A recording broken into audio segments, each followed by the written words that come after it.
Tragedy by Agatha Christie. Read by Bo McKenna.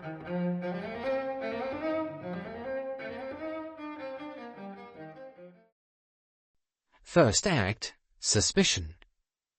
Chapter 1. Crow's Nest. Mr. Satterthwaite sat on the terrace of Crow's Nest and watched his host, Sir Charles Cartwright, climbing up the path from the sea. Crow's Nest was a modern bungalow of the better type. It had no half-timbering, no gables, no excrescences dear to a third-class builder's heart. It was a plain, white, solid building, deceptive as to size, since it was a good deal bigger than it looked. It owed its name to its position, high up, overlooking the harbour of Loomuth. Indeed, from one corner of the terrace, protected by a strong balustrade, there was a sheer drop to the sea below. By road, Crow's Nest was a mile from the town. The road ran inland and then zigzagged high up above the sea.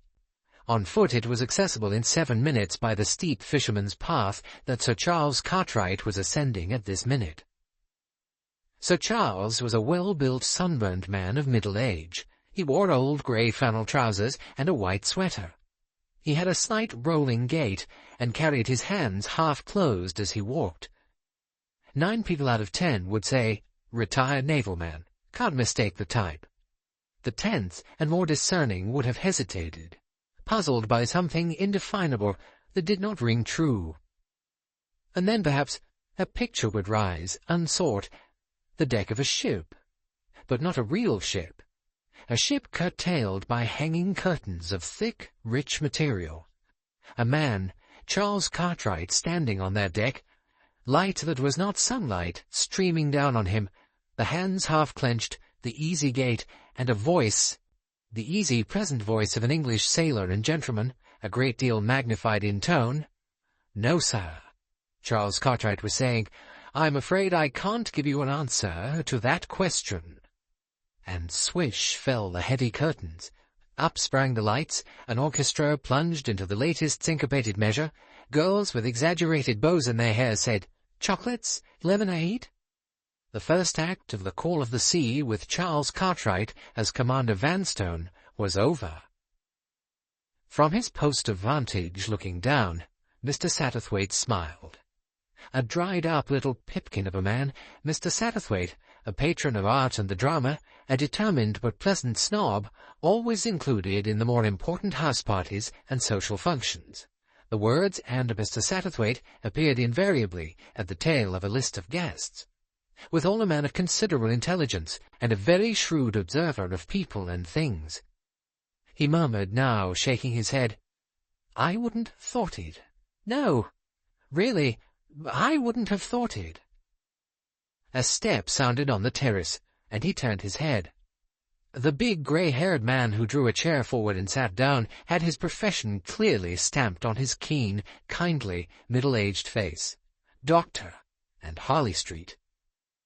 Sir Bartholomew Strange had succeeded in his profession. He was a well-known specialist in nervous disorders, and had recently received a knighthood in the birthday honours list. He drew his chair forward beside that of Mr. Satterthwaite and said, "What wouldn't you have thought, eh? Oh, let's have it." With a smile, Mr. Satterthwaite drew attention to the figure below, rapidly ascending the path. "I shouldn't have thought Sir Charles would have remained contented so long in exile." "By Jove, no more should I," the other laughed, throwing back his head. "I've known Charles since he was a boy. We were at Oxford together. He's always been the same, a better actor in private life than on the stage. Charles is always acting. He can't help it. It's second nature to him. Charles doesn't go out of a room, he makes an exit. And he usually has to have a good line to make it on. All the same, he likes a change of part, none better. 2 years ago he retired from the stage, said he wanted to live a simple country life out of the world and indulge his old fancy for the sea.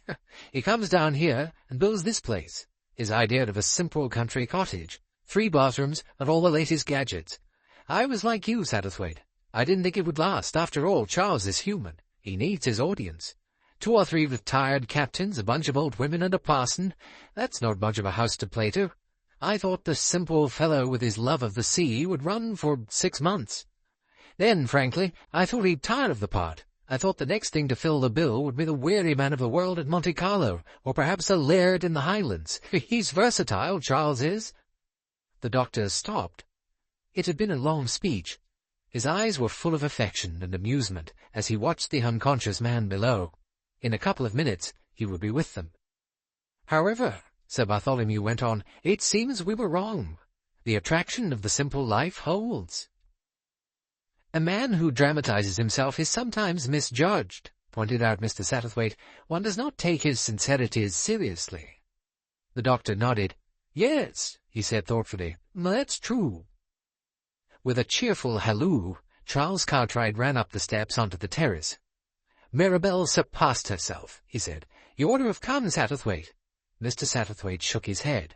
He had suffered too often crossing the Channel to have any illusions about the strength of his stomach afloat.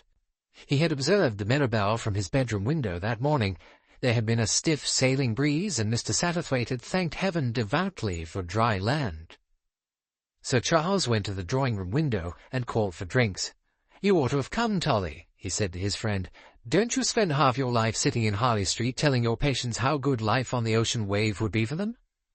"The great merit of being a doctor," said Sir Bartholomew, "is that you are not obliged to follow your own advice." Sir Charles laughed. He was still unconsciously playing his part, the bluff, breezy naval man. He was an extraordinarily good-looking man, beautifully proportioned, with a lean, humorous face, and the touch of grey at his temples gave him a kind of added distinction. He looked what he was, a gentleman first, and an actor second. "Did you go alone?" asked the doctor. "No." Sir Charles turned to take his drink from a smart parlour-maid who was holding a tray. "I had a hand. The girl Egg, to be exact." There was some faint trace of self-consciousness in his voice which made Mr. Satterthwaite look up sharply. "Oh, Miss Lytton Gore. Oh, she knows something about sailing, doesn't she?" Sir Charles laughed rather ruefully. "She succeeds in making me feel a complete landlubber, but I'm coming on, thanks to her." Thought slipped quickly in and out of Mr. Satterthwaite's mind. "I wonder, Egg Lytton Gore. Perhaps that's why he hasn't tired. The age. A dangerous age. It's always a young girl at that time of life." Sir Charles went on. "The sea, there's nothing like it. Sun and wind and sea, and a simple shanty to come home to." And he looked with pleasure at the white building behind him. Equipped with 3 bathrooms, hot and cold water in all 3 bedrooms, the latest system of central heating, the newest electrical fittings, and a staff of parlour-maid, housemaid, chef, and kitchen-maid. Sir Charles's interpretation of simple living was perhaps a trifle exaggerated. A tall and exceedingly ugly woman issued from the house and bore down upon them. "Oh, good morning, Miss Milray." "Good morning, Sir Charles. Good morning." A slight inclination of the head towards the other two. "Oh, this is the menu for dinner. I don't know whether you would like it altered in any way." Sir Charles took it and murmured, "Oh, let's see. Melon cantaloupe, borscht soup, fresh mackerel, grouse, soufflé surprise, canapé Diane. No, I think that will do excellently, Miss Murray. Everyone is coming by the 4:30 train. I have already given Holgate his orders. Oh, by the way, Sir Charles, if you will excuse me, it would be better if I dined with you tonight." Sir Charles looked startled, but said courteously, "We're delighted, I'm sure, Miss Milray, but, Miss Milray proceeded calmly to explain, "Otherwise, Sir Charles, it would make 13 at table, and so many people are superstitious." From her tone, it could be gathered that Miss Milray would have sat down 13 to dinner every night of her life without the slightest qualm. She went on, "I think everything is arranged. I have told Holgate the car is to fetch Lady Mary and the Babingtons. Is that right?" "Absolutely. Just what I was going to ask you to do." With a slightly superior smile on her rugged countenance, Miss Milray withdrew. "That," said Sir Charles reverently, "is a very remarkable woman. I'm always afraid she'll come and brush my teeth for me." "Efficiency personified," said Strange. "She's been with me for 6 years," said Sir Charles, "first as my secretary in London, and here I suppose she's a kind of glorified housekeeper, runs this place like clockwork. And now, if you please, she's going to leave." "Why?" "She says," Sir Charles rubbed his nose dubiously, "she says she's got an invalid mother. Personally, I don't believe it." That kind of woman never had a mother at all. Spontaneously generated from a dynamo. No, there's something else.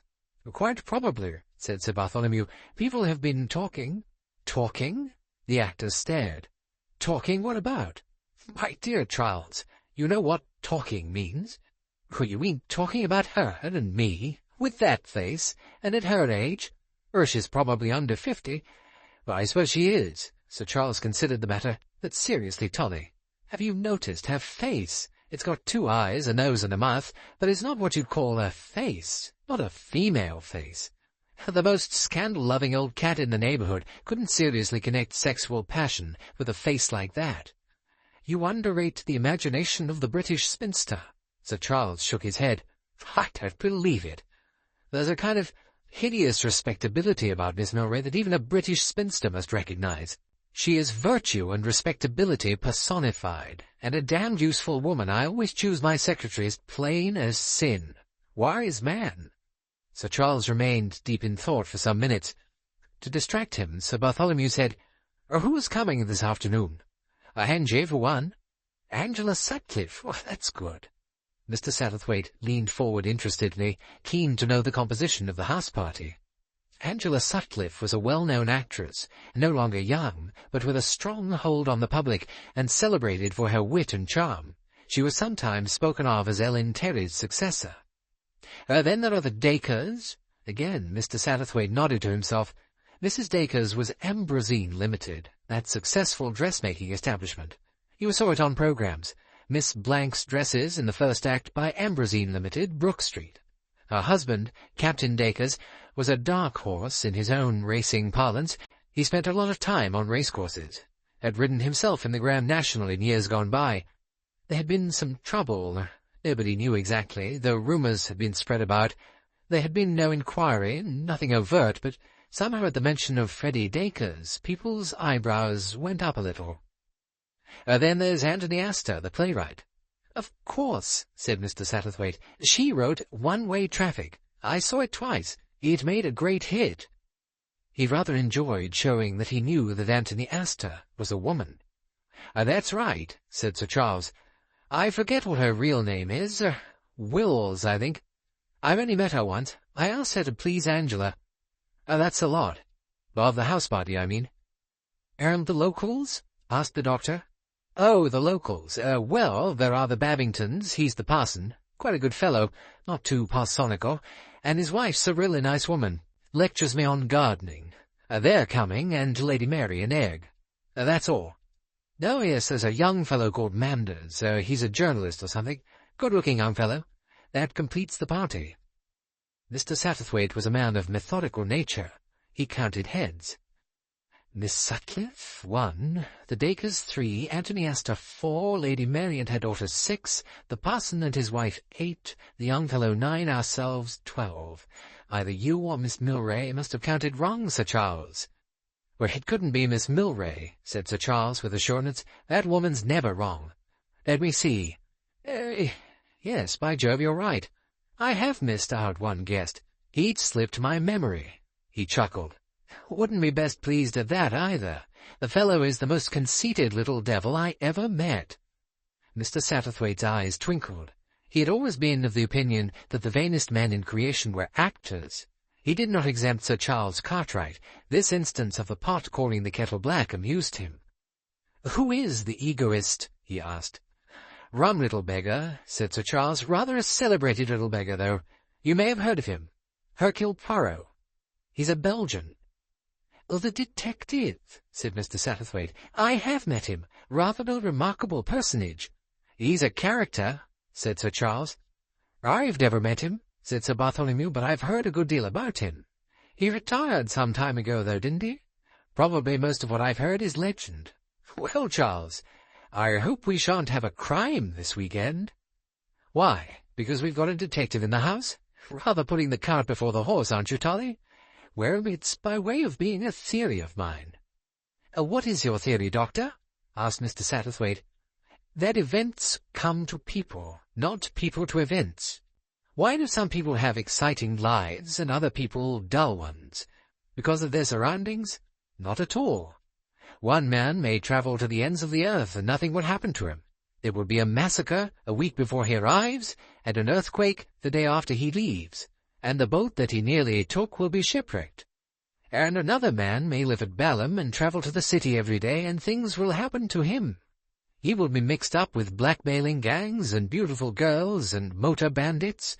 There are people with a tendency to shipwrecks. Even if they go on a boat on an ornamental lake, something will happen to it. In the same way, men like your Hercule Poirot don't have to look for crime. It comes to them. In that case, said Mr. Satterthwaite, perhaps it is as well that Miss Milray is joining us, and that we're not sitting down 13 to dinner. Well, said Sir Charles handsomely, you can have your murder, Tolly, if you're so keen on it. I make only one stipulation, that I shan't be the corpse.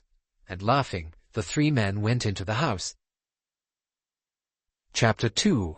Incident before dinner. The principal interest of Mr. Satterthwaite's life was people. He was on the whole more interested in women than men.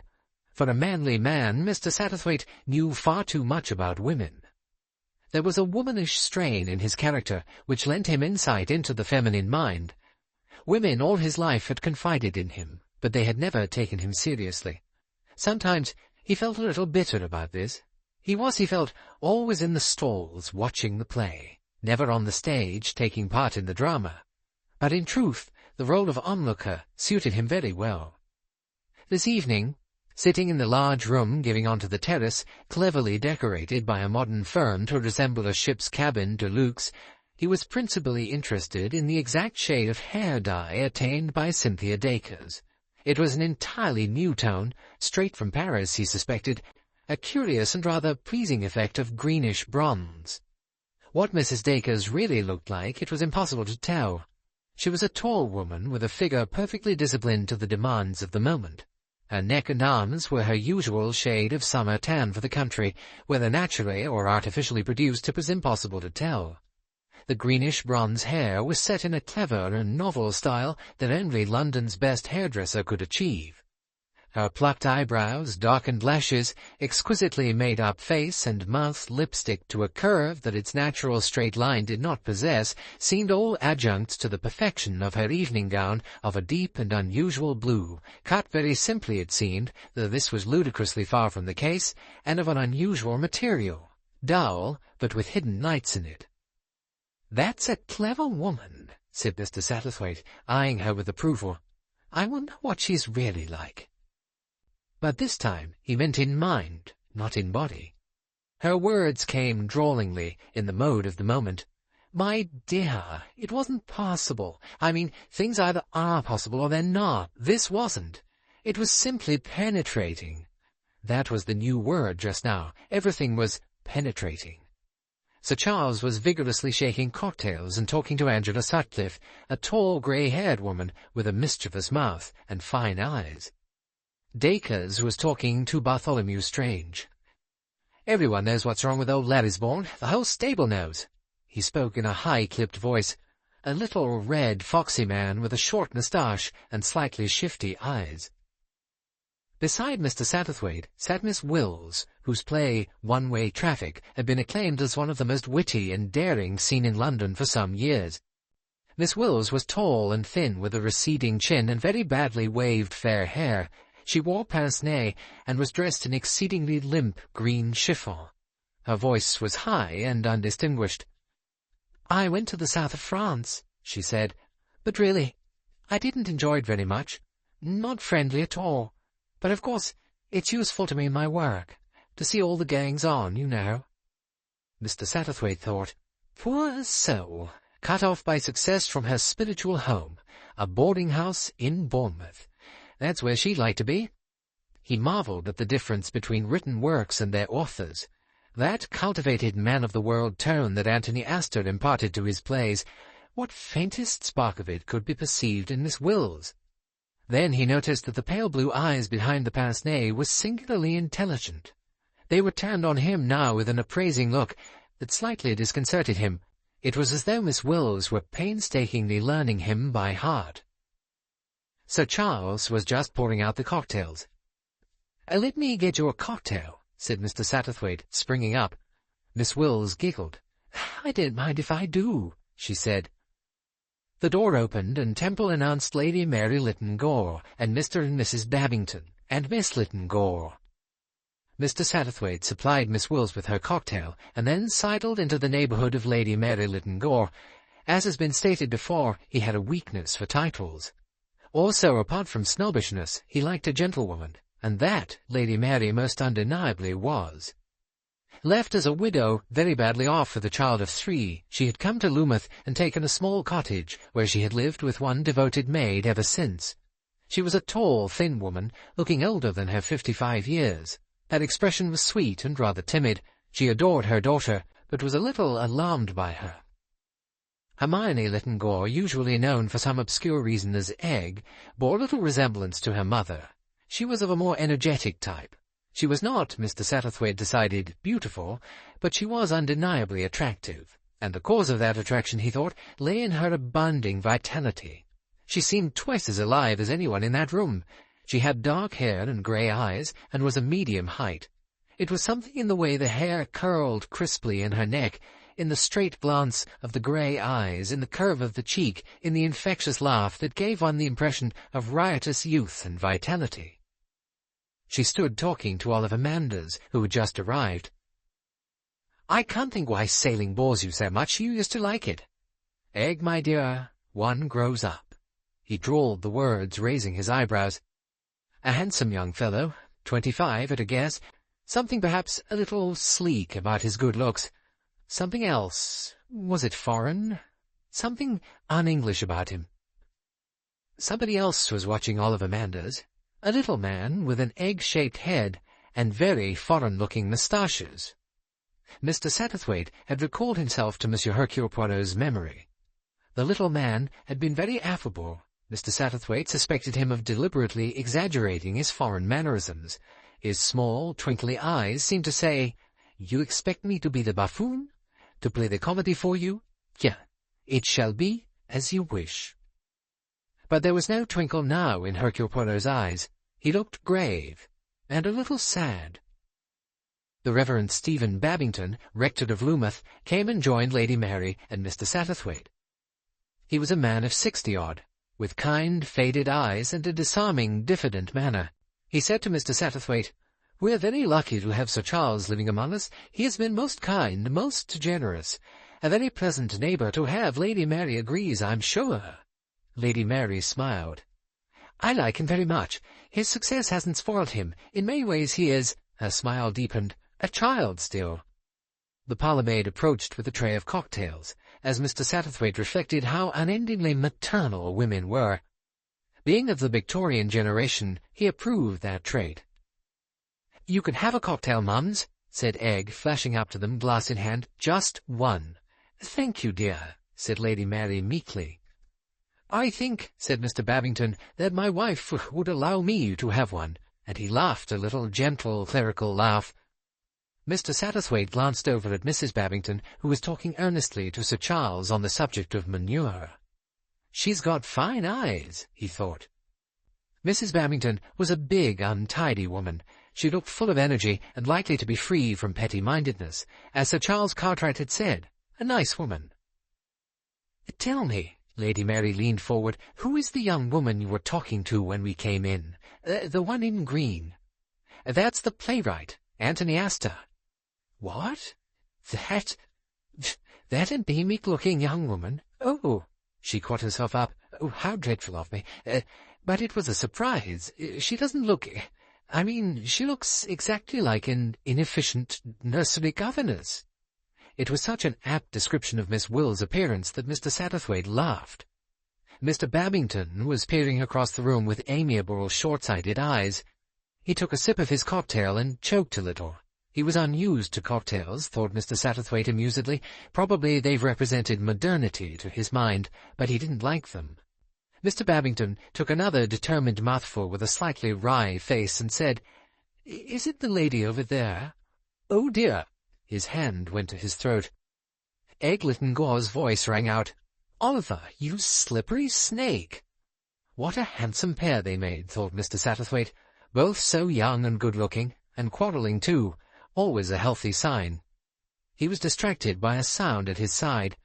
Mr. Babington had risen to his feet and was swaying to and fro. His face was convulsed.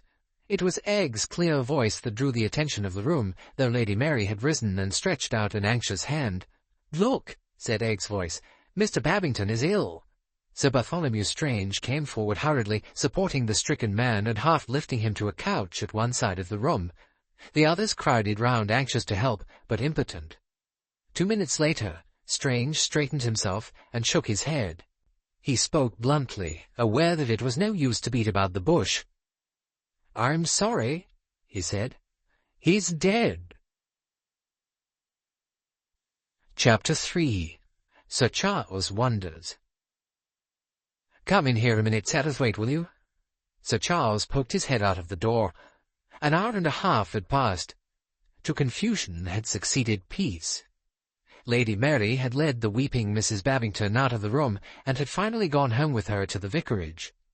Miss Milray had been efficient with the telephone. The local doctor had arrived and taken charge. A simplified dinner had been served, and by mutual consent the house party had retired to their rooms after it. Mr. Satterthwaite had been making his own retreat when Sir Charles had called to him from the door of the ship-room where the death had taken place. Mr. Satterthwaite passed in, repressing a slight shiver as he did so. He was old enough not to like the sight of death, for soon, perhaps, he himself— but why think of that? "I'm good for another 20 years, said Mr. Satterthwaite robustly to himself. The only other occupant of the ship-room was Bartholomew Strange. He nodded approval at the sight of Mr. Satterthwaite. "A good man," he said. "We can do with Satterthwaite. He knows life." A little surprised, Mr. Satterthwaite sat down in an armchair near the doctor. Sir Charles was pacing up and down. He had forgotten the semi-clenching of his hands, and looked definitely less naval. "Charles doesn't like it," said Sir Bartholomew. "Poor old Babington's death, I mean." Mr. Satterthwaite thought the sentiment ill-expressed. Surely nobody could be expected to like what had occurred. He realized that Strange had quite another meaning from the bald one the words conveyed. "It was very distressing," said Mr. Satterthwaite, cautiously feeling his way. "Very distressing indeed," he added with a reminiscent shiver. Yes, it was rather painful," said the physician, the professorial accent creeping for a moment into his voice. Cartwright paused in his pacing. "Ever see anyone die quite like that before, Tolly?" "No," said Sir Bartholomew thoughtfully. "I can't say that I have. But," he added in a moment or two, "I haven't really seen as many deaths as you might suppose. A nerve specialist doesn't kill off many of his patients. He keeps them alive and makes his income out of them. MacDougall has seen far more deceases than I have, I don't doubt." Dr. MacDougall was the principal doctor in Loomuth, whom Miss Milray had summoned. "MacDougall didn't see this man die. He was dead when he arrived. There was only what we could tell him, what you could tell him. He said it was some kind of seizure. Said Babington was elderly, and his health was none too good. That doesn't satisfy me." "Probably didn't satisfy him," grunted the other. "But a doctor has to say something. Seizure is a good word, means nothing at all, but satisfies the lay mind. And after all, Babington was elderly, and his health had been giving him trouble lately. His wife told us so. There may have been some unsuspected weakness somewhere." "Was that a typical fit or seizure, or whatever you call it?" "A typical of what?" "Or of any known disease." "If you'd ever studied medicine," said Sir Bartholomew, "you'd know that there is hardly any such thing as a typical case." "What precisely are you suggesting, Sir Charles?" asked Mr. Satterthwaite. Cartwright did not answer. He made a vague gesture with his hand. Strange gave a slight chuckle. "Charles doesn't know himself," he said. "It's just his mind turning naturally to the dramatic possibilities." Sir Charles made a reproachful gesture. His face was absorbed, thoughtful. He shook his head slightly in an abstracted manner. An elusive resemblance teased Mr. Satterthwaite. Then he got it. Aristide Duval, the head of the Secret Service, unravelling the tangled plot of underground wires. In another minute, he was sure. Sir Charles was limping unconsciously as he walked. Aristide Duval had been known as the man with a limp. Sir Bartholomew continued to apply ruthless common sense to Sir Charles's unformulated suspicions. Yes, what do you suspect, Charles? Suicide? Murder? Who wants to murder a harmless old clergyman? It's fantastic. Suicide? Well, I suppose that is a point. One might perhaps imagine a reason for Babington wanting to make away with himself. What reason? Sir Bartholomew shook his head gently. How can we tell the secrets of the human mind? Just one suggestion. Suppose that Babington had been told he suffered from an incurable disease, such as cancer. Something of that kind might supply a motive. He might wish to spare his wife the pain of watching his own long-drawn-out suffering. Well, that's only a suggestion, of course. There's nothing on earth to make us think that Babington did want to put an end to himself. I wasn't thinking so much of suicide, began Sir Charles. Bartholomew Strange again gave his low chuckle. Exactly. You're not out for probability. You want sensation. New and untraceable poison in the cocktails. Sir Charles made an expressive grimace. I'm not so sure I do want that. Damn it all, Tully. Remember, I mix those cocktails. Sudden attack of homicidal mania, eh? I suppose the symptoms are delayed in our case, but we'll all be dead before morning. Damn it all, you joke, but— Sir Charles broke off irritably. I'm not really joking, said the physician. His voice had altered. It was grave and not unsympathetic. I'm not joking about poor old Babington's death. I'm casting fun at your suggestions, Charles, because I don't want you thoughtlessly to do harm. Harm? Demanded Sir Charles. Perhaps you understand what I'm driving at, Mr. Satterthwaite. I think perhaps I can guess, said Mr. Satterthwaite. Don't you see, Charles, went on Sir Bartholomew, that those idle suspicions of yours might be definitely harmful? These things get about. A vague suggestion of foul play, totally unfounded, might cause serious trouble and pain to Mrs. Babington. I've known things of that kind happen once or twice. A sudden death, a few idle tongues wagging, rumours flying all around the place, rumours that go on growing, and that no one can stop. Damn it all, Charles, don't you see how cruel and unnecessary it would be? You're merely indulging your vivid imagination in a gallop over a wholly speculative course. A look of irresolution appeared on the actor's face. I hadn't thought of it like that, he admitted. You're a thundering good chap, Charles, but you do let your imagination run away with you. Come now, do you seriously believe anyone at all, would want to murder that perfectly harmless old man? I suppose not, said Sir Charles. No, as you say, it's ridiculous. Sorry, Tolly, but it wasn't really a mere stunt on my part. I did genuinely have a hunch that something was wrong. Mr. Satterthwaite gave a little cough. May I make a suggestion? Mr. Babington was taken ill a very few moments after entering the room, and just after drinking his cocktail. Now, I did happen to notice he made a wry face when drinking. I imagined because he was unused to the taste. But supposing that Sir Bartholomew's tentative suggestion is correct, that Mr. Babington may for some reason have wished to commit suicide, that does strike me as just possible, whereas the suggestion of murder seems quite ridiculous. I feel that it is possible, though not probable, that Mr. Babington introduced something into that glass unseen by us. Now I see that nothing has yet been touched in this room. The cocktail glasses are exactly where they were. This is Mr. Babington's. I know because I was sitting here talking to him. I suggest that Sir Bartholomew should get the glass analyzed. That can be done quite quietly and without causing any talk. Sir Bartholomew rose and picked up the glass. Right, he said. I'll humour you so far, Charles. I'll bet you £10 to 1 that there's nothing in it but honest-to-God gin and vermouth. Done, said Sir Charles. Then he added with a rueful smile, You know, Tully, you are partly responsible for my flights of fancy. I? Yes, with your talk of crime this morning. You said this man Hercule Poirot was a kind of stormy petrel, and where he went crimes followed. No sooner does he arrive than we have a suspiciously sudden death. Of course my thoughts fly to murder at once. I wonder, said Mr. Satterthwaite, and stopped. Yes, said Charles Cartwright, I'd thought of that. What do you think, Tolly? Could we ask him what he thinks of it all?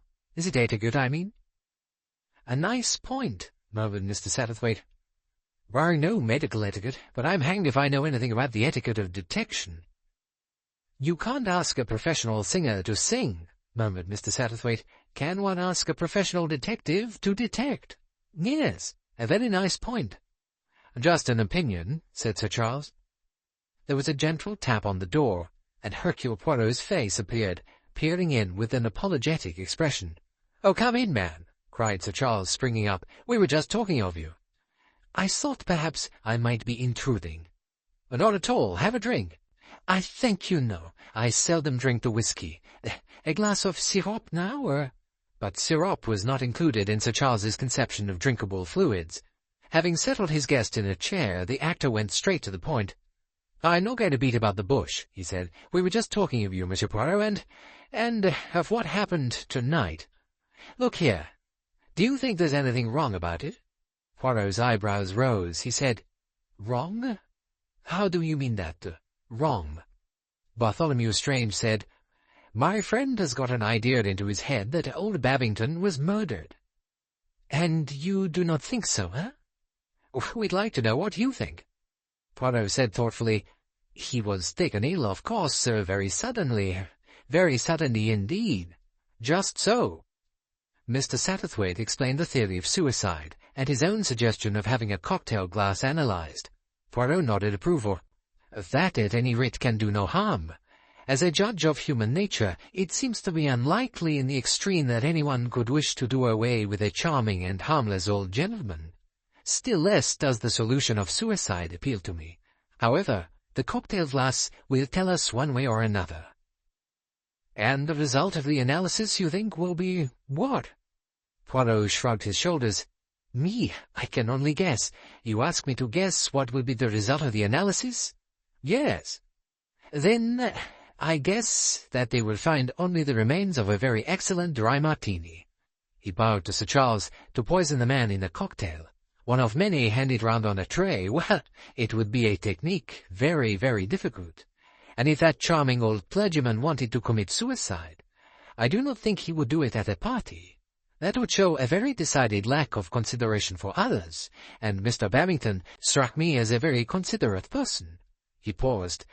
"That, since you ask me, is my opinion." There was a moment's silence. Then Sir Charles gave a deep sigh. He opened one of the windows and looked out. "Wind's gone round a point," he said. The sailor had come back, and the Secret Service detective had disappeared. But to the observant Mr. Satterthwaite, it seemed as though Sir Charles hankered slightly after the part he was not, after all, to play. Chapter 4. A Modern Elaine. "Yes, but what do you think, Mr. Satterthwaite? Really think?" Mr. Satterthwaite looked this way and that. There was no escape. Egg-Lytton Gore had got him securely cornered on the fishing quay. Merciless, these modern young women, and terrifyingly alive. "Sir Charles has put this idea into your head?" he said. "No, he hasn't. It was there already. It's been there from the beginning. It was so frightfully sudden. He was an old man, and his health wasn't very good." Egg cut the recital short. "That's all tripe. He had neuritis and a touch of rheumatoid arthritis, but that doesn't make you fall down in a fit. He never had fits. He was the sort of gentle creaking gait that would have lived to be 90. What did you think of the inquest?" "It all seemed quite normal." "What did you think of Dr. McDougall's evidence?" "Frightfully technical and all that. Close description of the organs. But it didn't strike you that behind all that bombardment of words he was hedging? What he said amounted to this, that there was nothing to show death had not arisen from natural causes. He didn't say it was the result of natural causes." "Aren't you splitting hairs a little, my dear? The point is that he did." He was puzzled, but he had nothing to go upon, so he had to take refuge in medical caution. What did Sir Bartholomew Strange think? Mr. Satterthwaite repeated some of the physician's dictums. "Pooh-poohed it, did he?" said Egg thoughtfully. "Of course, he's a cautious man. I suppose a Harley Street big bug has to be." "There was nothing in the cocktail glass but gin and vermouth," Mr. Satterthwaite reminded her. "Well, that seems to settle it. All the same, something that happened after the inquest made me wonder." "Something Sir Bartholomew said to you?" Mr. Satterthwaite began to feel a pleasant curiosity. "Not to me, to Oliver Manders. He was at dinner that night, but perhaps you don't remember him." "Yes, I remember him very well. Is he a great friend of yours?" "He used to be. Now we scrap most of the time. He's gone into his uncle's office in the city, and he's getting, well, a bit oily, if you know what I mean. Always talks of chucking it in and being a journalist. He writes rather well, but I don't think it's any more than talk now. He wants to get rich. I think everybody's rather disgusting about money. Don't you, Mr. Satterthwaite? Her youth came home to him then, the crude, arrogant childishness of her. My dear, he said, so many people are disgusting about so many things. Most people are swine, of course, agreed Egg cheerfully. That's why I'm really cut up about old Mr. Babington, because, you see, he really was rather a pet. He prepared me for confirmation and all that. And though, of course, a lot of that business is all bunkum, he really was rather sweet about it.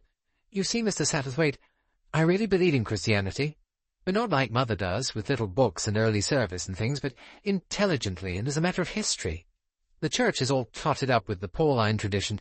In fact, the Church is a mess, but Christianity itself is all right. That's why I can't be a communist like Oliver.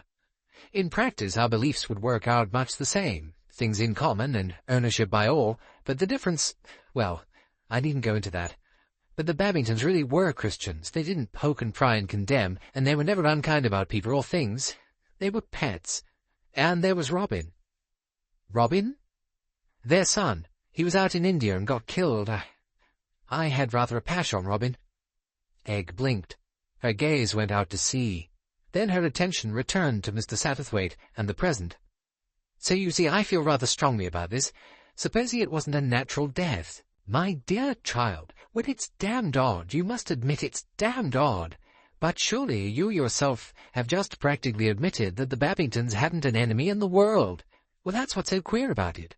I can't think of any conceivable motive. Fantastic. There was nothing in the cocktail. Perhaps someone jabbed him with a hypodermic. Containing the arrow poison of the South American Indians, suggested Mr. Satterthwaite, gently ridiculing. Egg grinned. That's it. The good old untraceable stuff. Oh, well, you're all very superior about it. Some day perhaps you'll find out we're right. We? Sir Charles and I.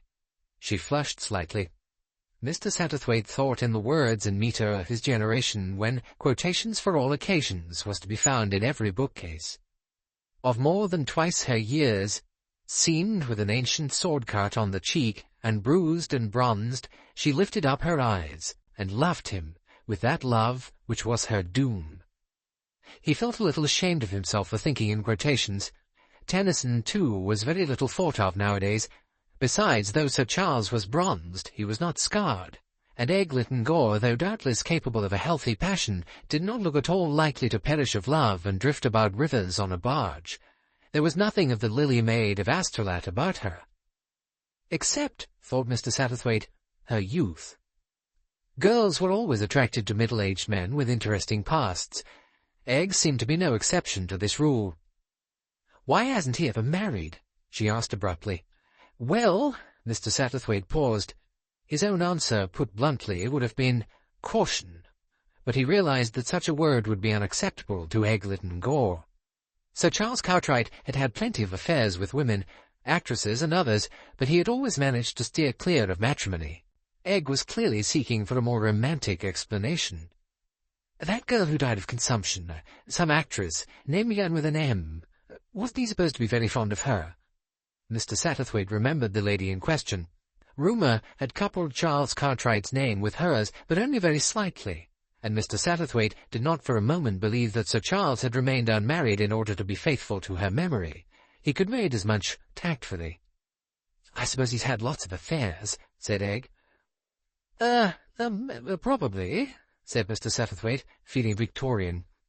"I like men to have affairs," said Egg. "It shows they're not queer or anything." Mr. Satterthwaite's Victorianism suffered another pang. He was at a loss for a reply. Egg did not notice his discomfiture. She went on musingly.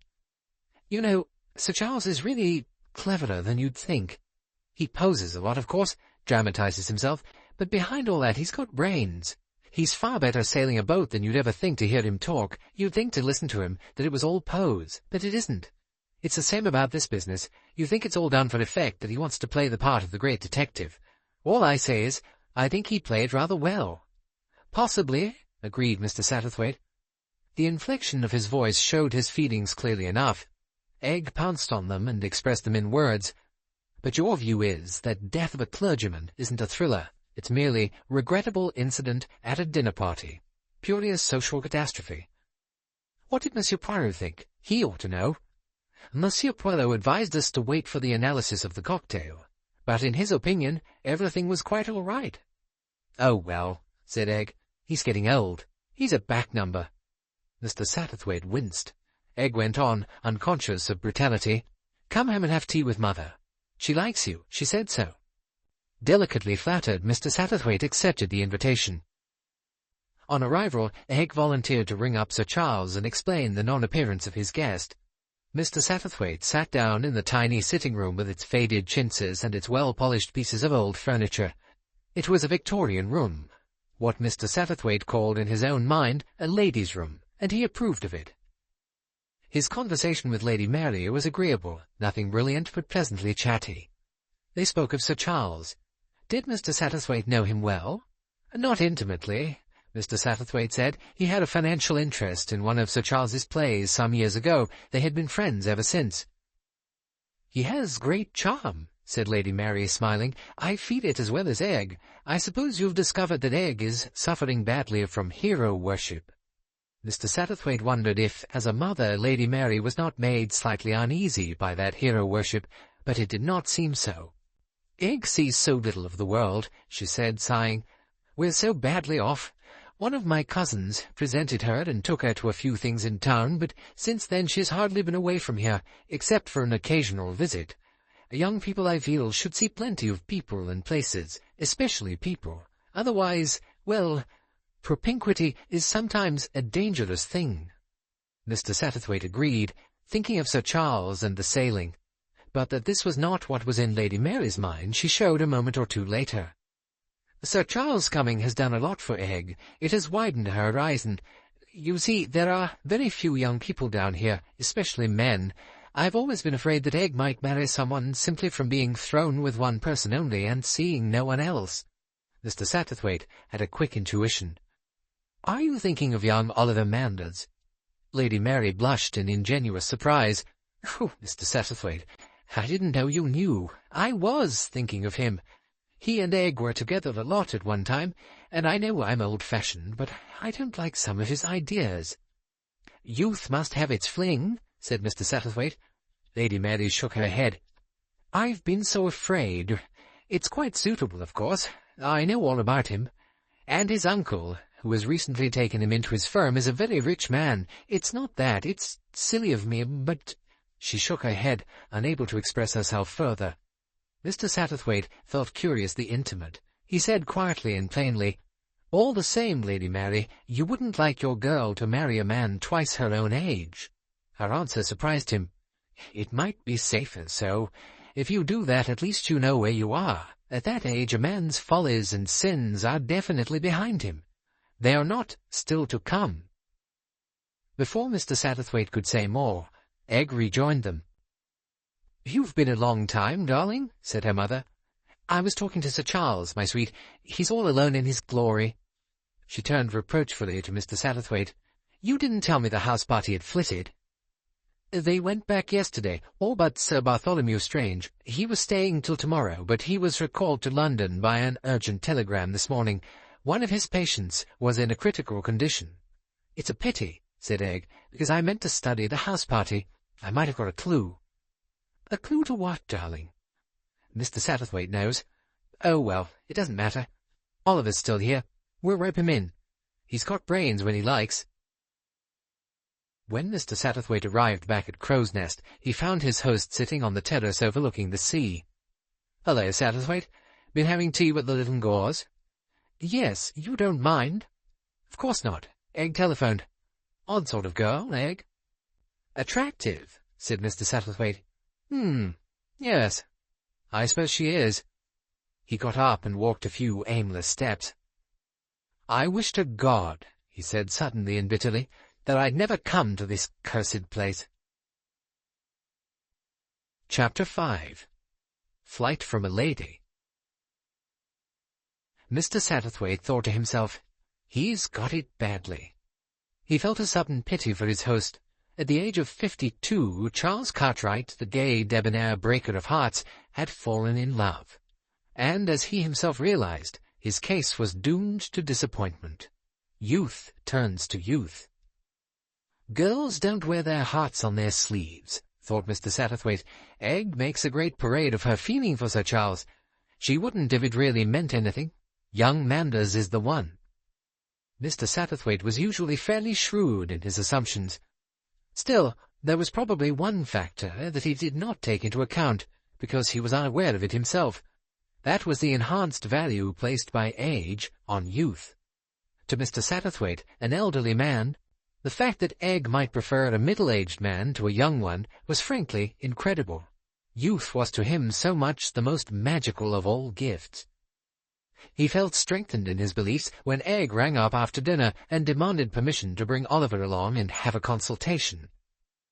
Certainly a handsome lad with his dark, heavy-lidded eyes and easy grace of movement, he had, it seemed, permitted himself to be brought, a tribute to Egg's energy, but his general attitude was lazily sceptical. "Can't you talk her out of it, sir?" he said to Sir Charles. "It's this appallingly healthy, bucolic life she leads that makes her so energetic.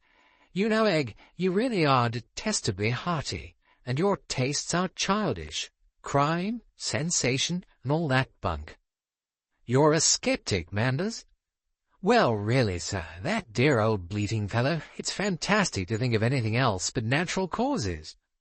"I expect you're right," said Sir Charles. Mr. Satterthwaite glanced at him. What part was Charles Cartwright playing tonight? Not the ex-naval man, not the international detective. No, some new and unfamiliar role. It came as a shock to Mr. Satterthwaite when he realized what that role was. Sir Charles was playing second fiddle to Oliver Manders. He sat back with his head in shadow, watching those two, Egg and Oliver, as they disputed, Egg hotly, Oliver languidly. Sir Charles looked older than usual, old and tired. More than once Egg appealed to him, hotly and confidently, but his response was lacking. It was 11 o'clock when they left. Sir Charles went out on the terrace with them, and offered the loan of an electric torch to help them down the stony path. But there was no need of a torch. It was a beautiful moonlit night. They set off together, their voices growing fainter as they descended. Moonlight or no moonlight, Mr. Satterthwaite was not going to risk a chill. He returned to the ship-room. Sir Charles stayed out on the terrace a little while longer. When he came in, he latched the window behind him, and striding to a side table, poured himself out a whisky and soda. "Satterthwaite," he said, "I am leaving here tomorrow for good." "What?" cried Mr. Satterthwaite, astonished. A kind of melancholy pleasure at the effect he had produced showed for a moment on Charles Cartwright's face. "It's the only thing to do," he said, obviously speaking in capital letters. "I shall sell this place. What it has meant to me, no one will ever know." His voice dropped lingeringly, effectively. After an evening of second fiddle, Sir Charles's egoism was taking its revenge. This was the great renunciation scene, so often played by him in sundry and diverse dramas, giving up the other man's wife, renouncing the girl he loved. There was a brave flippancy in his voice as he went on. "Cut your losses. It's the only way, youth to youth. They're made for each other, those two. I shall clear out." "Where to?" asked Mr. Satterthwaite. The actor made a careless gesture. "Anywhere. What does it matter?" he added with a slight change of voice. "Probably Monte Carlo." And then, retrieving what his sensitive taste could not but feel to be a slight anticlimax, "In the heart of the desert, or the heart of the crowd. What does it matter? The inmost core of a man is solitary, alone. I have always been a lonely soul." It was clearly an exit line. He nodded to Mr. Satterthwaite and left the room. Mr. Satterthwaite got up and prepared to follow his host to bed. "But it won't be the heart of a desert," he thought to himself, with a slight chuckle. On the following morning, Sir Charles begged Mr. Satterthwaite to forgive him if he went up to town that day. "Oh, don't cut your visit short, my dear fellow. You were staying till tomorrow, and I know you're going on to the Harbertons at Tavistock. The car will take you there. What I feel is that, having come to my decision, I mustn't look back. No, I mustn't look back." Sir Charles squared his shoulders with manly resolution, wrung Mr. Satterthwaite's hand with fervour, and delivered him over to the capable Miss Milray. Miss Milray seemed prepared to deal with the situation as she had dealt with any other. She expressed no surprise or emotion at Sir Charles' overnight decision, nor could Mr. Satterthwaite draw her out on the point. Neither sudden deaths nor sudden changes of plan could excite Miss Milray. She accepted whatever happened as a fact, and proceeded to cope with it in an efficient way. She telephoned to the house agents, dispatched wires abroad, and wrote busily on her typewriter. Mr. Satterthwaite escaped from the depressing spectacle of so much efficiency by strolling down to the quay. He was walking aimlessly along when he was seized by the arm from behind and turned to confront a white-faced girl. "What's all this?" demanded Egg fiercely. "All what?" parried Mr. Satterthwaite. "It's all over the place that Sir Charles is going away, that he's going to sell Crow's Nest." "Quite true." "He is going away?"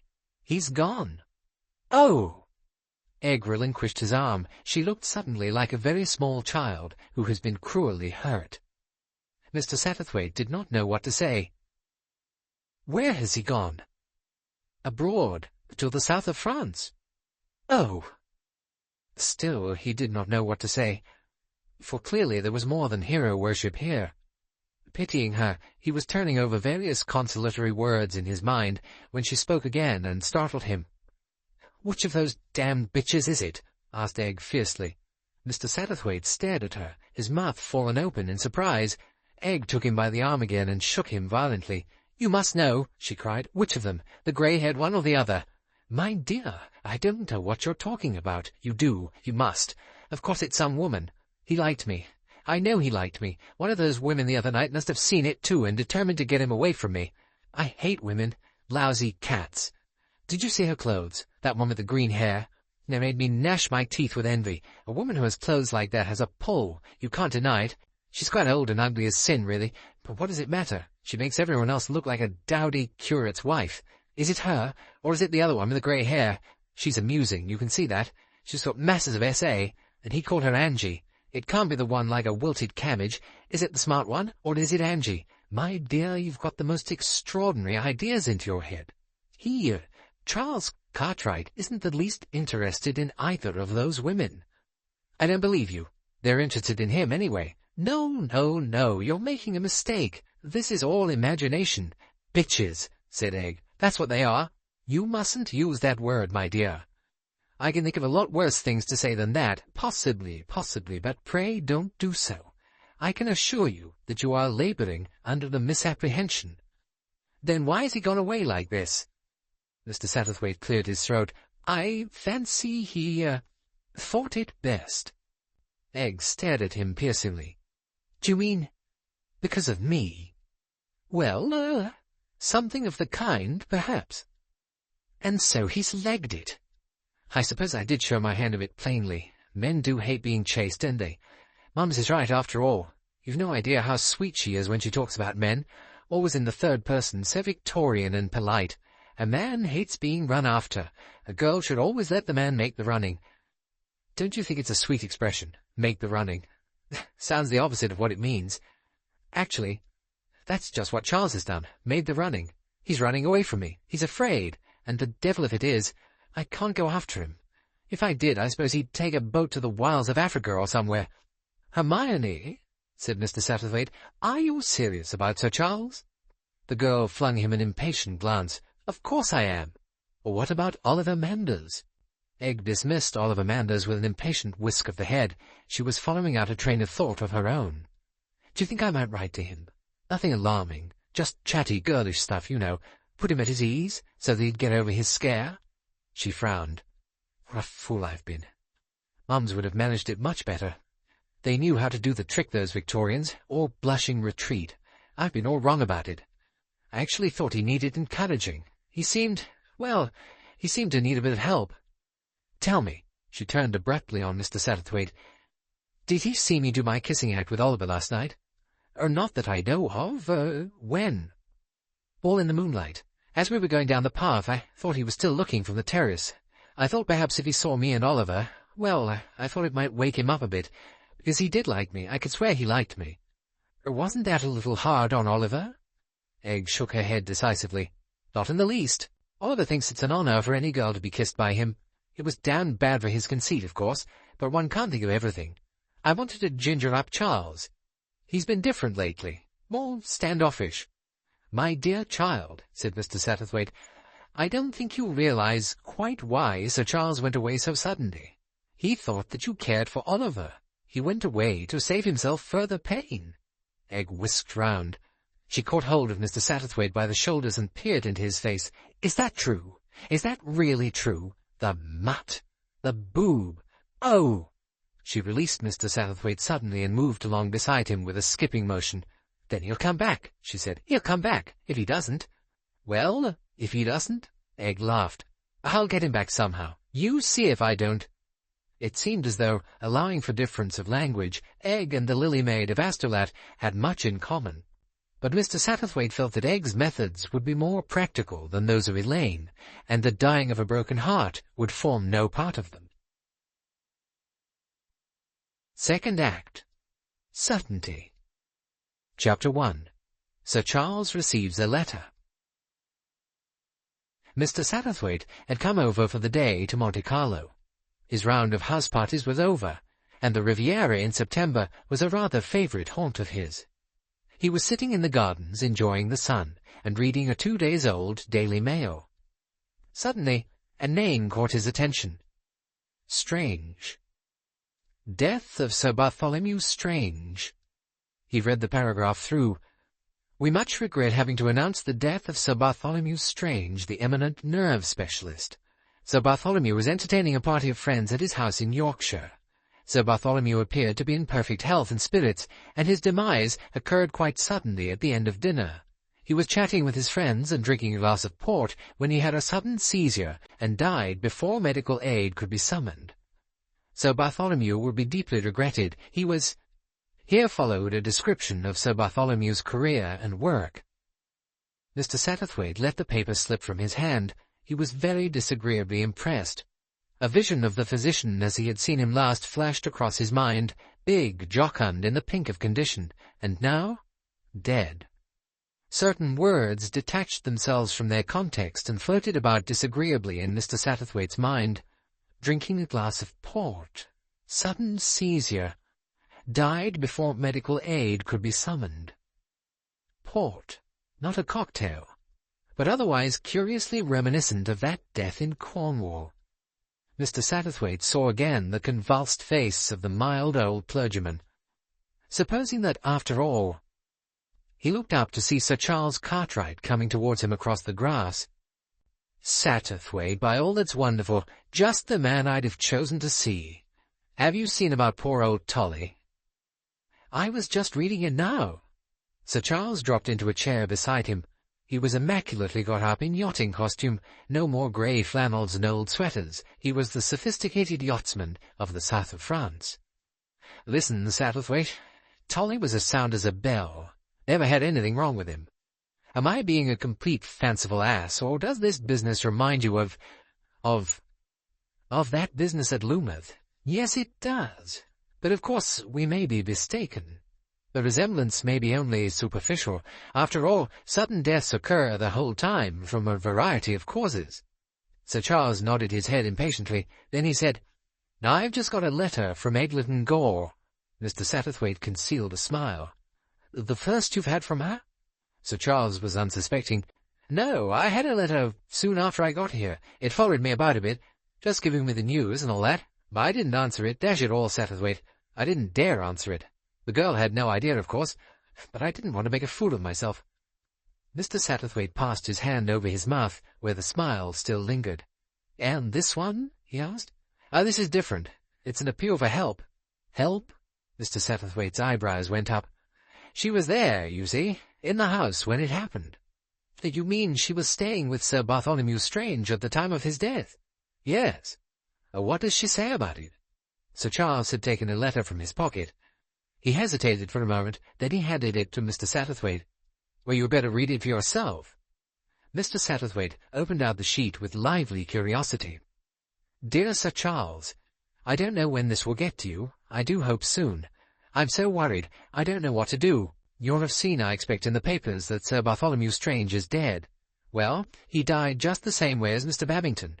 It can't be a coincidence. It can't. I'm worried to death. Look here, can't you come home and do something? It sounds a bit crude put like that, but you did have suspicions before, and nobody would listen to you. And now it's your own friend who's been killed, and perhaps if you don't come back, nobody will ever find out the truth. And I'm sure you could. I feel it in my bones. And there's something else. I'm worried, definitely, about someone. He had absolutely nothing to do with it. I know that, but things might look a bit odd. Oh, I can't explain in a letter, but won't you come back? You could find out the truth. I know you could. Yours in haste, Egg. Well? Demanded Sir Charles impatiently. A bit incoherent, of course. She wrote it in a hurry, but what about it? Mr. Satterthwaite folded the letter slowly to give himself a minute or two before replying. He agreed that the letter was incoherent, but he did not think it had been written in a hurry.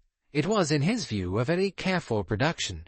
It was designed to appeal to Sir Charles's vanity, to his chivalry, and to his sporting instincts.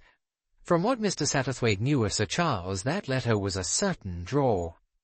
"Who do you think she means by someone and he?" he asked. "Manders, I suppose." "Was he there, then?"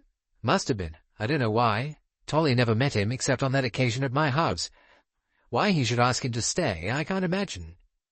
"Did he often have those big house parties?" 3 or 4 times a year. Always one for the St. Ledger." "Did he spend much time in Yorkshire?" "At a big sanatorium, nursing home, whatever they like to call it. He bought Melford Abbey. It's an old place, restored it, and built a sanatorium in the grounds." "I see." Mr. Satterthwaite was silent for a moment or two. Then he said, "I wonder who else was in the house party." Sir Charles suggested that it might be in one of the other newspapers, and they went off to institute a newspaper hunt. "Here we are," said Sir Charles. He read aloud, "Sir Bartholomew Strange is having his usual house party for the St. Ledger. Amongst the guests are Lord and Lady Eden, Lady Mary Lytton Gore, Sir Jocelyn and Lady Campbell, Captain and Mrs. Dacres, and Miss Angela Sutcliffe, the well-known actress." He and Mr. Satterthwaite looked at each other. "The Dacres and Angela Sutcliffe," said Sir Charles. "Nothing about Oliver Manders."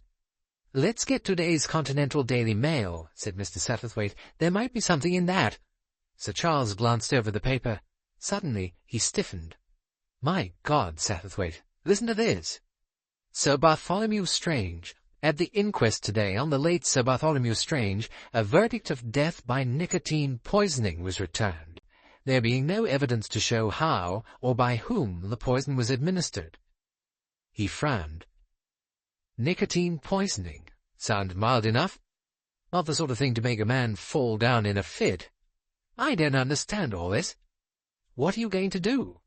"Do? I'm going to book a berth on the Blue train tonight." "Well," said Mr. Satterthwaite, "I might as well do the same." "You?" Sir Charles wheeled round on him, surprised. "This sort of thing is rather in my line," said Mr. Satterthwaite modestly. "I've had a little experience. Besides, I know the chief constable in that part of the world rather well, Colonel Johnson. That will come in useful." "Good man," cried Sir Charles. "Let's go round to the Vagorlee offices." Mr. Satterthwaite thought to himself, "The girl's done it. She's got him back. She said she would. I wonder just exactly how much of her letter was genuine." Decidedly, Egg Lytton Gore was an opportunist. When Sir Charles had gone off to the Vagorlee offices, Mr. Satterthwaite strolled slowly through the gardens. His mind was still pleasantly engaged with the problem of Egg Lytton Gore.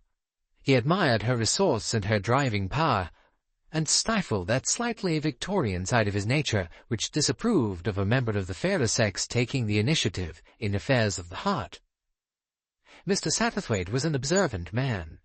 In the midst of his cogitations on the female sex in general, and Egg Lytton Gore in particular, he was unable to resist saying to himself, "Now, where have I seen that particular-shaped head before?" The owner of the head was sitting on a seat, gazing thoughtfully ahead of him. He was a little man whose moustaches were out of proportion to his size.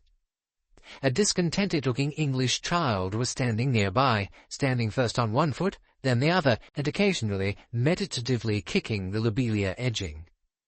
"Don't do that, darling," said her mother, who was absorbed in a fashion paper. "I haven't anything to do," said the child. The little man turned his head to look at her, and Mr. Satterthwaite recognized him. "Monsieur Poirot," he said, "this is a very pleasant surprise. Monsieur Poirot rose and bowed. "Enchanté, monsieur." They shook hands, and Mr. Satterthwaite sat down. "Everyone seems to be in Monte Carlo. Not half an hour ago I ran across Sir Charles Cartwright, and now you." "Sir Charles? He also is here?" "He's been yachting. You know that he gave up his house at Loomuth." "Ah, no, I did not know it. I am surprised." "I don't know that I am. I don't think Cartwright is really the kind of man who likes to live permanently out of the world." "Ah, no, I agree with you there. I was surprised for another reason. It seemed to me that Sir Charles had a particular reason for staying in Loomuth. A very charming reason, eh? Am I not right? The little demoiselle who calls herself so amusingly the Egg."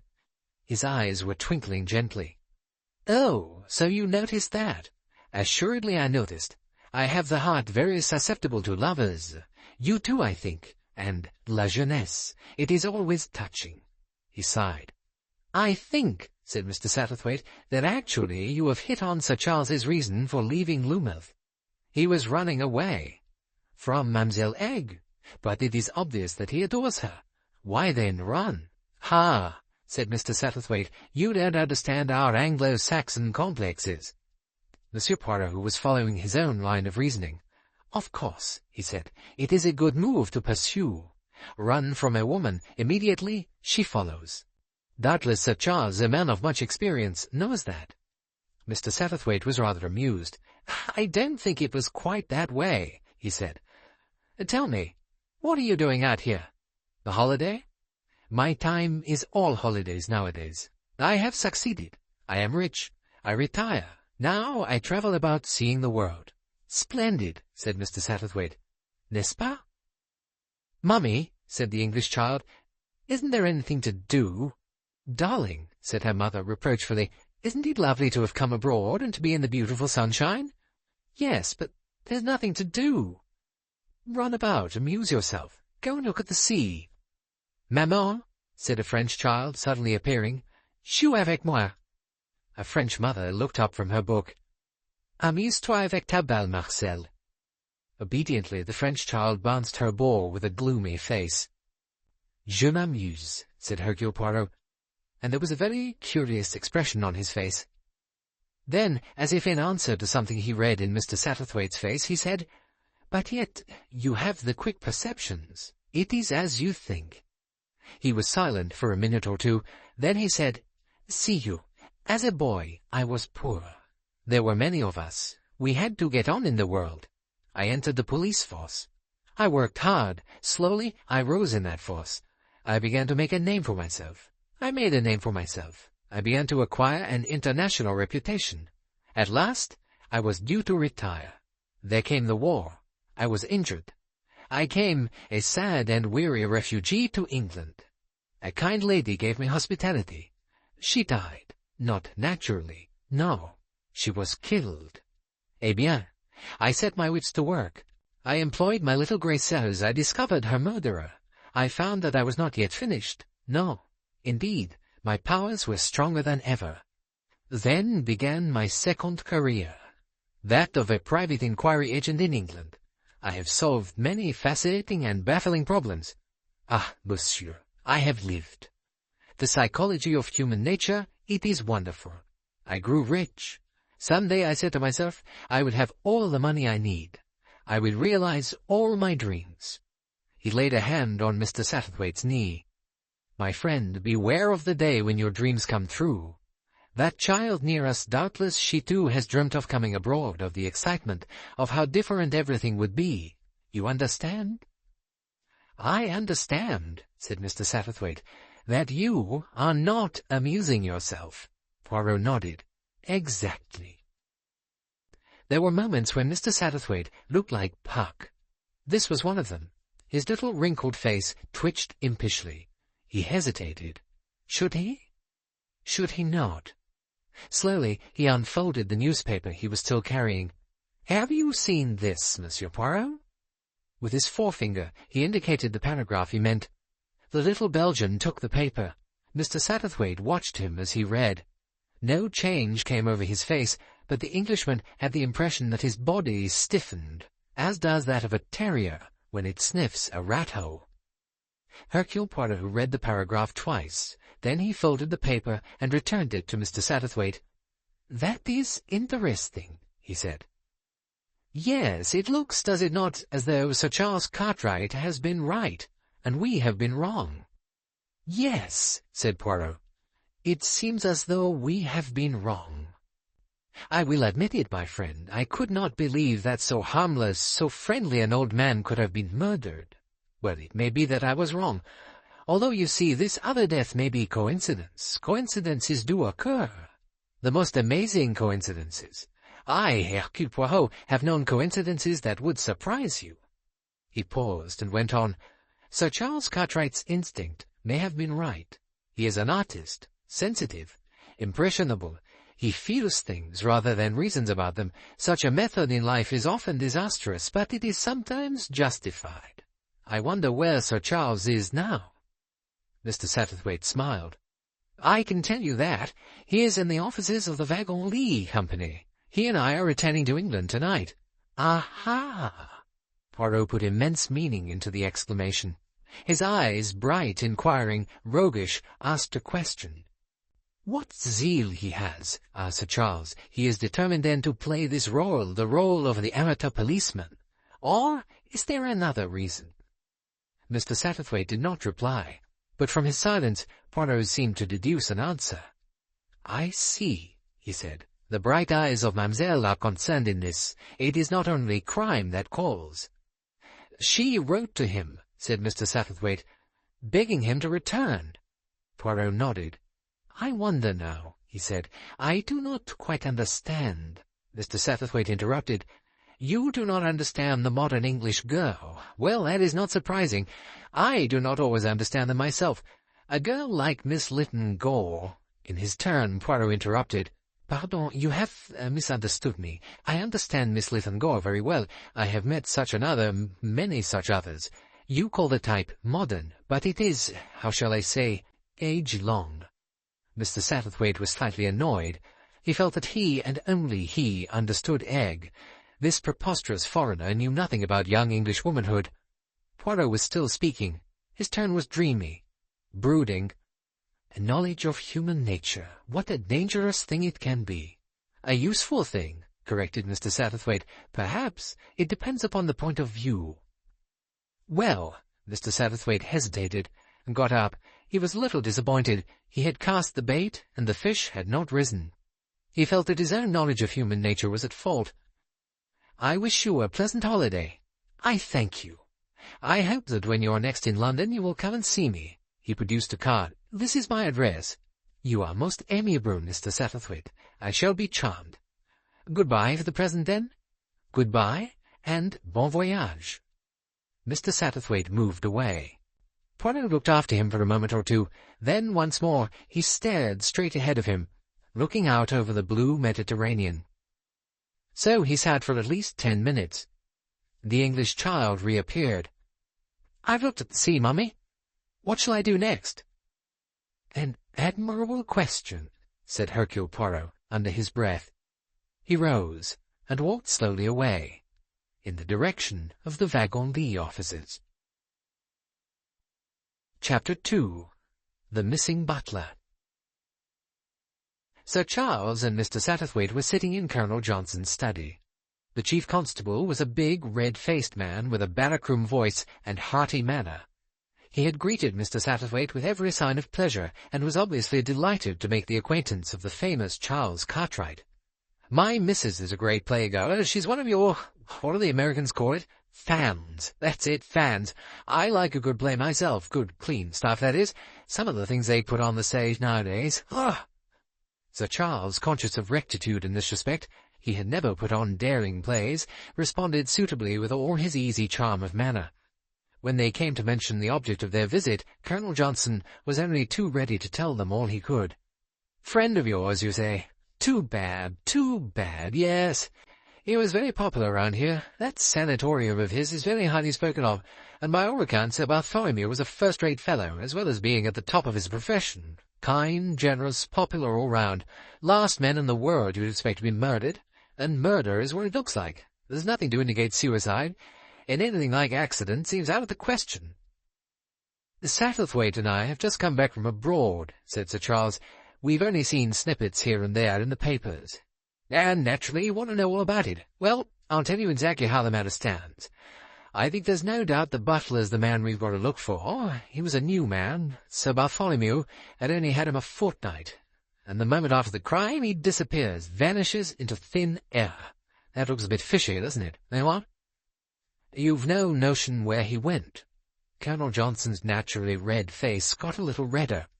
"Negligence on our part, you think? For I admit it damn well looks like it. Naturally the fellow was under observation, just the same as everyone else. He answers our questions quite satisfactorily, gave the London agency which obtained him the place. Last employer, Sir Horace Burr, all very civil-spoken, no signs of panic. Next thing, he was gone, and the house under observation. I've hauled my men over the coals, but they swear they didn't bat an eyelid." "Very remarkable," said Mr. Satterthwaite. "Apart from everything else," said Sir Charles thoughtfully, "it seems a damn fool thing to do. As far as he knew, the man wasn't suspected. By bolting, he draws attention to himself." "Exactly, and not a hope of escape. His description's been circulated, only a matter of days before he's pulled in." "Very odd," said Sir Charles. "I don't understand it." "Oh, the reason's clear enough. He lost his nerve, got the wind up suddenly. Wouldn't a man who had the nerve to commit a murder have the nerve to sit still afterward? Depends. I know criminals, chicken-livered, most of them. He thought he was suspected, and he bolted." "Have you verified his own account of himself?" "Naturally, Sir Charles. That's plain routine work. London agency confirms his story. He had a written reference from Sir Horace Burr recommending him warmly. Sir Horace himself is in East Africa." "So the reference might have been forged." "Exactly," said Colonel Johnson, beaming upon Sir Charles with the air of a schoolmaster congratulating a bright pupil. "We've wired to Sir Horace, of course, but it may be some little time before we get a reply. He's on safari." "When did the man disappear?" "Morning after the death. There was a doctor present at the dinner, Sir Jocelyn Campbell, bit of a toxicologist, I understand. He and Davis, local man, agreed over the case, and our people were called in immediately. We interviewed everybody that night. Ellis, that's the butler, went to his room as usual, and was missing in the morning. His bed hadn't been slept in." "He slipped away under cover of darkness." "Seems so. One of the ladies staying there, Miss Sutcliffe, the actress, you know her perhaps?" "Very well indeed." "Miss Sutcliffe has made a suggestion to us. She suggested that the man had left the house through a secret passage." He blew his nose apologetically. "Sounds rather Edgar Wallace stuff, but it seems there was such a thing. Sir Bartholomew was rather proud of it. He showed it to Miss Sutcliffe. The end of it comes out among some fallen masonry about half a mile away." "That would be a possible explanation, certainly," agreed Sir Charles. "Only, would the butler know of the existence of such a passage?" "Well, that's the point, of course. My missus always says servants know everything. Dare say she's right." "I understand the poison was nicotine," said Mr. Satterthwaite. "That's right. Most unusual stuff to use, I believe. Comparatively rare. I understand if a man's a heavy smoker, such as the doctor was, it would tend to complicate matters. I mean, he might have died of nicotine poisoning in a natural way, only of course this business was too sudden for that." "How was it administered?" "We don't know," admitted Colonel Johnson. "That's going to be the weak part of the case. According to medical evidence, it could only have been swallowed a few minutes previous to death." "They were drinking port, I understand." "Exactly. Seems as though the stuff was in the port, but it wasn't. We analyzed his glass. That glass had contained port and nothing but port. The other wine glasses had been cleared, of course, but they were all on a tray in the pantry, unwashed, and not one of them contained anything it shouldn't. As for what he ate, it was the same as everybody else had. Soup, grilled sole, pheasant and chipped potatoes, chocolate souffle, soft roes on toast. His cook's been with him 15 years. No, there doesn't seem to be any way he could have been given the stuff. And yet, there it is in the stomach. It's a nasty problem." Sir Charles wheeled round on Mr. Satterthwaite. "The same thing," he said excitedly. "Exactly the same thing as before." He turned apologetically to the chief constable. "I must explain. A death occurred at my house in Cornwall." Colonel Johnson looked interested. "I think I've heard about that. From a young lady, Miss Lytton Gore?" "Yes, she was there." "She told you about it?" "She did. She was very set on her theory. But you know, Sir Charles, I can't believe there's anything in that theory. It doesn't explain the flight of the butler. Your man didn't disappear by any chance?" "Haven't got a man. Only a parlour-maid." "Well, she couldn't have been a man in disguise." Thinking of the smart and obviously feminine temper, Sir Charles smiled. Colonel Johnson also smiled apologetically. "Just an idea," he said. "No, I can't say I put much reliance in Miss Lytton Gore's theory. I understand the death in question was an elderly clergyman. Who would want to put an old clergyman out of the way?" "That's just the puzzling part of it," said Sir Charles. "I think you'll find it's just coincidence. Depend on it, the butler's our man. Very likely he's a regular criminal. Unluckily, we can't find any of his fingerprints.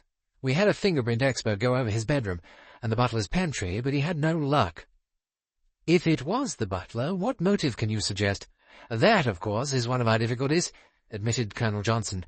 "The man might have been there with intent to steal, and Sir Bartholomew might have caught him out." Both Sir Charles and Mr. Satterthwaite remained courteously silent. Colonel Johnson himself seemed to feel that the suggestion lacked plausibility. "The fact of the matter is, one can only theorize. Once we got John Ellis under lock and key, and have found out who he is, and whether he's ever been through our hands before, well, the motive may be as clear as day." "You've been through Sir Bartholomew's papers, I suppose?" "Well, naturally, Sir Charles. We've given that side of the case every attention. I must introduce you to Superintendent Crossfield, who has charge of the case, a most reliable man. I pointed out to him, and he was quick to agree with me, that Sir Bartholomew's profession might have had something to do with the crime. A doctor knows many professional secrets. Sir Bartholomew's papers were all neatly filed and docketed. His secretary, Miss Linden, went through them with Crossfield." "And there was nothing?" "Nothing at all suggestive, Sir Charles." "Was anything missing from the house? Silver, jewellery, anything like that?" "Nothing whatsoever." "Who exactly was staying in the house?" I've got a list. Where is he?" I think Crossfield has it. You must meet Crossfield, as a matter of fact. I'm expecting him any minute now to report." As a bell went, "That's probably the man now." Superintendent Crossfield was a large, solid-looking man, rather slow of speech, but with a very keen blue eye. He saluted his superior officer and was introduced to the two visitors. It is possible that had Mr. Satterthwaite been alone, he would have found it hard to make Crossfield unbend. Crossfield didn't hold with gentlemen from London, amateurs coming down with ideas. Sir Charles, however, was a different matter. Superintendent Crossfield had a childish reverence for the glamour of the stage. He had twice seen Sir Charles act, and the excitement and rapture of seeing this hero of the footlights in a flesh-and-blood manner made him as friendly and loquacious as could be wished. "I saw you in London, sir, I did. I was up with the wife. Lord Aintree's Dilemma. That's what the play was. In the pit I was, and the house was crowded out. We had to stand 2 hours beforehand, but nothing else would do for the wife. I must see Sir Charles Cartwright in Lord Aintree's Dilemma, she said. At the Pall Mall Theatre it was." "Well," said Sir Charles, "I've retired from the stage now, as you know, but they still know my name at the Pall Mall." He took out a card and wrote a few words on it. "You give this to the people at the box office next time you and Mrs. Crossfield are having a jaunt to town, and they'll give you a couple of the best seats going." "I take that very kindly of you, Sir Charles, very kindly indeed. My wife will be all worked up when I tell her about this." After this, Superintendent Crossfield was as wax in the ex-actor's hands. "It's an odd case, sir. Never come across a case of nicotine poisoning before in all my experience. No more has our Dr. Davis. I always thought it was the kind of disease you got from over-smoking. To tell you the truth, so did I, sir. But the doctor says that the pure alkaloid is an odourless liquid, and that a few drops of it are enough to kill a man almost instantaneously." Sir Charles whistled. "Potent stuff, as you say, sir. And yet it's in common use, as you might say. Solutions are used to spray roses with, and of course it can be extracted from ordinary tobacco." "Roses?" said Sir Charles. "Now, where have I heard—" He frowned, and then shook his head. "Anything fresh to report, Crossfield?" asked Colonel Johnson. "Nothing definite, sir. We've had reports that our man Ellis has been seen at Durham, at Ipswich, at Balham, at Land's End, and a dozen other places. That's all got to be sifted out for what it's worth." He turned to the other two. "The moment a man's description is circulated as wanted, he's seen by someone all over England." "What is the man's description?" asked Sir Charles. Johnson took up a paper. "John Ellis, medium height, say 5'7", stoop slightly, grey hair, small side whiskers, dark eyes, husky voice, tooth missing in upper jaw, visible when he smiles, no special marks or characteristics." said Sir Charles. "Very nondescript, bar the side whiskers and the tooth, and the first will be off by now, and you can't rely on his smiling. The trouble is," said Crossfield, "that nobody observes anything. The difficulty I had in getting anything but the vaguest description out of the maze at the Abbey. It's always the same. I've had descriptions of one and the same man, and he's been called tall, thin, short, stout, medium height, thick-set, slender. Not 1 in 50 really uses their eyes properly." "You're satisfied in your own mind, Superintendent, that Ellis is the man. Why else did he bolt, sir? You can't get away from that." "That's the stumbling block," said Sir Charles thoughtfully. Crossfield turned to Colonel Johnson and reported the measures that were being taken. The colonel nodded approval, and then asked the superintendent for the list of inmates of the Abbey on the night of the crime. This was handed to the 2 new inquirers. It ran as follows: Martha Leckie, cook; Beatrice Church, upper housemaid; Doris Coker, under housemaid; Victoria Ball, between maid; Alice West, parlour maid; Violet Bassington, kitchen maid. Above have all been in service of deceased for some time and bear good character. Mrs. Leckie has been there for 15 years. Gladys Linden, secretary, 33, has been secretary to Sir Bartholomew Strange for 3 years, can give no information as to likely motive. Guests: Lord and Lady Eden, 187 Cadogan Square; Sir Jocelyn and Lady Campbell, 126 Harley Street; Miss Angela Sutcliffe, 28 Cantrell Mansions, SW3; Captain and Mrs. Dacres, 3 St. John's House, W1. Mrs. Dacres carries on business as Ambrosine Limited, Brook Street. Lady Mary and Miss Hermione Lytton Gore, Rose Cottage, Loomuth. Miss Muriel Wills, 5 Upper Cathcart Road, Tooting. Mr. Oliver Manders, Messrs. Spear and Ross, Old Broad Street, EC2. Said Sir Charles. The Tooting touch was omitted by the papers. I see young Manders was there too. That's by way of being an accident, sir, said Superintendent Crossfield. The young gentleman ran his car into a wall just by the Abbey, and Sir Bartholomew, who I understood was slightly acquainted with him, asked him to stay the night. Careless thing to do, said Sir Charles cheerfully. It was that, sir, said the superintendent. In fact, I fancy myself the young gentleman must have had 1 over the 8, as the saying goes. What made him ram the wall just where he did, I can't imagine if he was sober at the time. Just high spirits, I expect, said Sir Charles. Spirits it was, in my opinion, sir. Well, thank you very much, Superintendent. Any objection to our going and having a look at the Abbey, Colonel Johnson? Of course not, my dear sir, though I'm afraid you won't learn much more there than I can tell you. Anybody there? Only the domestic staff, sir, said Crossfield. The house party left immediately after the inquest, and Miss Linden has returned to Harley Street. We might perhaps see Dr. Davis, too, suggested Mr. Satterthwaite. Good idea. They obtained the doctor's address, and having thanked Colonel Johnson warmly for his kindness, they left. Chapter 3. Which of them? As they walked along the street, Sir Charles said, Any ideas, Satterthwaite? What about you? Asked Mr. Satterthwaite. He liked to reserve judgment until the last possible moment. Not so Sir Charles. He spoke emphatically. They're wrong, Satterthwaite. They're all wrong. They've got the butler on the brain. The butler's done a bunk, ergo the butler's the murderer. It doesn't fit. No, it doesn't fit. You can't leave that other death out of account. The one down at my place. You're still of the opinion that the two are connected? Mr. Satterthwaite asked the question, though he had already answered it in the affirmative, in his own mind. Man, they must be connected. Everything points to it. We've got to find the common factor. Someone who was present on both occasions. Yes, said Mr. Satterthwaite, and that's not going to be as simple a matter as one might think on the face of it. We've got too many common factors. Do you realize, Cartwright, that practically every person who was present at the dinner at your house was present here? Sir Charles nodded. Of course I realize that, but do you realize what deduction one can draw from it? I don't quite follow you, Cartwright. Dash it all, man, do you suppose that's coincidence? No, it was meant. Why are all the people who were at the first death present at the second? Accident? Not on your life. It was plan, design. Tolly's plan. Oh, said Mr. Satterthwaite. Yes, it's possible. It's certain. You didn't know Tolly as well as I did, Satterthwaite. He was a man who kept his own counsel, and a very patient man. In all the years I've known him, I've never known Tolly give utterance to a rash opinion or judgment. Look at it this way. Babington's murdered. Yes, murdered. I'm not going to hedge or mince terms. Murdered one evening in my house. Tolly ridicules me gently for my suspicions in the matter, but all the time he's got suspicions of his own. He doesn't talk about them, that's not his way. But quietly, in his own mind, he's building up a case. I don't know what he had to build upon. It can't, I think, be a case against any one particular person.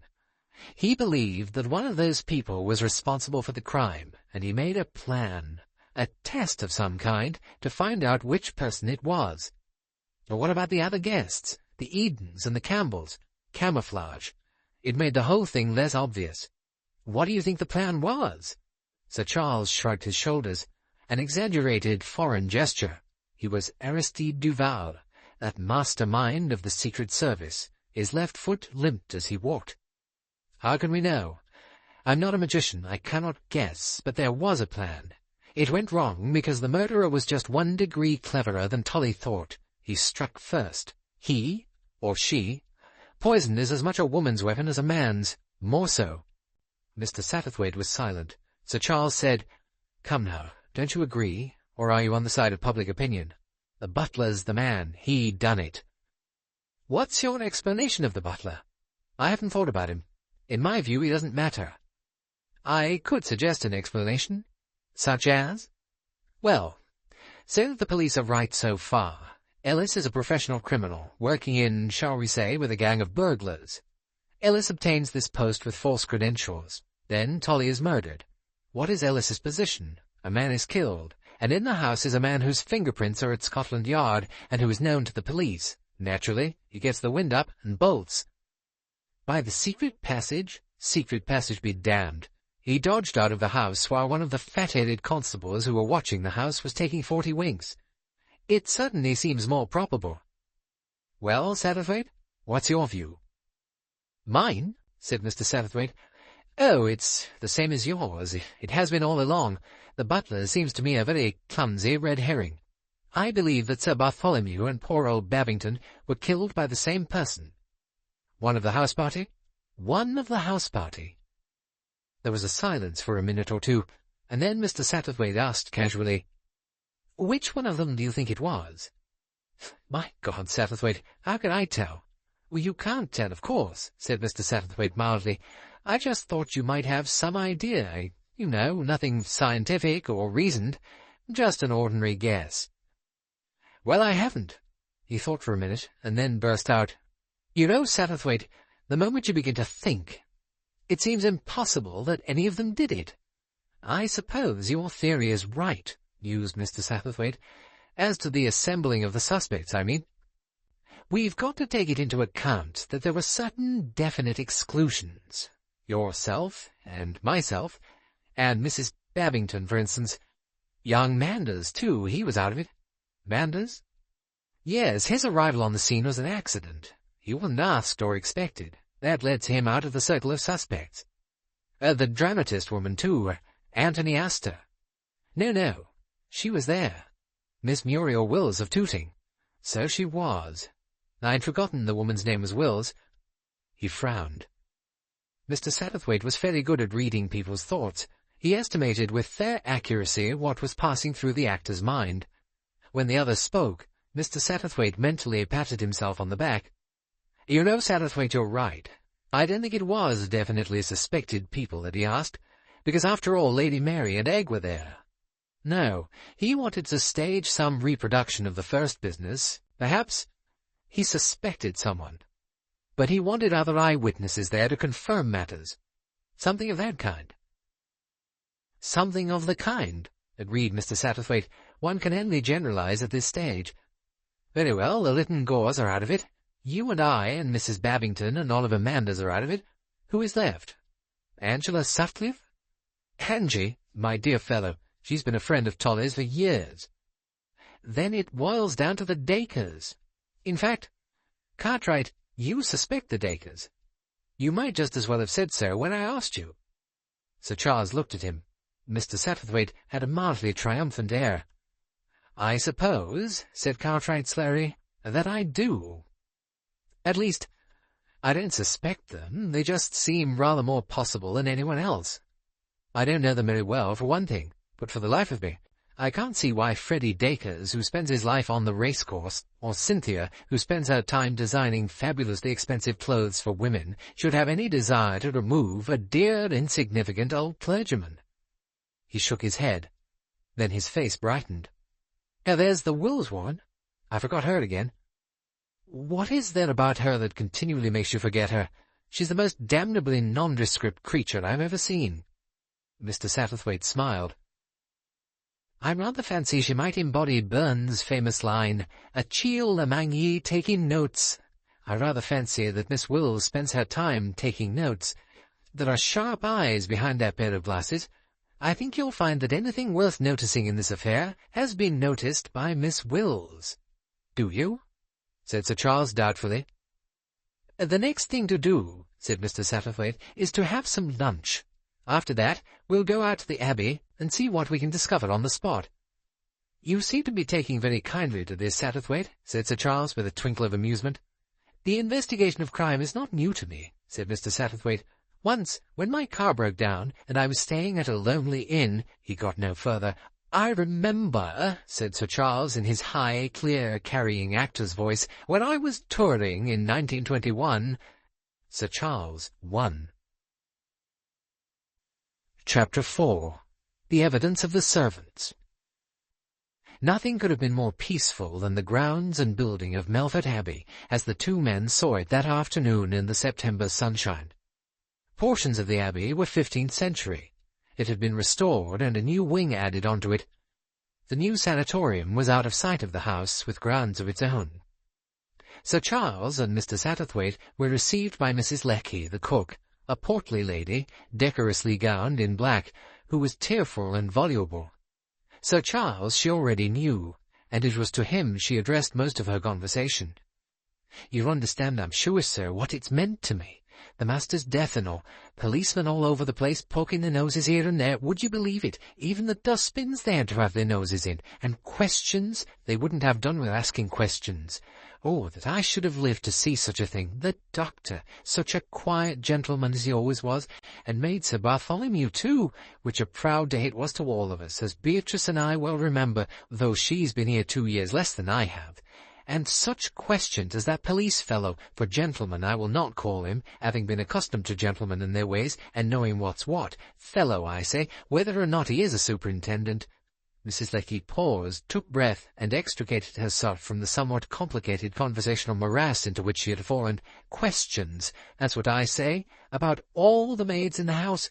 And good girls they are, every one of them. Not that I'd say that Doris gets up when she should do in the morning. I have to speak about it at least once a week. And Vicky, she's inclined to be impertinent. But there, with the young ones you can't expect the training. Their mothers don't give it to them nowadays. But good girls they are, and no police superintendent shall make me say otherwise. Yes, I said to him, you needn't think I'm going to say anything against my girls. They're good girls they are. And as to having anything to do with murder, why, it's downright wicked to suggest such a thing.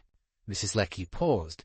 Mr. Ellis now, that's different. I don't know anything about Mr. Ellis, and I couldn't answer for him in any way, he having been brought from London and strange to the place while Mr. Baker was on holiday. The Baker? Asked Mr. Satterthwaite. Mr. Baker had been Sir Bartholomew's butler for the last 7 years, sir. He was in London most of the time, in Harley Street. You'll remember him, sir? She appealed to Sir Charles, who nodded. Sir Bartholomew used to bring him up here when he had a party, but he hadn't been so well in his health, so Sir Bartholomew said, and he gave him a couple of months' holiday, paid for him too, in a place near the sea down near Brighton. A real kind gentleman, the doctor was, and he took Mr. Ellis on temporary for the time being, and so, as I said to that superintendent, I can't say anything about Mr. Ellis, though from all he said himself, he seems to have been with the best families, and he certainly had a gentlemanly way with him. You didn't find anything unusual about him? Asked Sir Charles hopefully. Well, it sounds you're saying that, sir, because, if you know what I mean, I did, and I didn't.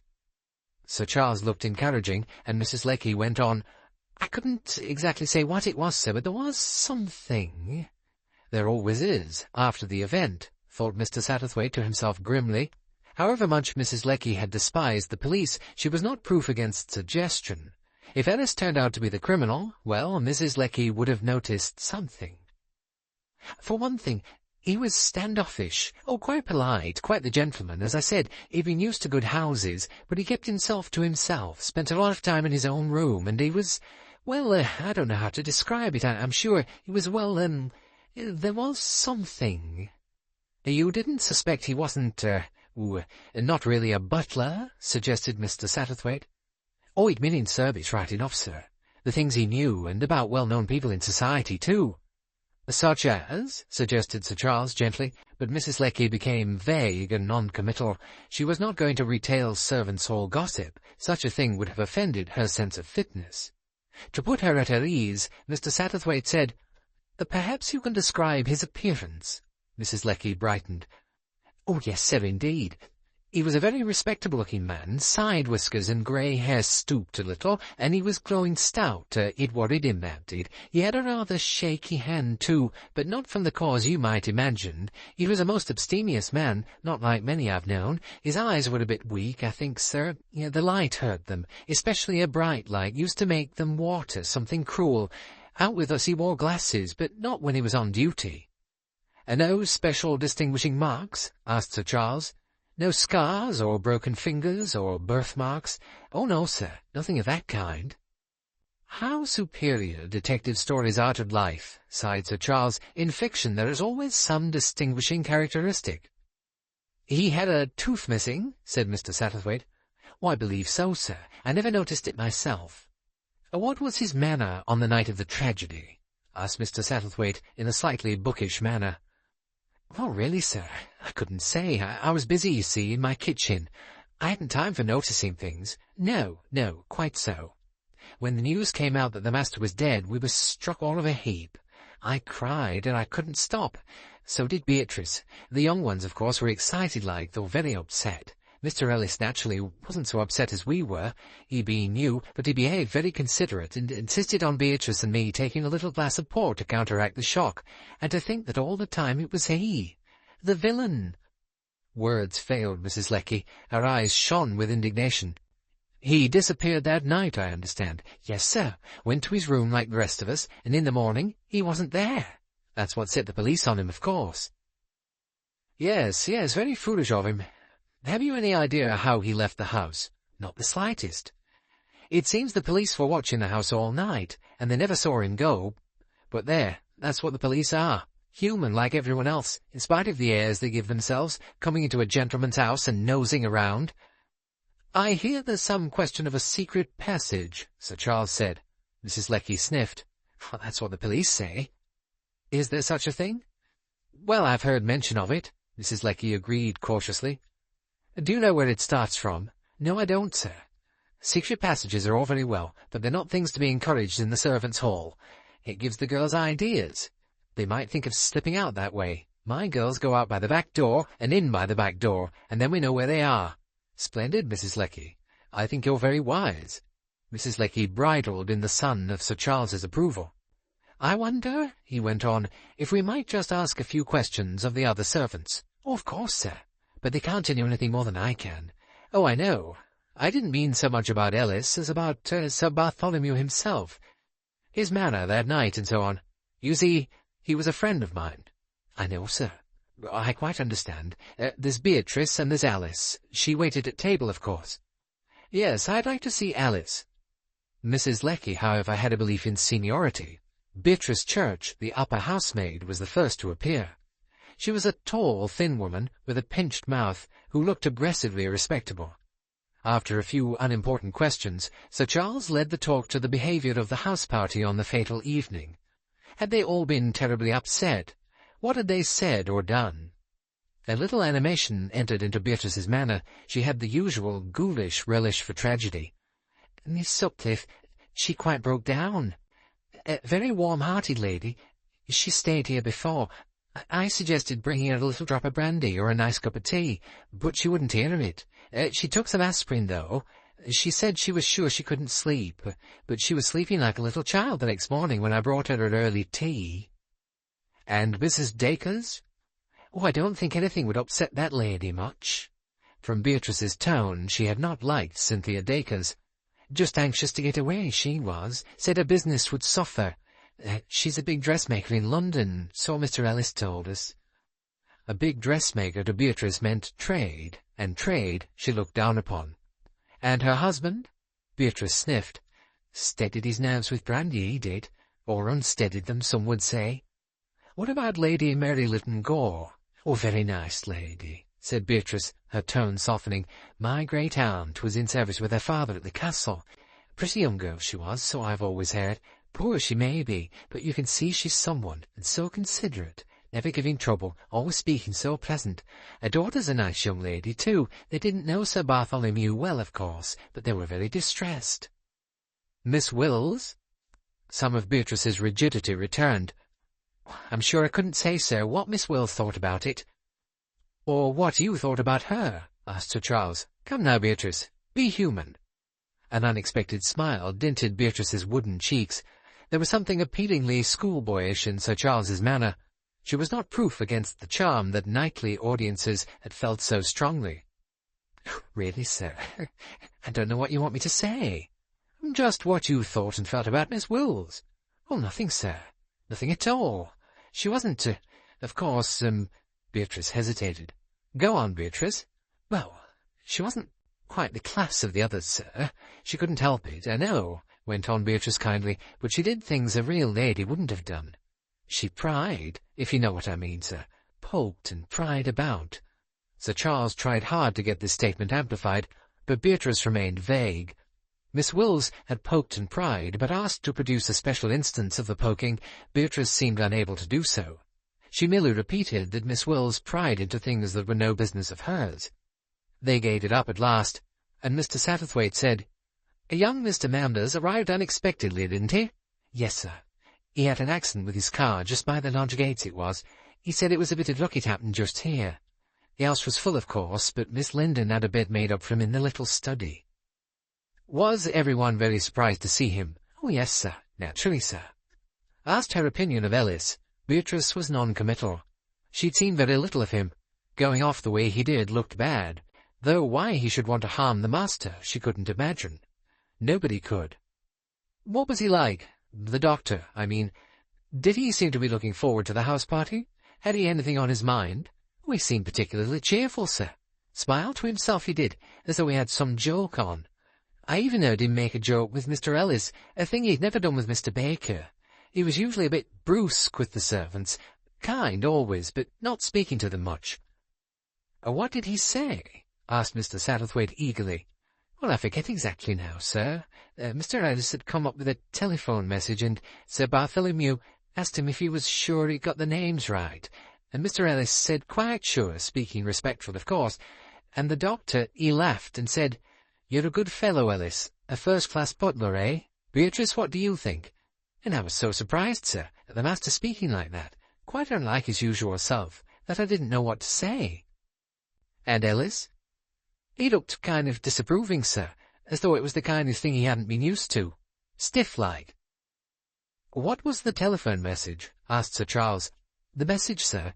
Oh, it was from the sanatorium about a patient who had arrived there and had stood the journey well. Do you remember the name? It was a queer name, sir. Beatrice hesitated. Mrs. Rushbridge? Something like that?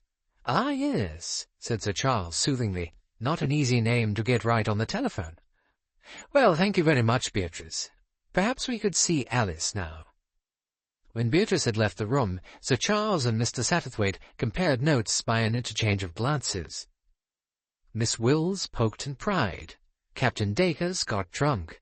Mrs. Dacres displayed no emotion. Anything there? Precious little. Very little indeed, agreed Mr. Satterthwaite. Let's pin our hopes on Alice. Alice was a demure, dark-eyed young woman of 30. She was only too pleased to talk. She herself didn't believe Mr. Ellis had anything to do with it. He was too much the gentleman. The police had suggested he was just a common crook. Alice was sure he was nothing of the sort. "You're quite certain he was an ordinary, honest-to-God butler?" asked Sir Charles. "Not ordinary, sir. He wasn't like any butler I've ever worked with before. He arranged the work different." "But you don't think he poisoned your master?" "Oh, sir, I don't see how he could have done. I was waiting at table with him, and he couldn't have put anything in the master's food without my seeing him." And the drink? He went round with the wine, sir. Sherry first, with the soup, then hock and claret. But what could he have done, sir? If there'd been anything in the wine, he'd have poisoned everybody. Or all those who took it. It's not as though the master had anything that nobody else had. The same thing with the port. All the gentlemen had port, and some of the ladies. The wine-glasses were taken out on a tray? Yes, sir. I held the tray, and Mr. Ellis put the glasses on it, and I carried the tray out to the pantry. And there they were, sir, when the police came to examine them. The port glasses were still on the table, and the police didn't find anything. You're quite sure that the doctor didn't have anything to eat or drink at dinner that nobody else had? Not that I saw, sir. In fact, I'm sure he didn't. Nothing that one of the guests gave him? Oh, no, sir. Do you know anything about a secret passage, Alice? One of the gardeners told me something about it. Comes out in the wood where there's some old walls and things tumbled down, but I've never seen any opening to it in the house. Ellis never said anything about it? Oh, no, sir. He wouldn't know anything about it, I'm sure. Who do you really think killed your master, Alice? Oh, I don't know, sir. I can't believe anyone did. I feel it must have been some kind of accident. Thank you, Alice. If it wasn't for the death of Babington, said Sir Charles as the girl left the room, we could make her the criminal. She's a good-looking girl, and she waited at table. No, it won't do. Babington was murdered. And anyway, Tolly never noticed good-looking girls. He wasn't made that way. But he was 55, said Mr. Satterthwaite thoughtfully. Why do you say that? It's the age a man loses his head badly about a girl, even if he hasn't done so before. Dash it all, Satterthwaite, I'm, getting on for 55. I know, said Satterthwaite. And before his gentle twinkling gaze, Sir Charles's eyes fell. Unmistakably, he blushed.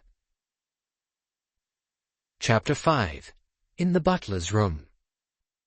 How about an examination of Ellis's room? Asked Mr. Satterthwaite, having enjoyed the spectacle of Sir Charles's blush to the full.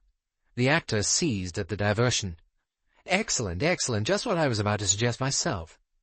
Of course, the police have already searched it thoroughly. The police? Aristide Duval waved the police away scornfully. Anxious to forget his momentary discomfiture, he flung himself with renewed vigor into his part. The police are blockheads, he said sweepingly. What have they looked for in Ellis's room? Evidences of his guilt. We shall look for evidences of his innocence, an entirely different thing. You're completely convinced of Ellis's innocence? If we're right about Babington, he must be innocent. Yes, besides— Mr. Satterthwaite did not finish his sentence. He had been about to say that if Ellis was a professional criminal who had been detected by Sir Bartholomew and had murdered him in consequence, the whole affair would become unbearably dull. Just in time, he remembered that Sir Bartholomew had been a friend of Sir Charles Cartwright's and was duly appalled by the callousness of the sentiments he had nearly revealed. At first sight, Ellis's room did not seem to offer much promise of discovery. The clothes in the drawers and hanging in the cupboard were all neatly arranged. They were well cut and bore different tailor's marks, clearly cast-offs given him in different situations. The underclothing was on the same scale. The boots were neatly polished and arranged on trees. Mr. Satterthwaite picked up a boot and murmured, "Nines, just so, nines." But since there were no footprints in the case, that didn't seem to lead anywhere. It seemed clear from its absence that Ellis had departed in his butler's kit, and Mr. Satterthwaite pointed out to Sir Charles that that seemed rather a remarkable fact. Any man in his senses would have changed into an ordinary suit. Yes, it's odd that.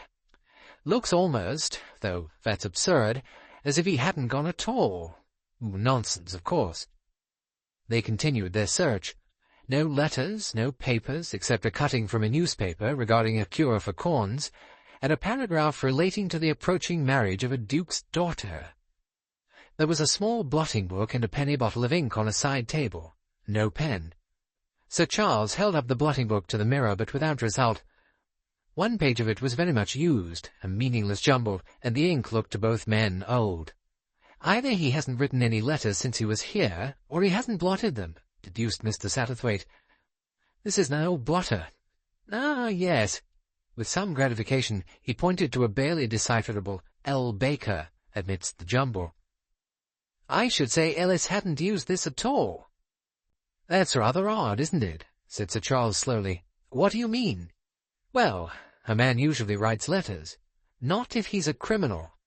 No, perhaps you're right. There must have been something fishy about him to make him bolt as he did. All we say is that he didn't murder Tolly." They hunted round the room, raising the carpet, looking under the bed. There was nothing anywhere except a splash of ink beside the fireplace. The room was disappointingly bare. They left it in a somewhat disconcerted fashion. Their zeal as detectives was momentarily damped. Possibly the thought passed through their minds that things were better arranged in books. They had a few words with the other members of the staff, scared-looking juniors in awe of Mrs. Leckie and Beatrice Church, but they elicited nothing further. Finally, they took their leave. "Well, Satterthwaite," said Sir Charles as they strolled across the park. Mr. Satterthwaite's car had been instructed to pick them up at the lodge. "Anything strike you? Anything at all?"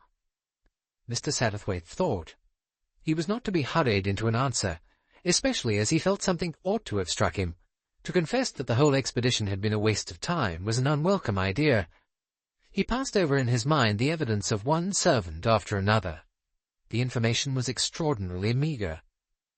As Sir Charles had summed it up just now, Miss Wills had poked and pried, Miss Sutcliffe had been very upset, Mrs. Dacres had not been upset at all, and Captain Dacres had got drunk. Very little there, unless Freddie Dacres' indulgence showed the deadening of a guilty conscience. But Freddie Dacres, Mr. Satterthwaite knew, quite frequently got drunk. "Well?" repeated Sir Charles impatiently. "Nothing," confessed Mr. Satterthwaite reluctantly. "Except, well, I think we are entitled to assume from the clipping we found that Ellis suffered from corns." Sir Charles gave a wry smile. "That seems quite a reasonable deduction. Does it get us anywhere?" Mr. Satterthwaite confessed that it did not. "The only other thing," he said, and then stopped. "Yes? Go on, man. Anything may help." "It struck me as a little odd, the way that Sir Bartholomew chaffed his butler. You know what the housemaid told us. It seems somehow uncharacteristic." "It was uncharacteristic," said Sir Charles with emphasis. "I knew Tully well, better than you did, and I can tell you that he wasn't a facetious sort of man. He'd never have spoken like that unless for some reason he wasn't quite normal at the time. You're right, Satterthwaite. That is a point. Now, where does it get us?"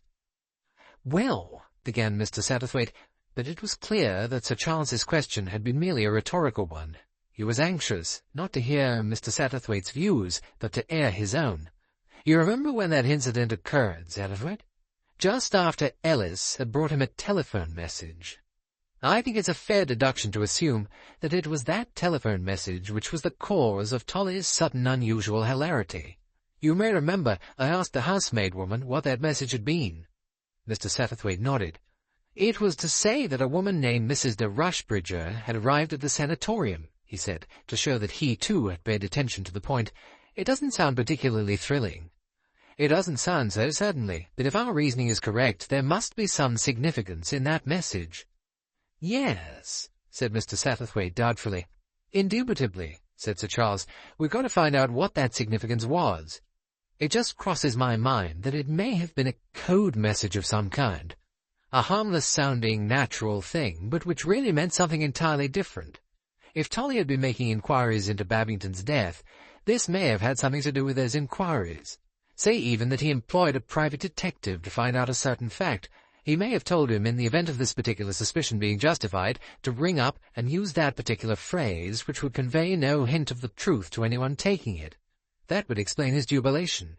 It might explain his asking Ellis if he was sure of the name, he himself knowing well there was no such person, really.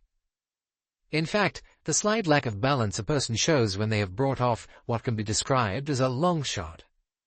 "You think there's no such person as Mrs. de Rushbridger?"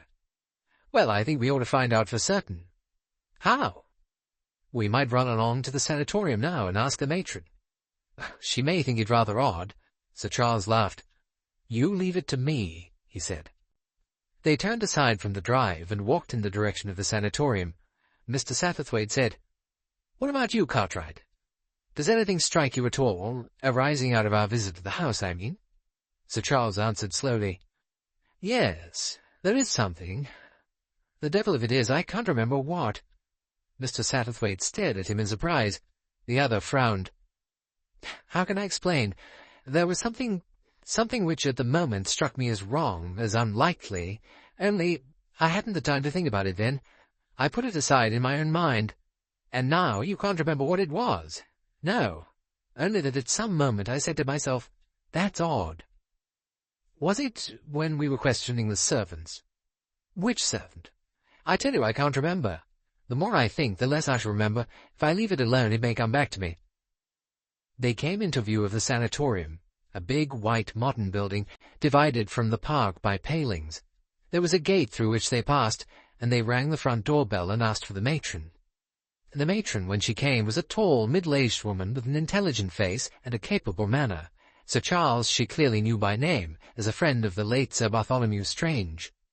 Sir Charles explained that he had just come back from abroad, had been horrified to hear of his friend's death and of the terrible suspicions entertained, and had been up to the house to learn as many details as he could.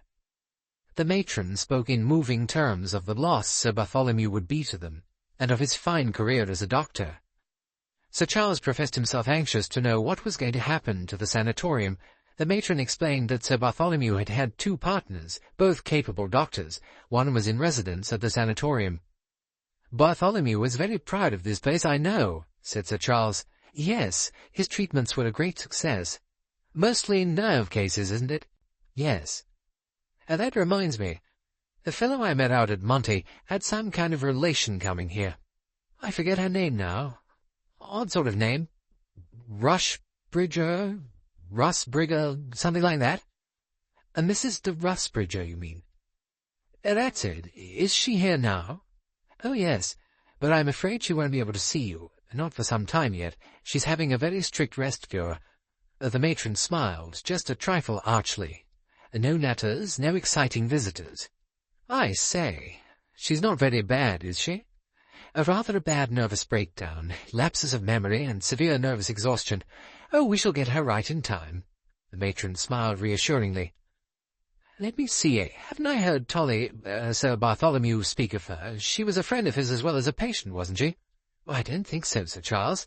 At least the doctor never said so. She has recently arrived from the West Indies.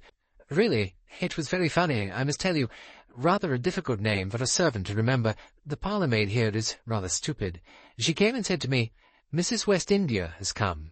And, of course, I suppose Rushbridger does sound rather like West India, but it was rather a coincidence, her having just come from the West Indies." Rather. Most amusing. Her husband over too?" "He's still out there." "Ah, quite.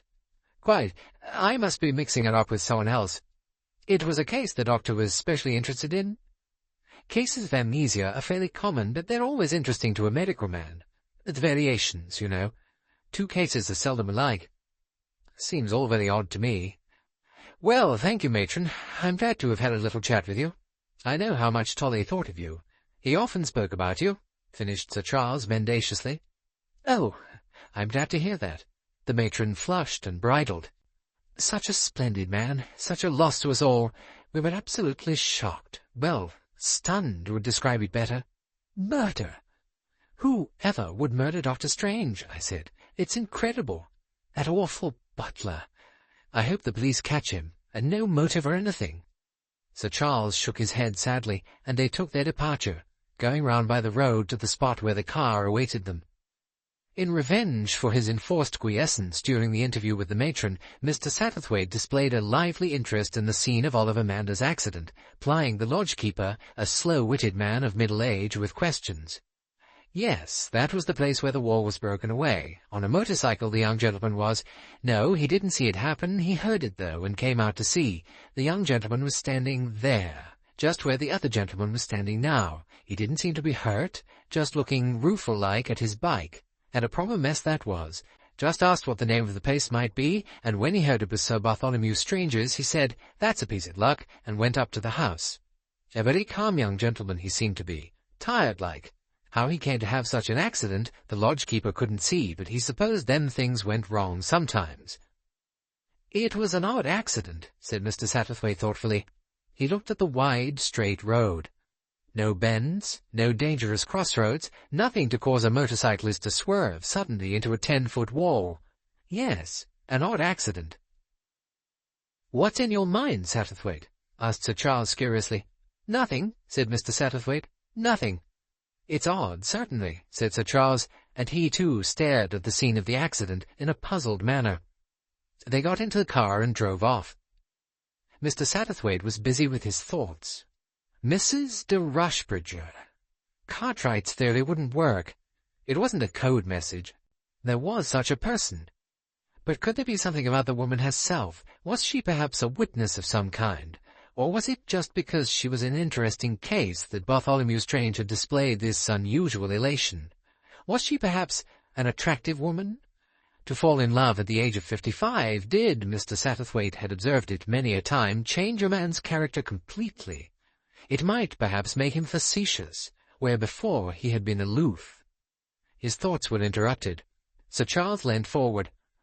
"Satterthwaite," he said, "do you mind if we turn back?"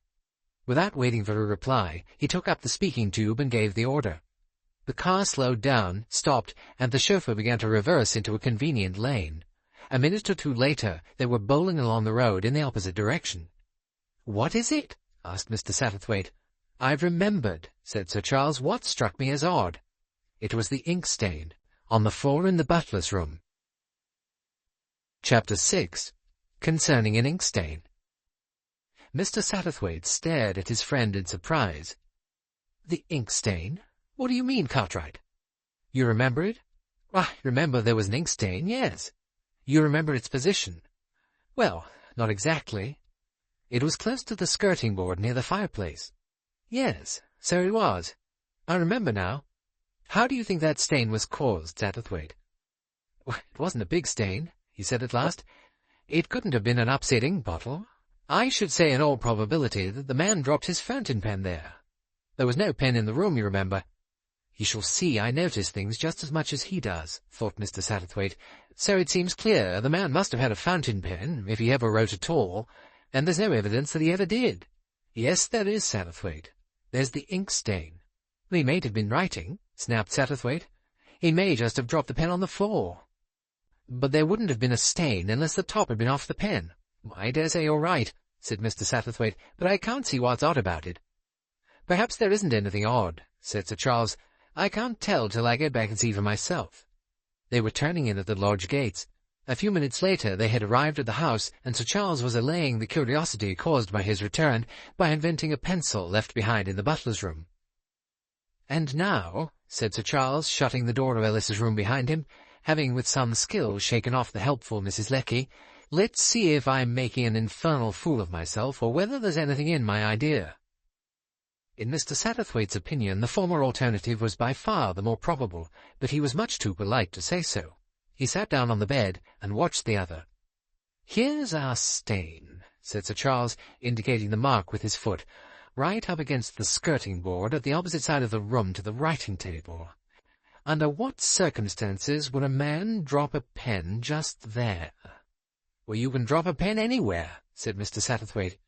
"You can hurl it across the room, of course," agreed Sir Charles, "but one doesn't usually treat one's pen like that."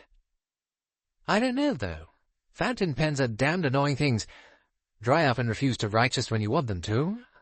Perhaps that's the solution of the matter. Ellis lost his temper, said damn the thing, and hurled it across the room." "I think there are plenty of explanations," said Mr. Satterthwaite. "He may simply have laid the pen on the mantelpiece and it rolled off."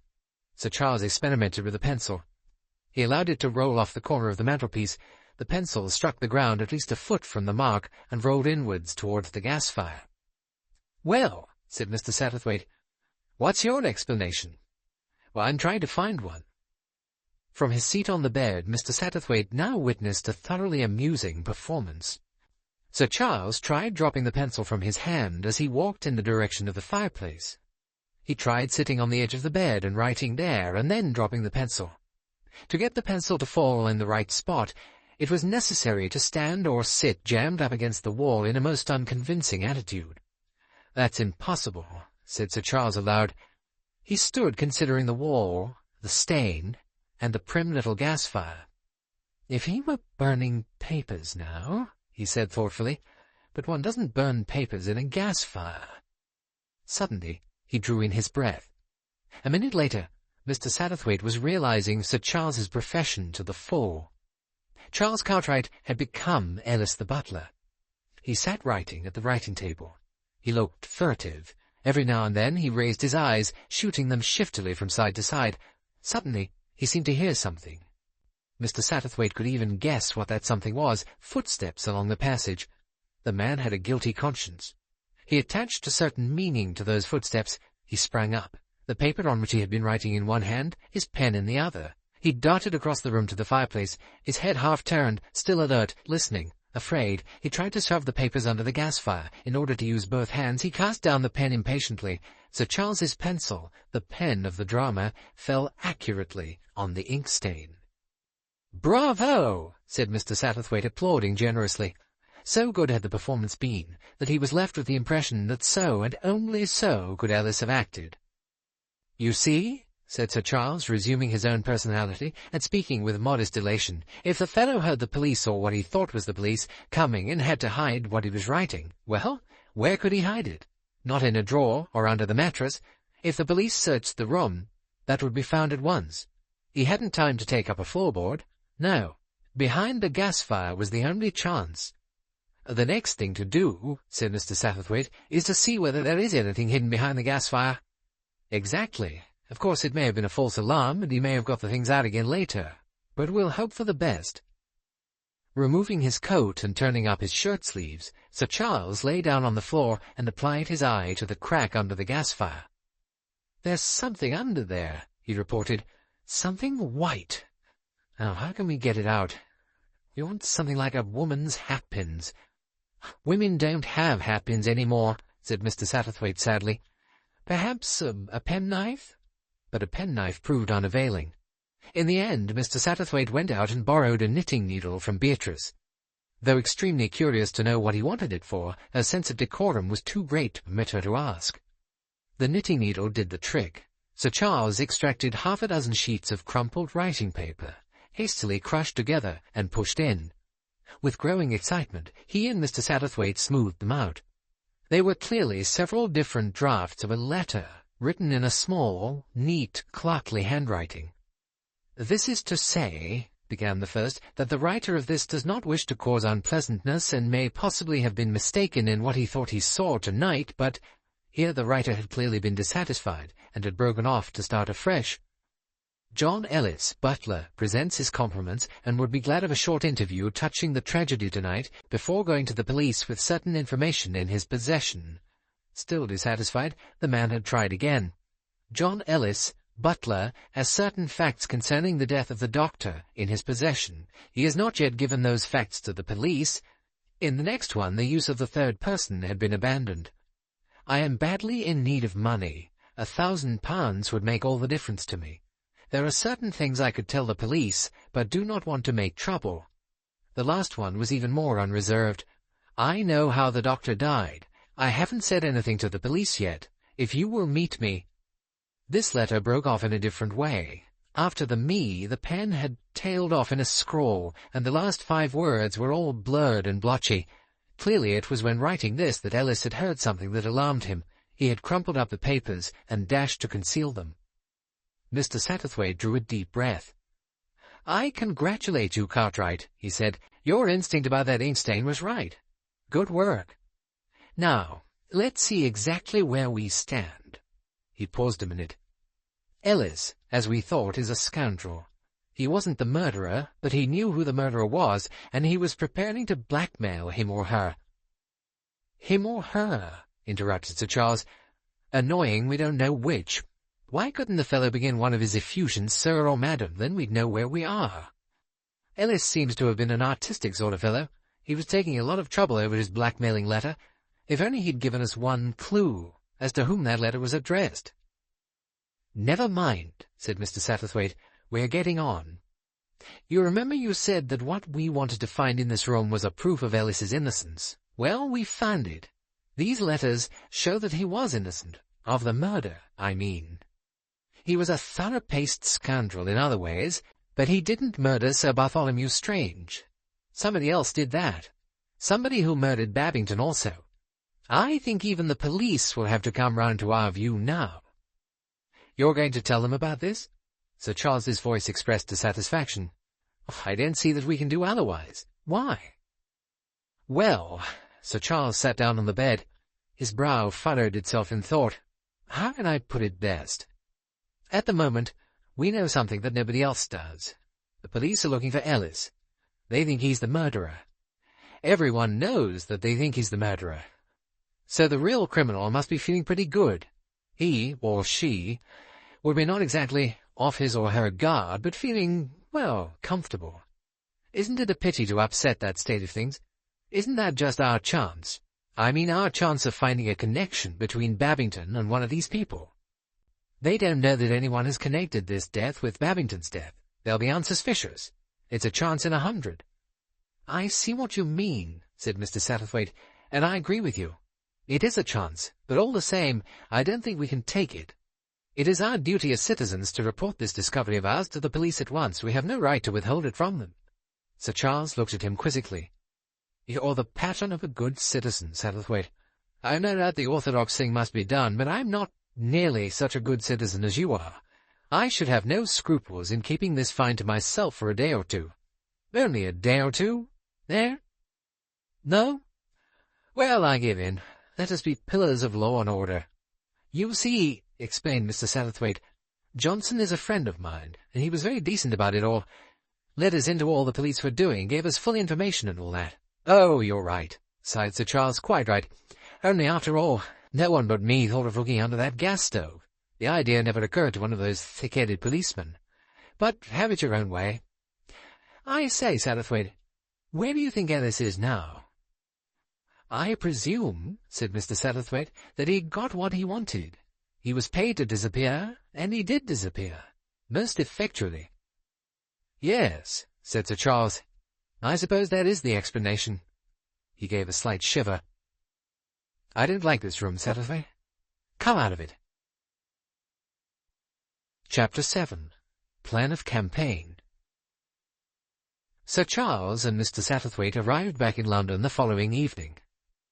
The interview with Colonel Johnson had had to be very tactfully conducted.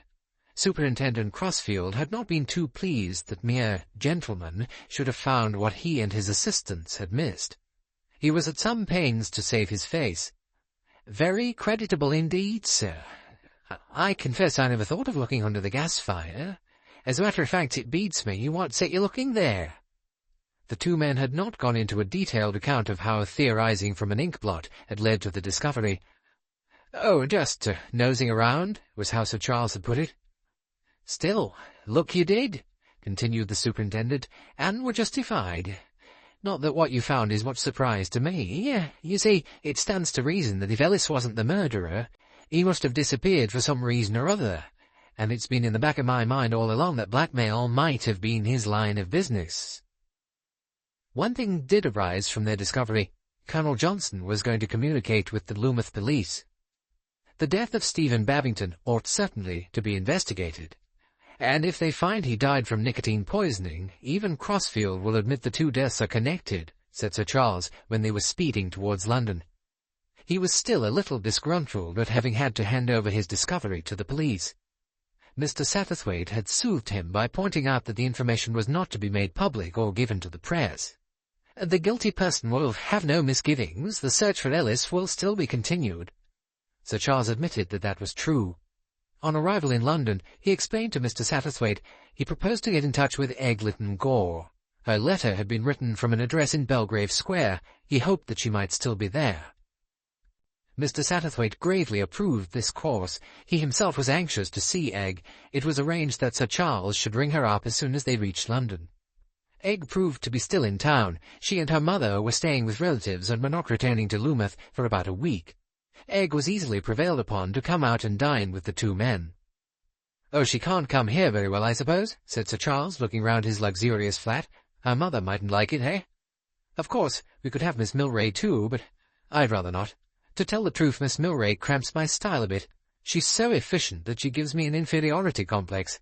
Mr. Satterthwaite suggested his house. In the end, it was arranged to dine at the Berkeley. Afterwards, if Egg liked, they could adjourn elsewhere. Mr. Satterthwaite noticed at once that the girl was looking thinner. Her eyes seemed larger and more feverish, her chin more decided. She was pale and had circles under her eyes, but her charm was as great as ever, her childish eagerness just as intense. She said to Sir Charles, "I knew you'd come." Her tone implied, "Now that you've come, everything will be all right." Mr. Satterthwaite thought to himself, "But she wasn't sure he'd come. She wasn't sure at all. She's been on tenterhooks. She's been fretting herself to death." And he thought, "Doesn't the man realize? Actors are usually vain enough. Doesn't he know the girl's head over heels in love with him?" It was, he thought, an odd situation. That Sir Charles was overwhelmingly in love with the girl he had no doubt whatever. She was equally in love with him, and the link between them, the link to which each of them clung frenziedly, was a crime, a double crime of a revolting nature. During dinner little was said. Sir Charles talked about his experiences abroad. Egg talked about Loomuth. Mr. Satterthwaite encouraged them both whenever the conversation seemed likely to flag. When dinner was over, they went to Mr. Satterthwaite's house. Mr. Satterthwaite's house was on Chelsea Embankment. It was a large house and contained many beautiful works of art. There were pictures, sculpture, Chinese porcelain, prehistoric pottery, ivories, miniatures, and much genuine Chippendale and Hepplewhite furniture. It had an atmosphere about it of mellowness and understanding. Egg Lytton Gore saw nothing, noticed nothing. She flung off her evening coat onto a chair and said, "At last. Now, tell me all about it." She listened with vivid interest while Sir Charles narrated their adventures in Yorkshire, drawing in her breath sharply when he described the discovery of the blackmailing letters. "What happened after that we can only conjecture," finished Sir Charles. "Presumably Ellis was paid to hold his tongue, and his escape was facilitated." But Egg shook her head. "Oh, no," she said. "Don't you see? Ellis is dead." Both men were startled, but Egg reiterated her assertion. "Of course he's dead. That's why he's disappeared so successfully, that no one can find a trace of him. He knew too much, and so he was killed. Ellis is the third murder." Although neither of the two men had considered the possibility before, they were forced to admit that it did not entirely ring false. "But look here, my dear girl," argued Sir Charles, "it's all very well to say Ellis is dead. Where's the body? There's 12 stone or so of solid butler to be accounted for." "Well, I don't know where the body is," said Egg. "There must be lots of places." "Hardly," murmured Mr. Satterthwaite. "Hardly." "Lots," reiterated Egg. "Let me see." She paused for a moment. "Attics? There are masses of attics that no one ever goes into. He's probably in a trunk in the attic." "Rather unlikely," said Sir Charles, "but possible, of course. It might evade discovery for a time." It was not Egg's way to avoid unpleasantness. She dealt immediately with the point in Sir Charles's mind. "Smell goes up, not down. You've noticed a decaying body in the cellar much sooner than the attic. And anyway, for a long time, people would think it was a dead rat. If your theory were correct, it would point definitely to a man as the murderer. A woman couldn't drag a body around the house. In fact, it would be a pretty good feat for a man. Well, there are other possibilities. There's a secret passage there, you know. Miss Sutcliffe told me so, and Sir Bartholomew told me he would show it to me. The murderer might have given Ellis the money and shown him the way to get out of the house, gone down the passage with him, and killed him there. A woman could do that. She could stab him or something from behind. Then she'd leave the body there and go back, and no one would ever know." Sir Charles shook his head doubtfully, but he no longer disputed Egg's theory. Mr. Satterthwaite felt sure that the same suspicion had come to him for a moment in Ellis's room when they had found the letters. He remembered Sir Charles's little shiver. The idea that Ellis might be dead had come to him then. Mr. Satterthwaite thought, "If Ellis is dead, then we're dealing with a very dangerous person." Yes, a very dangerous person. And suddenly he felt a cold chill of fear down his spine. A person who had killed 3 times wouldn't hesitate to kill again. They were in danger, all 3 of them, Sir Charles and Egg and he. If they found out too much, He was recalled by the sound of Sir Charles's voice. "There's one thing I didn't understand in your letter, Egg. You spoke of Oliver Manders being in danger, of the police suspecting him. I can't see that they attached the least suspicion to him." It seemed to Mr. Satterthwaite that Egg was very slightly discomposed. He even fancied that she blushed. "Aha!" said Mr. Satterthwaite to himself. "Let's see how you get out of this, young lady." "It was silly of me," said Egg. "I got confused. I thought that Oliver arriving as he did, with what might have been a trumped-up excuse, well, I thought the police were sure to suspect him." Sir Charles accepted the explanation easily enough. "Yes," he said. "I see." Mr. Satterthwaite spoke. "Was it a trumped-up excuse?" he said. Egg turned on him. "What do you mean?" "It was an odd sort of accident," said Mr. Satterthwaite. "I thought if it was a trumped-up excuse, you might know." Egg shook her head. "I don't know. I never thought about it. But why should Oliver pretend to have an accident if he didn't?" "He might have had reasons," said Sir Charles, "quite natural ones." He was smiling at her. Egg blushed crimson. "Oh, no," she said. "No." Sir Charles sighed. It occurred to Mr. Satterthwaite that his friend had interpreted that blush quite wrongly. Sir Charles seemed a sadder and older man when he spoke again. "Well," he said, "if our young friend is in no danger, where do I come in?" Egg came forward quickly and caught him by the coat sleeve. "You're not going away again. You're not going to give up. You're going to find out the truth. The truth. I don't believe anybody but you could find out the truth. You can. You will." She was tremendously in earnest. The waves of her vitality seemed to surge and eddy in the old-world air of the room.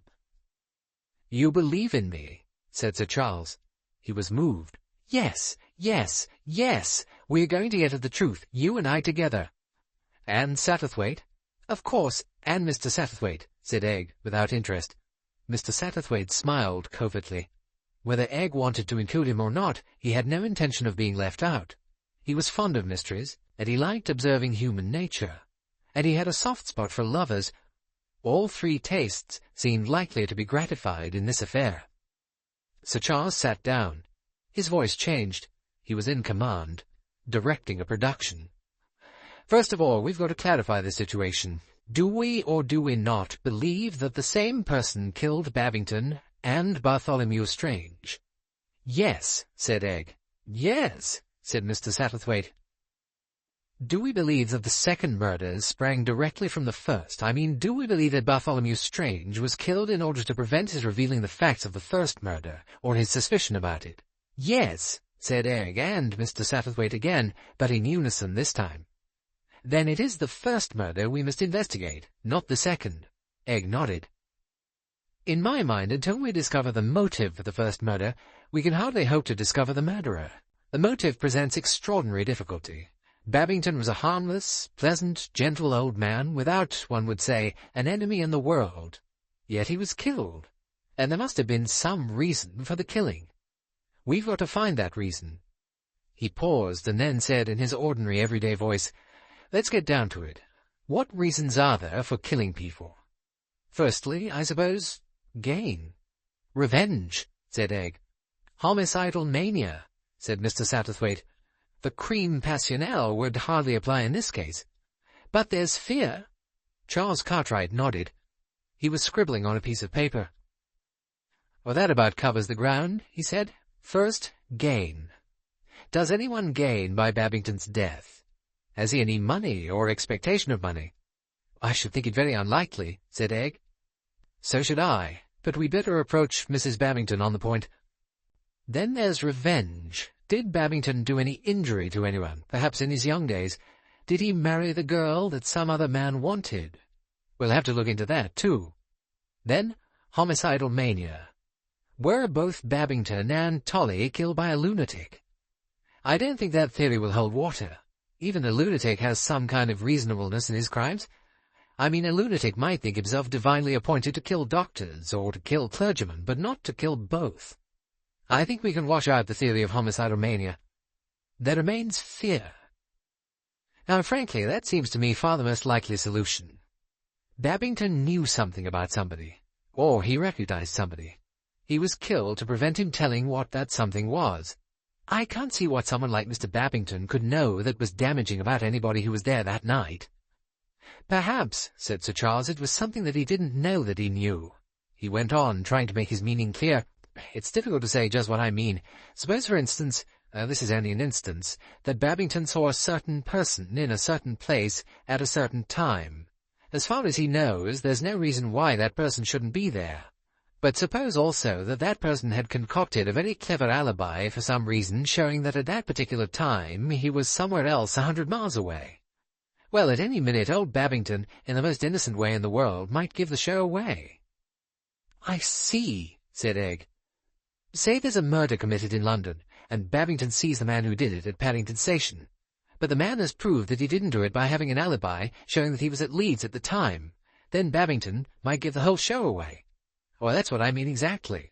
Of course, that's only an instance. It might be anything. Someone he saw that evening whom he'd known under a different name." "It might be something to do with a marriage," said Egg. "Clergymen do lots of marriages. Somebody who'd committed bigamy." "Or it might have to do with a birth or a death," suggested Mr. Satterthwaite. "It's a very wide field," said Egg, frowning. "We'll have to get at it the other way. Work back from the people who were there. Let's make a list. Who was at your house? And who was at Sir Bartholomew's?" She took the paper and pencil from Sir Charles. "The Dacres. They were at both. That woman like a wilted cabbage, what's her name? Wills. Miss Sutcliffe?" "You can leave Angela out of it," said Sir Charles. "I've known her for years." Egg frowned mutinously. "We can't do that sort of thing," she said. "Leave people out because we know them. We've got to be businesslike. Besides, I don't know anything about Angela Sutcliffe. She's just as likely to have done it as anyone else as far as I can see. More likely. All actresses have pasts. I think on the whole, she's the most likely person." She gazed defiantly at Sir Charles. There was an answering spark in his eyes. "Well, in that case, we mustn't leave out Oliver Manders." "How could it be Oliver? He'd met Mr. Babington ever so many times before. He was at both places, and his arrival is a little open to suspicion." "Very well," said Egg. She paused and then added, "In that case, I'd better put down Mother and myself as well. That makes 6 suspects. I don't think we'll do it properly, or not at all." Her eyes flashed. Mr. Satterthwaite made peace by offering refreshment. He rang for drinks. Sir Charles strolled off into a far corner to admire a head of Negro sculpture. Egg came over to Mr. Satterthwaite and slipped a hand through his arm. "Stupid of me to have lost my temper," she murmured. "I am stupid. But why should the woman be accepted? Why is he so keen she should be? Oh, dear. Why the devil am I so disgustingly jealous?" Mr. Satterthwaite smiled and patted her hand. "Jealousy never pays, my dear," he said. "If you feel jealous, don't show it. By the way, did you really think young Manders might be suspected?" Egg grinned, a friendly, childish grin. "Of course not. I put that in so as not to alarm the man." She turned her head. Sir Charles was still moodily studying the Negro sculpture. "You know, I didn't want him to think I really have a passion for Oliver, because I haven't. How difficult everything is. He's gone back now to his bless you, my children attitude. I don't want that at all." "Have patience," counselled Mr. Satterthwaite. "Everything comes right in the end, you know." "I'm not patient," said Egg. "I want to have things at once, or even quicker." Mr. Satterthwaite laughed, and Sir Charles turned and came towards them. As they sipped their drinks, they arranged a plan of campaign. Sir Charles should return to Crow's Nest, for which he had not yet found a purchaser. Egg and her mother would return to Rose Cottage rather sooner than they had meant to do. Mrs. Babington was still living in Loomuth. They would get what information they could from her, and then proceed to act upon it. "We'll succeed," said Egg. "I know we'll succeed." She leaned forward to Sir Charles, her eyes glowing. She held out her glass to touch his. "Drink to our success," she commanded. Slowly, very slowly, his eyes fixed on hers. He raised his glass to his lips. "To success," he said, "and to the future." Third Act. Discovery. Chapter 1. Mrs. Babington. Mrs. Babington had moved into a small fisherman's cottage not far from the harbour. She was expecting a sister home from Japan in about 6 months. Until her sister arrived, she was making no plans for the future. the cottage chanced to be vacant, and she took it for 6 months. She felt too bewildered by her sudden loss to move away from Loomuth. Stephen Babington had held the living of St. Petrock, Loomuth, for 17 years. They had been on the whole 17 happy and peaceful years, in spite of the sorrow occasioned by the death of her son Robin. Of her remaining children, Edward was in Ceylon, Lloyd was in South Africa, and Stephen was third officer on the Angolia. They wrote frequently and affectionately, but they could offer neither a home nor companionship to their mother. Margaret Babington was very lonely. Not that she allowed herself much time for thinking. She was still active in the parish. The new vicar was unmarried, and she spent a good deal of time working in the tiny plot of ground in front of her cottage. She was a woman whose flowers were part of her life. She was working there one afternoon when she heard the latch of the gate click, and looked up to see Sir Charles Cartwright and Egg Lytton Gore. Margaret was not surprised to see Egg. She knew that the girl and her mother were due to return shortly, but she was surprised to see Sir Charles. Rumour had insisted that he had left the neighbourhood for good. There had been paragraphs copied from other papers about his doings in the south of France. There had been a board to be sold stuck up in the garden of Crow's Nest. No one had expected Sir Charles to return, yet return he had. Mrs. Babington shook the untidy hair back from her hot forehead and looked ruefully at her earth-stained hands. "I'm not fit to shake hands," she said. "I ought to garden in gloves, I know. I do start in them sometimes, but I always tear them off sooner or later. One can feel things so much better with bare hands." She led the way into the house. The tiny sitting-room had been made cosy with chintz. There were photographs and bowls of chrysanthemums. "It's a great surprise seeing you, Sir Charles. I thought you had given up Crow's Nest for good." "I thought I had," said the actor frankly. "But sometimes, Mrs. Babington, our destiny is too strong for us." Mrs. Babington did not reply. She turned towards Egg, but the girl forestalled the words on her lips. "Look here, Mrs. Babington, this isn't just a call. Sir Charles and I have got something very serious to say, only I should hate to upset you." Mrs. Babington looked from the girl to Sir Charles. Her face had gone rather grey and pinched. "First of all," said Sir Charles, "I would like to ask you if you have had any communication from the Home Office." Mrs. Babington bowed her head. "I see. Well, perhaps that makes what we're about to say easier." "Is that what you've come about? This exhumation order?" "Yes, it is. I'm afraid it must be very distressing to you." She softened to the sympathy in his voice. "Perhaps I do not mind as much as you think. To some people the idea of exhumation is very dreadful. Not to me. It is not the dead clay that matters. My dear husband is elsewhere, at peace, where no one can trouble his rest. No, it is not that. It is the idea that is a shock to me. The idea, a terrible one, that Stephen did not die a natural death. It seems so impossible. Utterly impossible. I'm afraid it must seem so to you. It did to me, to us at first." "What do you mean at first, Sir Charles?" "Because the suspicion crossed my mind on the evening of your husband's death, Mrs. Babington. Like you, however, it seemed to me so impossible that I put it aside." "I thought so too," said Egg. "You too?" Mrs. Babington looked at her wonderingly. "You thought someone could have killed Stephen?" The incredulity in her voice was so great that neither of her visitors knew quite how to proceed. At last Sir Charles took up the tale. "As you know, Mrs. Babington, I went abroad. When I was in the south of France, I read in the paper of my friend Bartholomew Strange's death in almost exactly similar circumstances. I also got a letter from Miss Lytton Gore." Egg nodded. "I was there, you know, staying with him at the time. Mrs. Babington, it was exactly the same. Exactly. He drank some port, and his face changed, and, well, it was just the same. He died 2 or 3 minutes later." Mrs. Babington shook her head slowly. "I can't understand it. Stephen, Sir Bartholomew, a kind and clever doctor, who could want to harm either of them? It must be a mistake." "Sir Bartholomew was proved to have been poisoned, remember," said Sir Charles. "Then it must be the work of a lunatic." Sir Charles went on. "Mrs. Babington, I want to get to the bottom of this. I want to find out the truth.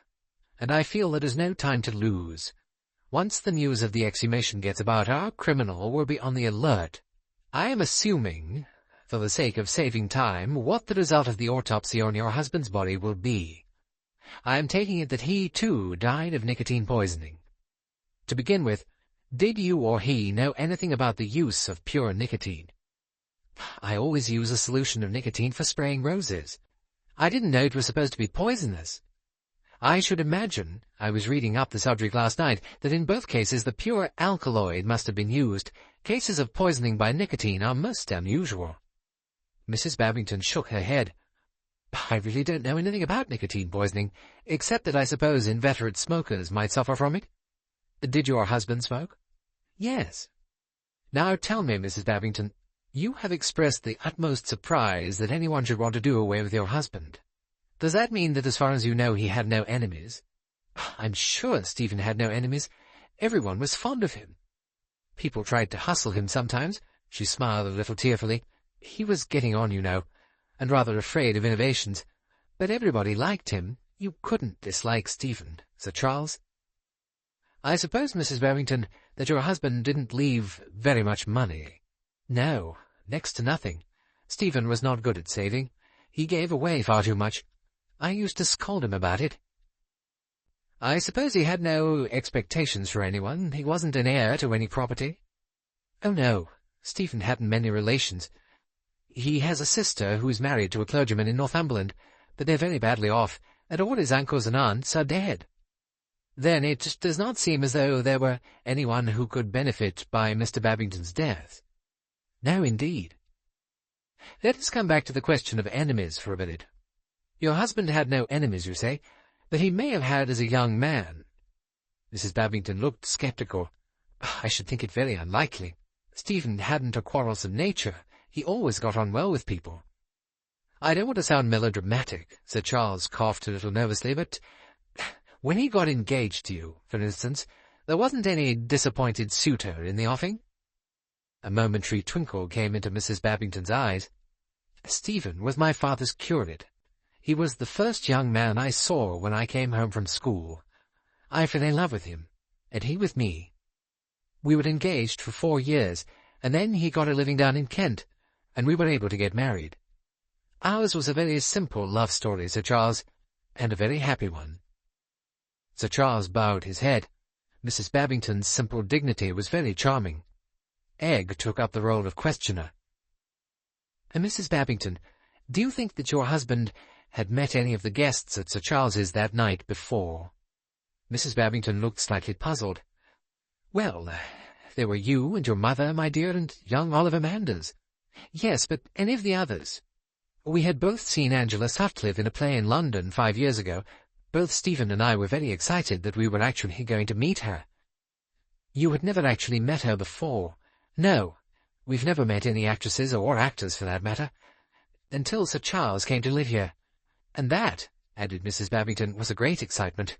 I don't think Sir Charles knows what a wonderful thing it was to us. Quite a breath of romance in our lives. You hadn't met Captain and Mrs. Dacres? Was he the little man and the woman with the wonderful clothes? Yes. No, nor the other woman, the one who wrote plays. Poor thing, she looked rather out of it, I thought. You're sure you'd never seen any of them before? I'm quite sure I hadn't. And so I'm fairly sure Stephen hadn't either. You see, we do everything together. And Mr. Babington didn't say anything to you, anything at all, persisted Egg, about the people you were going to meet, or about them when he saw them? Nothing beforehand, except that he was looking forward to an interesting evening. And when we got there, well, there wasn't much time. Her face twisted suddenly. Sir Charles broke in quickly. You must forgive us badgering you like this, but you see, we feel that there must be something. If only we could get at it. There must be some reason for an apparently brutal and meaningless murder. I see that, said Mrs. Babington. If it was murder, there must be some reason. But I don't know. I can't imagine what that reason could be. There was silence for a minute or two. Then Sir Charles said, Can you give me a slight biographical sketch of your husband's career? Mrs. Babington had a good memory for dates. Sir Charles's final notes ran thus. Stephen Babington, born Islington, Devon, 1868, educated St. Paul's School and Oxford, ordained deacon and received a title to the parish of Hoxton, 1891, priested, 1892, was curate, Islington, Surrey, to Reverend Vernon Lorimer, 1894 to 1899, married Margaret Lorimer, 1899, and presented to the living of Gilling, Kent, transferred to living of St. Petrock, Loomuth, 1916. "Well, that gives us something to go upon," said Sir Charles. "Our best chance seems to me the time during which Mr. Babington was vicar of St. Mary's, Gilling. His earlier history seems rather far back to concern any of the people who were at my house that evening." Mrs. Babington shuddered. "Do you really think that one of them—" "I don't know what to think," said Sir Charles. "Bartholomew saw something, or guessed something, and Bartholomew Strange died the same way, and 7, said Egg, of these people were also present. One of them must be guilty." "But why?" cried Mrs. Babington. "Why? What motive could there be for anyone killing Stephen?" "That," said Sir Charles, "is what we are going to find out." Chapter 2. Lady Mary. Mr. Satterthwaite had come down to Crow's Nest with Sir Charles. Whilst his host and Egglet and Gore were visiting Mrs. Babington, Mr. Satterthwaite was having tea with Lady Mary. Lady Mary liked Mr. Satterthwaite. For all her gentleness of manner, she was a woman who had very definite views on the subject of whom she did or did not like. Mr. Satterthwaite sipped China tea from a Dresden cup, and ate a microscopic sandwich, and chatted. On his last visit, they had found many friends and acquaintances in common. Their talk today began on the same subject, but gradually drifted into more intimate channels. Mr. Satterthwaite was a sympathetic person. He listened to the troubles of other people and did not intrude his own. Even on his last visit, it had seemed natural to Lady Mary to speak to him of her preoccupation with her daughter's future. She talked now as she would have talked to a friend of many years' standing. "Egg is so headstrong," she said. "She flings herself into a thing heart and soul. You know, Mr. Satterthwaite, I do not like the way she is, mixing herself up in this distressing business. Egg would laugh at me, I know, but it doesn't seem to be ladylike." She flushed as she spoke. Her brown eyes, gentle and ingenuous, looked with childish appeal at Mr. Satterthwaite. "I know what you mean," he said. "I confess that I don't quite like it myself. I know that it's simply an old-fashioned prejudice. But there it is. All the same," he twinkled at her, "we can't expect young ladies to sit at home and sew and shudder at the idea of crimes of violence in these enlightened days." "I don't like to think of murder," said Lady Mary. "I never dreamed that I should be mixed up in anything of that kind. It was dreadful," she shivered.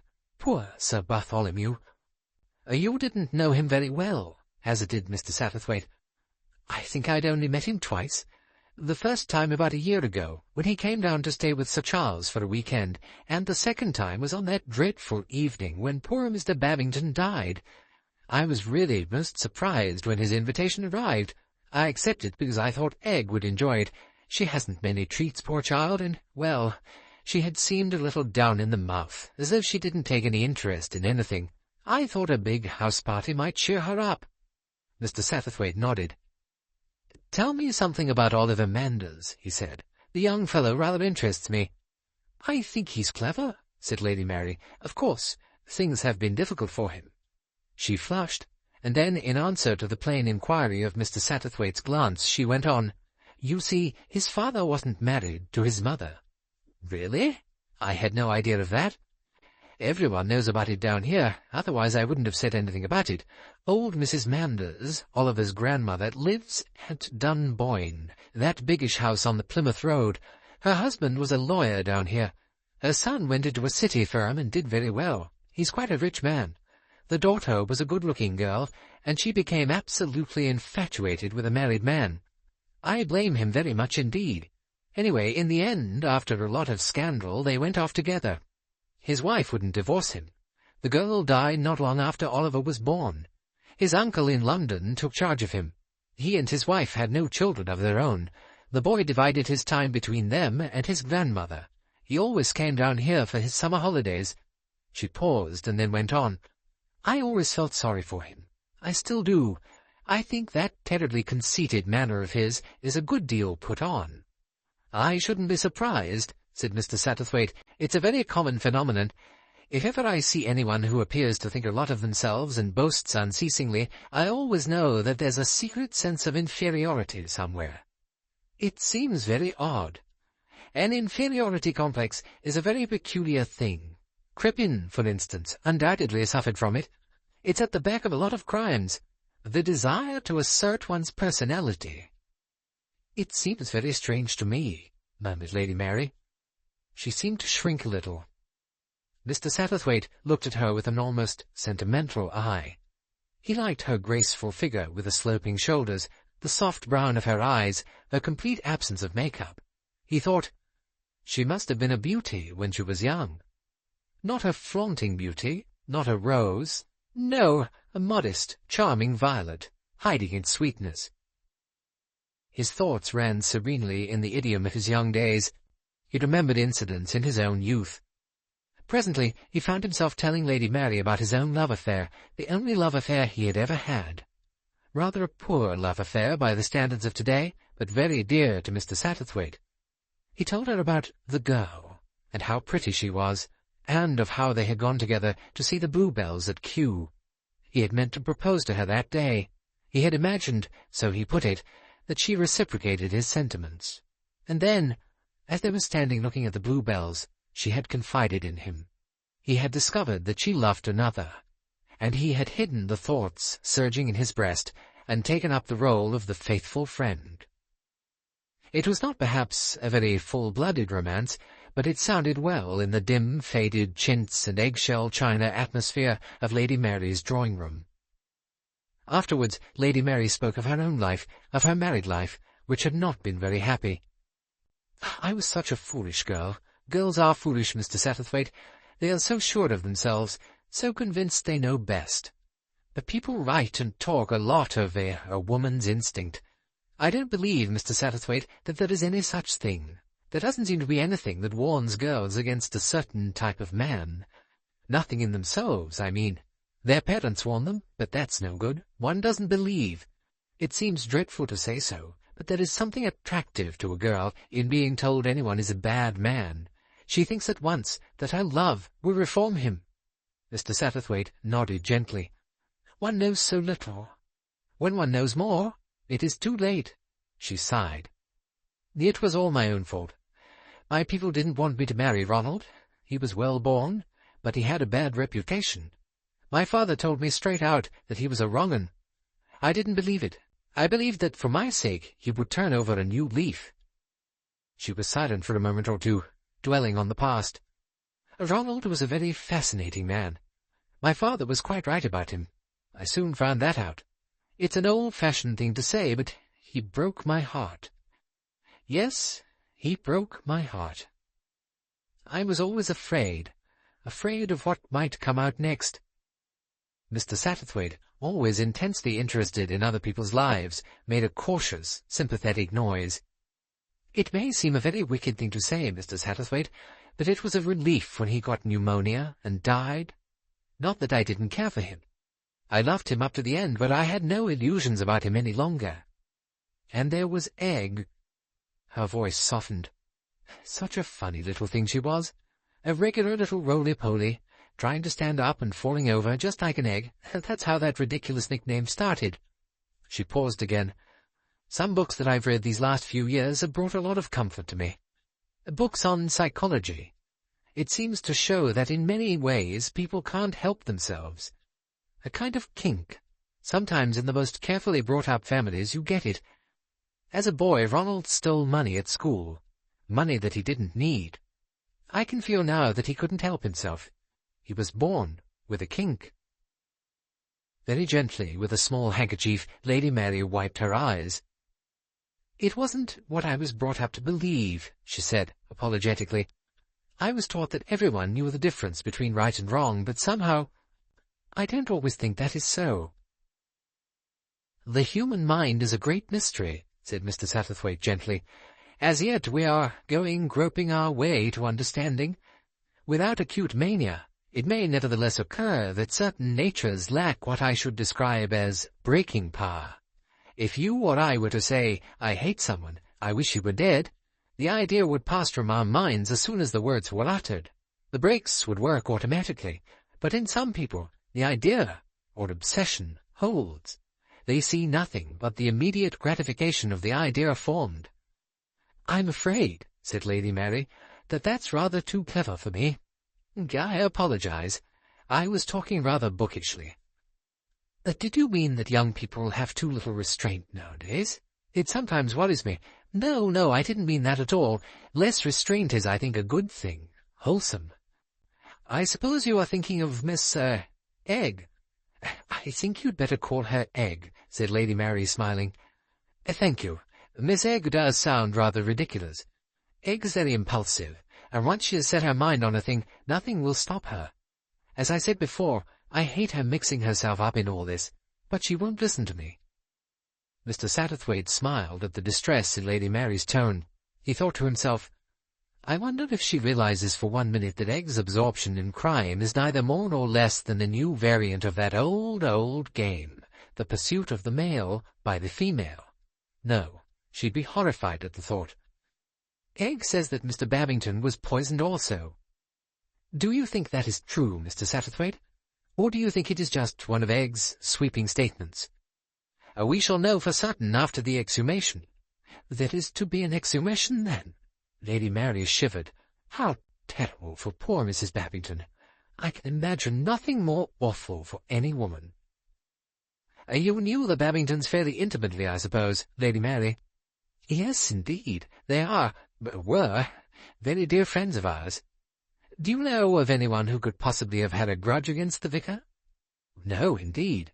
He never spoke of such a person? No. And they got on well together? They were perfectly mated, happy in each other and in their children. They were badly off, of course, and Mr. Babington suffered from rheumatoid arthritis. Those were their only troubles. How did Oliver Manders get on with the vicar? Well, Lady Mary hesitated.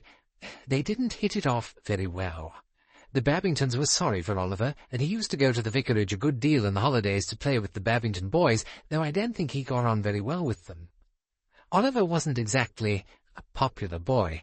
He boasted too much of the money he had, and the tuck he took back to school, and all the fun he had in London. Boys are rather merciless about that sort of thing. Yes, but later, since he's been grown up, I don't think he and the vicarage people have seen much of each other. As a matter of fact, Oliver was rather rude to Mr. Babington one day here, in my house. It was about 2 years ago. What happened? Oliver made a rather ill-bred attack on Christianity. Mr. Babington was very patient and courteous with him. That only seemed to make Oliver worse. He said, All you religious people look down your noses because my father and mother weren't married. I suppose you'd call me the child of sin. Well, I admire people who have the courage of their convictions and don't care what a lot of hypocrites and parsons think. And Mr. Babington didn't answer, but Oliver went on, You won't answer that. It's ecclesiasticism and superstition that's got the whole world into the mess it's in. I'd like to sweep away the churches all over the world. Mr. Babington smiled and said, And the clergy too? I think it was his smile that annoyed Oliver. He felt that he was not being taken seriously. He said, I hate everything the church stands for. Smugness, security, and hypocrisy. Get rid of the whole canting tribe, I say. And Mr. Babington smiled. He had a very sweet smile, and he said, My dear boy, if you were to sweep away all the churches ever built or planned, you would still have to reckon with God. What did young Manders say to that? He seemed taken aback. Then he recovered his temper and went back to his usual sneering, tired manner. He said, I'm afraid the things I've been saying are rather bad form, Padre, and not very easily assimilated by your generation. You don't like young Manders, do you, Lady Mary? I'm sorry for him, said Lady Mary defensively. But you wouldn't like him to marry Egg? Oh, no. I wonder why, exactly. Because he isn't kind, and because... Yes? Because there's something in him somewhere that I don't understand. Something cold. Mr. Satterthwaite looked at her thoughtfully for a minute or two, then he said, What did Sir Bartholomew Strange think of him? Did he ever mention him? He said, I remember, that he found young Manders an interesting study. He said that it reminded him of a case he was treating at the moment in his nursing home. I said that I thought Oliver looked particularly strong and healthy, and he said, yes, his health's all right, but he's riding for a fall. She paused and then said, I suppose Sir Bartholomew was a very clever nerve specialist. Now, I believe he was very highly thought of by his own colleagues. I liked him, said Lady Mary. Did he ever say anything to you about Babington's death? No. He never mentioned it at all? I don't think so. Do you think— It's difficult for you to tell, not knowing him well, but do you think he had anything on his mind? He seemed in very good spirits, even amused by some private joke of his own. He told me at dinner that night that he was going to spring a surprise on me. Oh, he did he? On his way home, Mr. Satterthwaite pondered that statement. What had been the surprise Sir Bartholomew had intended to spring on his guests? Would it, when it came, have been as amusing as he pretended? Or did that gay manner mask a quiet but indomitable purpose? Would anyone ever know? Chapter 3. Re-enter Hercule Poirot. Frankly, said Sir Charles, are we any forrider? It was a council of war. Sir Charles, Mr. Satterthwaite, and Egerton Gore were sitting in the ship-room. A fire burned in the grate, and outside an equinoctial gale was howling. Mr. Satterthwaite and Egg answered the question simultaneously. No, said Mr. Satterthwaite. Yes, said Egg. Sir Charles looked from one to the other of them. Mr. Satterthwaite indicated gracefully that the lady should speak first. Egg was silent for a moment or two, collecting her ideas. We are further on, she said at last. We are further on because we haven't found out anything. That sounds nonsense, but it isn't. What I mean is that we had certain vague, sketchy ideas.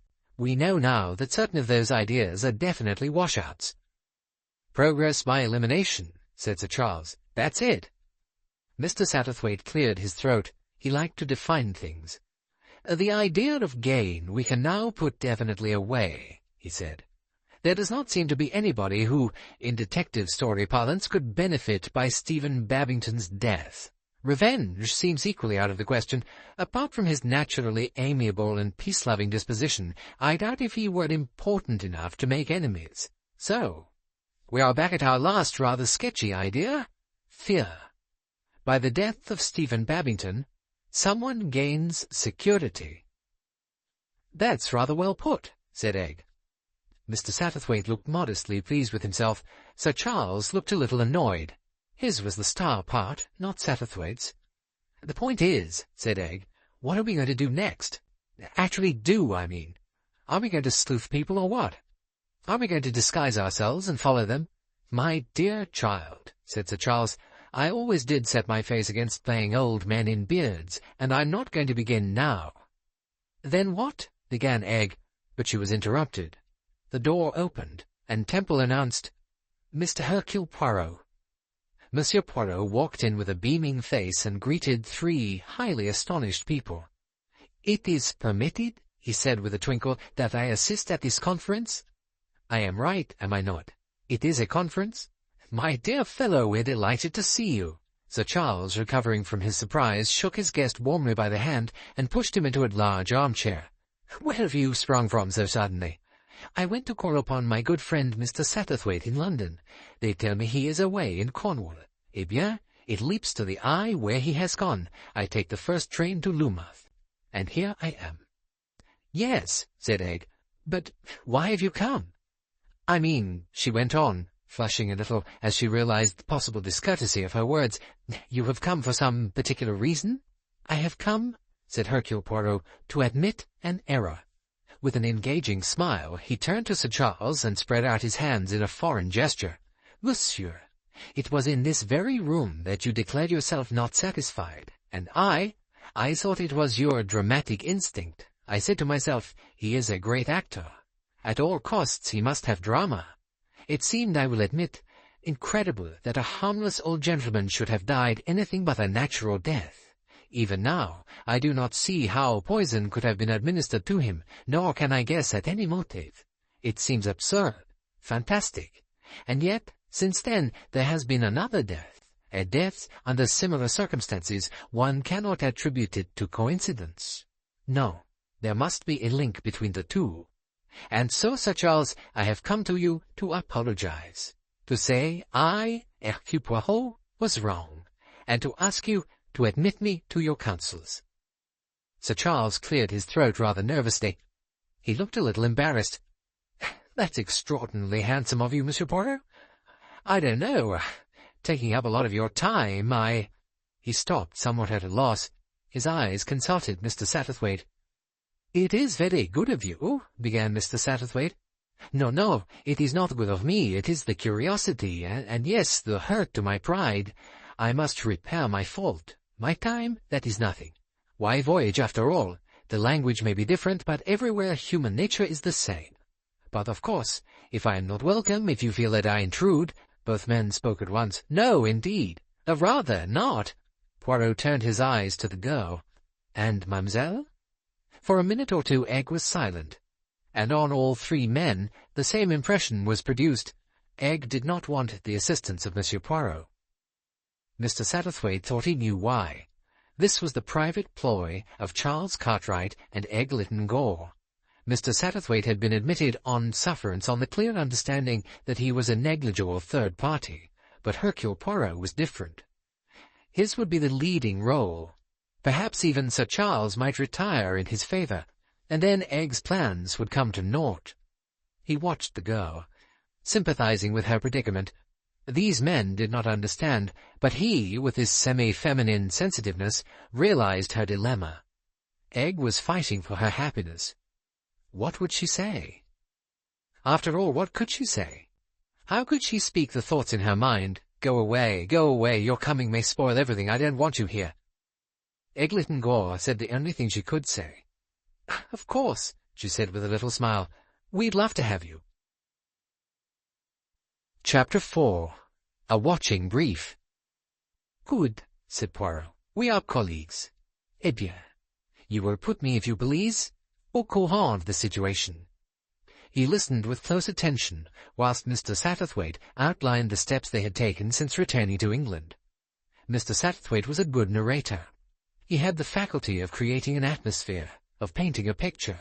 His description of the abbey, of the servants, of the chief constable was admirable. Poirot was warm in his appreciation of the discovery by Sir Charles of the unfinished letters under the gas-fire. Ah, mais c'est magnifique, ça! He exclaimed ecstatically. The deduction, the reconstruction, perfect. You should have been a great detective, Sir Charles, instead of a great actor. Sir Charles received these plaudits with becoming modesty, his own particular brand of modesty.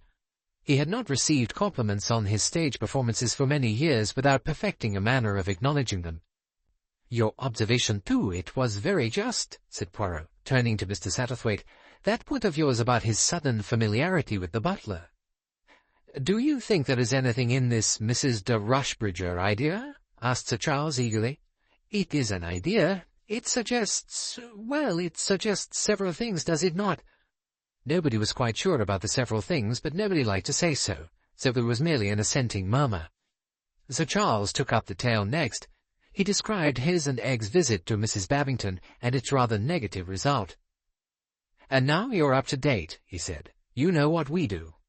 Tell us, how does it all strike you? He leaned forward, boyishly eager. Poirot was silent for some minutes. The other three watched him. He said at last, Can you remember at all, mademoiselle, what type of port glass Sir Bartholomew had on his table? Sir Charles interposed just as Egg was shaking her head vexedly. I can tell you that. He got up and went to a cupboard, where he took out some heavy cut-glass sherry glasses. They were a slightly different shape, of course, more rounded, proper port shape. He got them at old Lammasfield's sale, a whole set of table glass. I admired them, and as there were more than he needed, he passed some of them on to me. They're good, aren't they? Poirot took the glass and turned it about in his hand. Yes, he said, they are fine specimens. I thought something of that kind had been used. Why? Cried Egg. Poirot merely smiled at her. Yes, he went on, The death of Sir Bartholomew Strange could be explained easily enough, but the death of Stephen Babington is more difficult. Ah, if only it had been the other way about. What do you mean, the other way about? Asked Mr. Satterthwaite. Poirot turned to him. Consider, my friend. Sir Bartholomew is a celebrated doctor. There might be many reasons for the death of a celebrated doctor. A doctor knows secrets, my friend. Important secrets. A doctor has certain powers. Imagine a patient on the borderline of sanity. A word from the doctor, and he will be shut away from the world. What a temptation to an unbalanced brain! A doctor may have suspicions about the sudden death of one of his patients. Oh yes, we can find plenty of motives for the death of a doctor. Now, as I say, if only it had been the other way about, if Sir Bartholomew Strange had died first, and then Stephen Babington, for Stephen Babington might have seen something, might have suspected something about the first death. He sighed and then resumed, but one cannot have a case as one would like to have it. One must take a case as it is. Just one little idea I should like to suggest.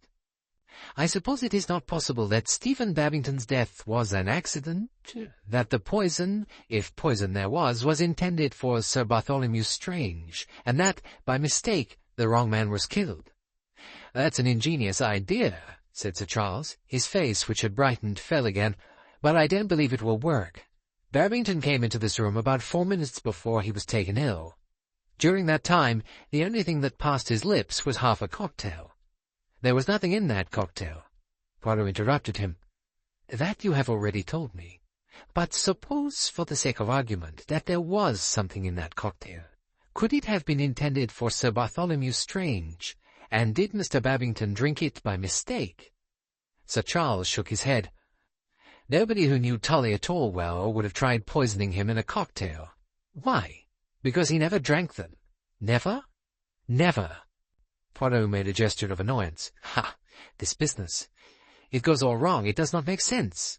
Besides, went on Sir Charles, I don't see how any one glass could have been mistaken for another, or anything of that kind. Temple carried them round on a tray, and everyone helped themselves to any glass they fancied. True, murmured Poirot. One cannot force a cocktail like one forces a card. What is she like, this Temple of yours? She is the maid who admitted me tonight, yes? That's right, I've had her 3 or 4 years. Nice steady girl, knows her work. I don't know where she came from. Miss Milray would know all about that. Miss Milray, that is your secretary, the tall woman, somewhat of the grenadier. Very much of the grenadier, agreed Sir Charles. I have dined with you before on various occasions, but I do not think I met her until that night. No, she doesn't usually dine with us. It was a question of 13, you see. Sir Charles explained the circumstances, to which Poirot listened very attentively. It was her own suggestion that she should be present. I see. He remained lost in thought a minute. Then he said, Might I speak to this parlour-maid of yours, this Temple? Certainly, my dear fellow. Sir Charles pressed a bell. It was answered promptly. You rang, sir? Temple was a tall girl of 32 or 3. She had a certain smartness. Her hair was well brushed and glossy, but she was not pretty. Her manner was calm and efficient. Monsieur Poirot wants to ask you a few questions, said Sir Charles. Temple transferred her superior gaze to Poirot. We are talking of the night when Mr. Babington died here, said Poirot. You remember that night? Oh, yes, sir. I want to know exactly how cocktails were served. I beg your pardon, sir? I want to know about the cocktails. Did you mix them? No, sir. Sir Charles likes doing that himself. I brought in the bottles, the vermouth and the gin and all that. Where did you put them? On the table there, sir. She indicated a table by the wall. The tray with the glasses stood here, sir. Sir Charles, when he'd finished mixing and shaking, poured out the cocktails into the glasses. Then I took the tray round and handed it to the ladies and gentlemen. Were all the cocktails on the tray you handed? Sir Charles gave one to Miss Lytton Gore, sir. He was talking to her at the time, and he took his own. And Mr. Satterthwaite, her eyes shifted to him for a moment, came and fetched one for a lady, Miss Wills, I think it was. Quite right, said Mr. Satterthwaite. The others I handed, sir. I think everyone took one except Sir Bartholomew. Will you be so very obliging, Temple, as to repeat the performance? Let us put cushions for some of the people. I stood here, I remember. Miss Sutcliffe was there." With Mr. Satterthwaite's help, the scene was reconstructed. Mr. Satterthwaite was observant. He remembered fairly well where everyone had been in the room. Then Temple did her round. They ascertained that she had started with Mrs. Dacres, gone on to Miss Sutcliffe and Poirot, and had then come to Mr. Babington, Lady Mary, and Mr. Satterthwaite, who had been sitting together. This agreed with Mr. Satterthwaite's recollection. Finally, Temple was dismissed. "Pah!" cried Poirot. "It does not make sense. Temple is the last person to handle those cocktails, but it was impossible for her to tamper with them in any way, and as I say, one cannot force a cocktail on a particular person." "It's instinctive to take the one nearest to you," said Sir Charles. "Possibly that might work by handing the tray to the person first. But even then, it would be very uncertain. The glasses are close together. One does not look particularly nearer than another. No, such a haphazard method could not be adopted. Tell me, Mr. Satterthwaite, did Mr. Babington put his cocktail down, or did he retain it in his hand?" "He put it down on this table." "Did anyone come near that table after he had done so?" "No. I was the nearest person to him, and I assure you I did not tamper with it in any way, even if I could have done so unobserved." Mr. Satterthwaite spoke rather stiffly. Poirot hastened to apologize. No, I am not making an accusation, quelle idée, but I want to be very sure of my facts. According to the analysis, there was nothing out of the way in that cocktail. Now, it seems that, apart from that analysis, there could have been nothing put in it. The same results from two different tests. But Mr. Babington ate or drank nothing else, and if he was poisoned by pure nicotine, death would have resulted very rapidly. You see where that leads us?" "Nowhere. Damn it all," said Sir Charles. "I would not say that, no. I would not say that. It suggests a very monstrous idea, which I hope and trust cannot be true. No, of course it is not true. The death of Sir Bartholomew proves that, and yet—" He frowned, lost in thought. The others watched him curiously. He looked up. "You see my point, do you not? Mrs. Babington was not at Melfort Abbey. Therefore, Mrs. Babington is cleared of suspicion." "Mrs. Babington? But no one has even dreamed of suspecting her." Poirot smiled beneficently. "No? It is a curious thing that. The idea occurred to me at once, but at once. If the poor gentleman is not poisoned by the cocktail, then he must have been poisoned a very few minutes before entering the house. What way could there be? A capsule, something perhaps to prevent indigestion? But who, then, could tamper with that? Only a wife, who might perhaps have a motive that no one outside could possibly suspect. Again, a wife." "But they were devoted to each other," cried Egg indignantly. "You don't understand a bit." Poirot smiled kindly at her. "No, that is valuable, you know, but I do not. I see the facts unbiased by any preconceived notions. And let me tell you something, mademoiselle. In the course of my experience, I have known 5 cases of wives murdered by devoted husbands, and 22 of husbands murdered by devoted wives. Les femmes. They obviously keep up appearances better." "I think you're perfectly horrid," said Egg. "I know the Babingtons are not like that. It's monstrous." "Murder is monstrous, mademoiselle," said Poirot, and there was a sudden sternness in his voice. He went on in a lighter tone, "But I, who see only the facts, agree that Mrs. Babington did not do this thing. You see, she was not at Melfort Abbey. No. As Sir Charles has already said, the guilt must lie on a person who was present on both occasions, one of the 7 on your list." There was a silence. "And how do you advise us to act?" asked Satterthwaite. "You have doubtless already your plan?" suggested Poirot. Sir Charles cleared his throat. "The only feasible thing seems to be a process of elimination," he said. "My idea was to take each person on that list and consider them guilty until they are proved innocent. I mean that we are to feel convinced ourselves that there is a connection between that person and Stephen Babington, and we are to use all our ingenuity to find out what that connection can be. If we find no connection, then we pass on to the next person." "It is good psychology, that," approved Poirot. "And your methods?" "That we have not yet had time to discuss. We should welcome your advice on that point, Monsieur Poirot. Perhaps you yourself—" Poirot held up a hand. My friend, do not ask me to do anything of an active nature. It is my lifelong conviction that any problem is best solved by thought. Let me hold what is called, I believe, the watching brief. Continue your investigations which Sir Charles is so ably directing. And what about me? Thought Mr. Satterthwaite. These actors, always in the limelight playing the star part. You will perhaps from time to time require what we may describe as counsel's opinion. Me, I am the counsel. He smiled at Egg. Does that strike you as the sense, mademoiselle? Excellent, said Egg. I'm sure your experience will be very useful to us. Her face looked relieved. She glanced at her watch and gave an exclamation. I must go home. Mother will have a fit. I'll drive you home, said Sir Charles. They went out together. Chapter 5.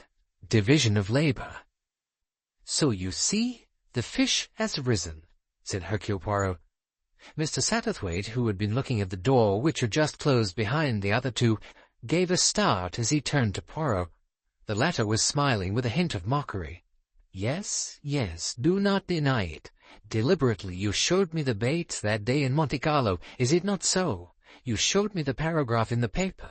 You hoped that it would arouse my interest, that I should occupy myself with the affair. It is true, confessed Mr. Satterthwaite. But I thought that I had failed. No, no, you did not fail. You are a shrewd judge of human nature, my friend. I was suffering from ennui. I had, in the words of the child who was playing near us, nothing to do. You came at the psychological moment, and talking of that, how much crime depends, too, on that psychological moment? The crime, the psychology, they go hand in hand. But let us come back to our muttons. This is a crime very intriguing. It puzzles me completely. Which crime? The first or the second? There is only one. What you call the first and second murder are only the two halves of the same crime. The second half is simple. The motive, the means adopted, Mr. Satterthwaite interrupted. Surely the means present an equal difficulty. There was no poison found in any of the wine, and the food was eaten by everybody. No, no, it is quite different. In the first case, it does not seem as though anybody could have poisoned Stephen Babington. Sir Charles, if he had wanted to, could have poisoned one of his guests, but not any particular guest. Temple might possibly have slipped something into the last glass on the tray, but Mr. Babington's was not the last glass. No, the murder of Mr. Babington seems so impossible that I still feel that perhaps it is impossible, that he died a natural death after all. But that we shall soon know. The second case is different. Any one of the guests present, or the butler or parlour-maid, could have poisoned Bartholomew Strange. That presents no difficulty whatsoever. I don't see, began Mr. Satterthwaite. Poirot swept on. I will prove that to you some time by a little experiment. Let us pass on to another and most important matter. It is vital, you see, and you will see, I am sure, you have the sympathetic heart and the delicate understanding, that I must not play the part of what you call the spoil-sport.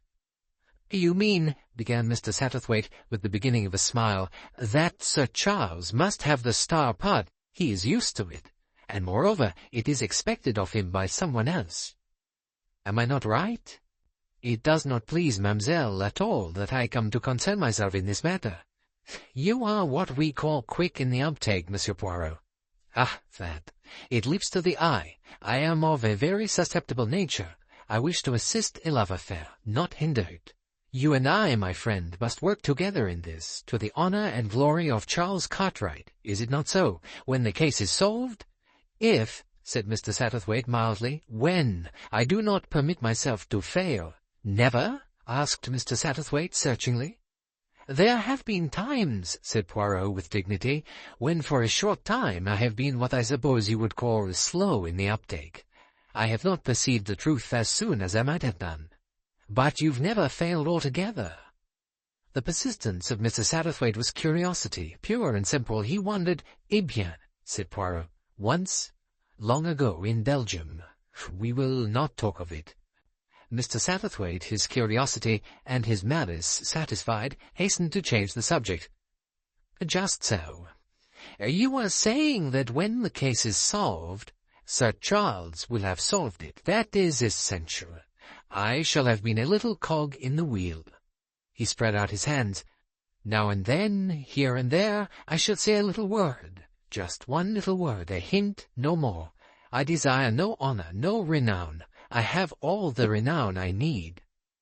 Mr. Satterthwaite studied him with interest. He was amused by the naive conceit, the immense egoism of the little man, but he did not make the easy mistake of considering it mere empty boasting.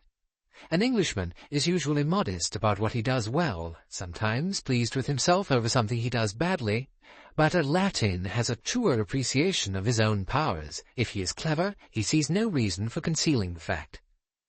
"I should like to know," said Mr. Satterthwaite, "it would interest me very much, just what do you yourself hope to get out of this business? Is it the excitement of the chase?" Poirot shook his head. No, it is not that. Like the chien de chasse, I follow the scent, and I get excited, and once on the scent I cannot be called off it. All that is true, but there is more. It is, how shall I put it, a passion for getting at the truth. In all the world there is nothing so curious, and so interesting, and so beautiful as truth." There was a silence for a little while after Poirot's words. Then he took up the paper on which Mr. Satterthwaite had carefully copied out the 7 names, and read them aloud. "Mrs. Dacres, Captain Dacres, Miss Wills, Miss Sutcliffe, Lady Mary Lytton Gore, Miss Lytton Gore, Oliver Manders." "Yes," he said. "Suggestive, is it not?" "What is suggestive about it?" "The order in which the names occur." "Well, I don't think there's anything suggestive about it. We just wrote the names down without any particular order about it." "Exactly. The list is headed by Mrs. Dacres. I deduce from that she is considered the most likely person to have committed the crime." "Oh, not the most likely," said Mr. Satterthwaite. "The least unlikely would express it better.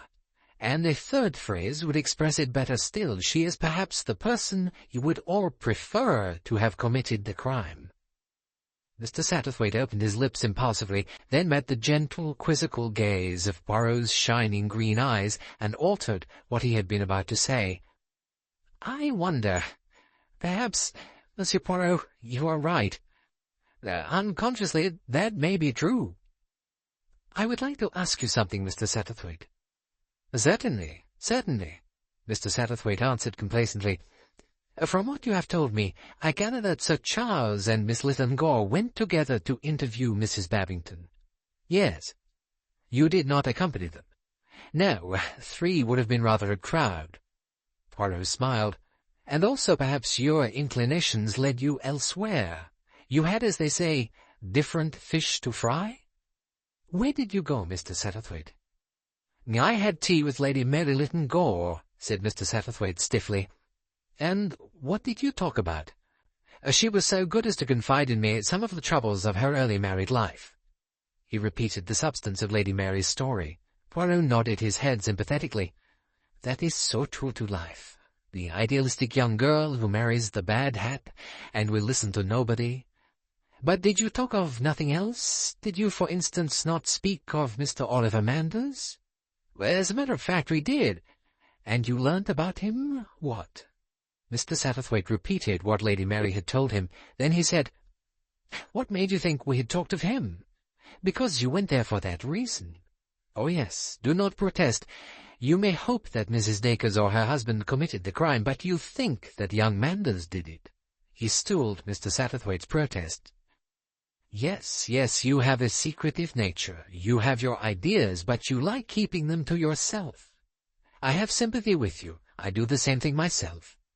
"I don't suspect him. That's absurd. I just wanted to know more about him." "That is as I say. He is your instinctive choice. I, too, am interested in that young man. I was interested in him on the night of the dinner here because I saw—" "What did you see?" asked Mr. Satterthwaite eagerly. "I saw that there were 2 people at least, perhaps more, who were playing a part. One was Sir Charles." He smiled. "He was playing the naval officer, am I not right? That is quite natural. A great actor does not cease to act because he is not on the stage any more. But young Manders, he too was acting. He was playing the part of the bored and blasé young man, but in reality he was neither bored nor blasé. He was very keenly alive, and therefore, my friend, I noticed him. How did you know I'd been wondering about him? In many little ways. You had been interested in that accident of his that brought him to Melfort Abbey that night. You had not gone with Sir Charles and Bisley Gore to see Mrs. Babington. Why? Because you wanted to follow out some line of your own unobserved.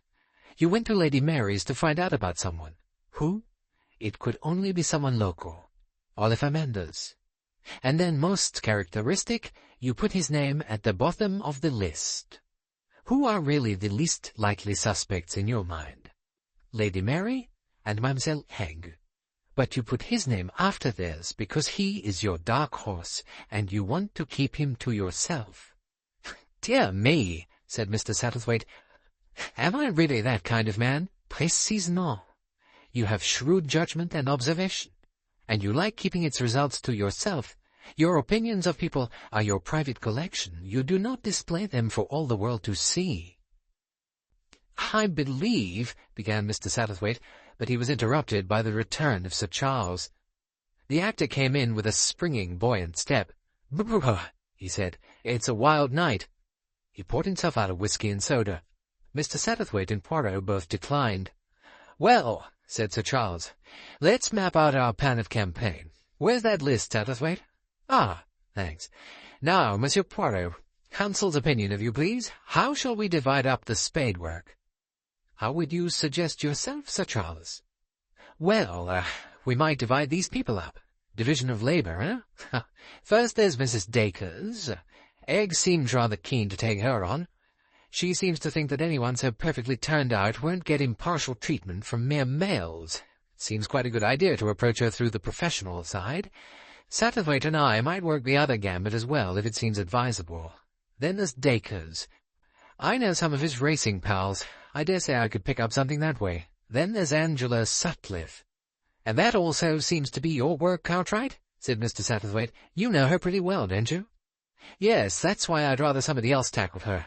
Firstly," he smiled ruefully, "I shall be accused of not putting my back into the job, and secondly, well, she's a friend, you understand?" "Parfaitement, parfaitement. You feel the natural delicacy. It is most understandable. This good Mr. Satterthwaite, he would replace you in the task." "Lady Mary and Egg, well, they don't count, of course. What about young Manders? His presence on the night of Tolly's death was an accident. Still, I suppose we ought to include him." "Mr. Satterthwaite will look after young Manders," said Poirot. "But I think, Sir Charles, you have missed out a name on your list. You have passed over Miss Muriel Wills." "So I have. Well, if Satterthwaite takes on Manders, I'll take on Miss Wills. Is that settled? Any suggestions, Monsieur Poirot?" No, I do not think so. I shall be interested to hear your results." "Well, of course, that goes without saying. Another idea. If we procured photographs of these people, we might use them in making inquiries in Gilling." "Excellent," approved Poirot. "There was something... yes, your friend Sir Bartholomew. He did not drink cocktails, but he did drink the port?" "Yes, he had a particular weakness for port. It seems odd to me that he did not taste anything unusual. Pure nicotine has a most pungent and unpleasant taste." "You've got to remember," said Sir Charles, "that there probably wasn't any nicotine in the port. The contents of the glass were analyzed, remember." "Ah, yes. Foolish of me. But however it was administered, nicotine has a very disagreeable taste." "Well, I don't know that that would matter," said Sir Charles slowly. "Tolly had a very bad go of influenza last spring, and it left him with his sense of taste and smell a good deal impaired." "Ah, yes," said Poirot thoughtfully. "That might account for it. That simplifies things considerably." Sir Charles went to the window and looked out. "Still blowing a gale? I'll send for your things, Monsieur Poirot. The Rose and Crown is all very well for enthusiastic artists, but I think you prefer proper sanitation and a comfortable bed. You are extremely amiable, Sir Charles." "Not at all. I'll see to it now." He left the room. Poirot looked at Mr. Satterthwaite. "If I may permit myself a suggestion?" "Yes?" Poirot leaned forward and said in a low voice, "Ask young Manders why he faked an accident. Tell him the police suspect him, and see what he says. Chapter 6. Cynthia Dacres. The showrooms of Ambrosine Limited were very pure in appearance. The walls were a shade just off-white. The thick pile carpet was so neutral as to be almost colourless. So was the upholstery. Chromium gleamed here and there, and on one wall was a gigantic geometric design in vivid blue and lemon yellow. The room had been designed by Mr. Sidney Sanford, the newest and youngest decorator of the moment. Eglitton Gore sat in an armchair of modern design, faintly reminiscent of a dentist's chair, and watched exquisite, snake-like young women with beautiful, bored faces pass sinuously before her. Egg was principally concerned with endeavouring to appear as though £50 or £60 was a mere bagatelle to pay for the dress. Mrs. Dacres, looking as usual marvellously unreal, was, as Egg put it to herself, doing her stuff. "Now, do you like this? Those shoulder knots, rather amusing, don't you think? And the waistlines rather penetrating. I shouldn't have the red lead colour, though. I should have it in the new colour, Espagnole, most attractive, like mustard, with a dash of cayenne in it. How do you like Van Ordinaire? Rather absurd, isn't it? Quite penetrating and ridiculous. Clothes simply must not be serious nowadays."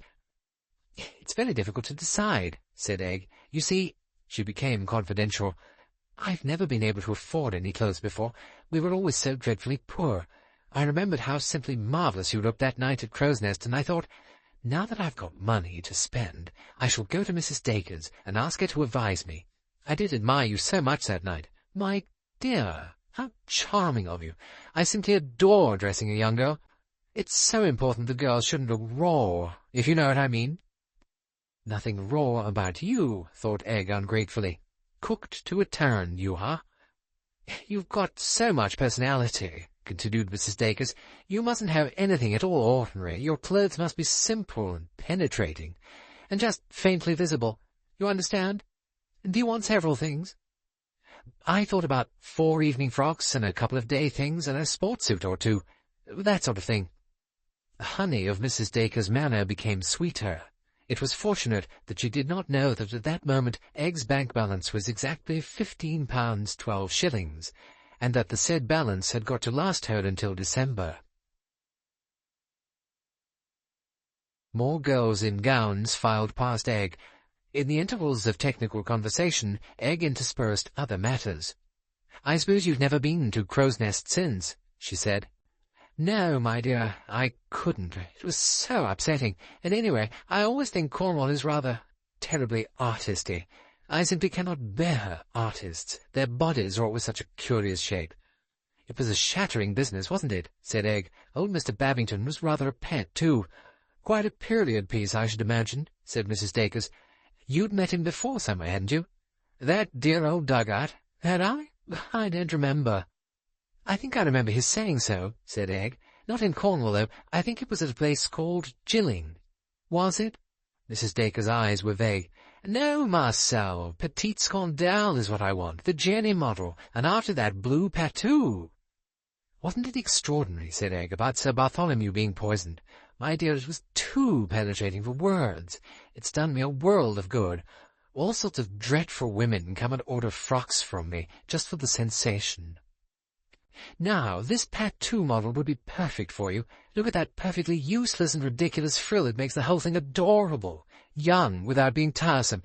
Yes, poor Sir Bartholomew's death has been rather a godsend to me. There's just an off chance, you see, that I might have murdered him. I'd rather played up to that. Extraordinary fat women come in and positively goggle at me, too penetrating. And then, you see—" But she was interrupted by the advent of a monumental American, evidently a valued client. While the American was unburdening herself of her requirements, which sounded comprehensive and expensive, Egg managed to make an unobtrusive exit, telling the young lady who had succeeded Mrs. Dacres that she would think it over before making a final choice. As she emerged into Bruton Street, Egg glanced at her watch. It was 20 minutes to 1. Before very long, she might be able to put her second plan into operation. She walked as far as Berkeley Square, and then slowly back again. At 1 o'clock she had her nose glued to a window displaying Chinese objets d'art. Miss Doris Sims came rapidly out into Bruton Street and turned in the direction of Berkeley Square. Just before she got there, a voice spoke at her elbow. "Excuse me," said Egg, "but can I speak to you a minute?" The girl turned, surprised. "You're one of the mannequins at Ambrosine's, aren't you? I noticed you this morning. I hope you won't be frightfully offended if I say I think you've got simply the most perfect figure I've ever seen." Doris Sims was not offended. She was merely slightly confused. "Ah, it's very kind of you, I'm sure, madam," she said. "You look frightfully good-natured, too," said Egg. "That's why I'm going to ask you a favour. Will you have lunch with me at the Berkeley or the Ritz, and let me tell you about it?" After a moment's hesitation, Doris Sims agreed. She was curious, and she liked good food. Once established at a table and lunch ordered, Egg plunged into explanations. "I hope you'll keep this to yourself," she said. "You see, I've got a job writing up various professions for women. I want you to tell me all about the dressmaking business." Doris looked slightly disappointed, but she complied amiably enough, giving bald statements as to hours, rates of pay, conveniences and inconveniences of her employment. Egg entered the particulars in a little notebook. "It's awfully kind of you," she said. "I'm very stupid at this. It's quite new to me. You see, I'm frightfully badly off, and this little bit of journalistic work will make all the difference." She went on confidentially. "It was rather a nerve on my part, walking into Ambrosine's and pretending I could buy lots of your models. Really, I've got just a few pounds of my dress allowance to last me till Christmas. I expect Mrs. Dacres would be simply wild if she knew." Doris giggled. "I should say she would." "Did I do it well?" asked Egg. "Did I look as though I had money?" "You did it splendidly, Miss Lytton Gore. Madam thinks you're going to get quite a lot of things." "I'm afraid she'll be disappointed," said Egg. Doris giggled more. She was enjoying her lunch, and she felt attracted to Egg. "She may be a society young lady," she thought to herself, "but she doesn't put on airs. She's as natural as can be." These pleasant relations once established, Egg found no difficulty in inducing her companion to talk freely on the subject of her employer. "I always think," said Egg, "that Mrs. Dacres looks a frightful cat." "Is she?" "None of us like her, Miss Lytton Gore, and that's a fact. But she's clever, of course, and she's got a rare head for business.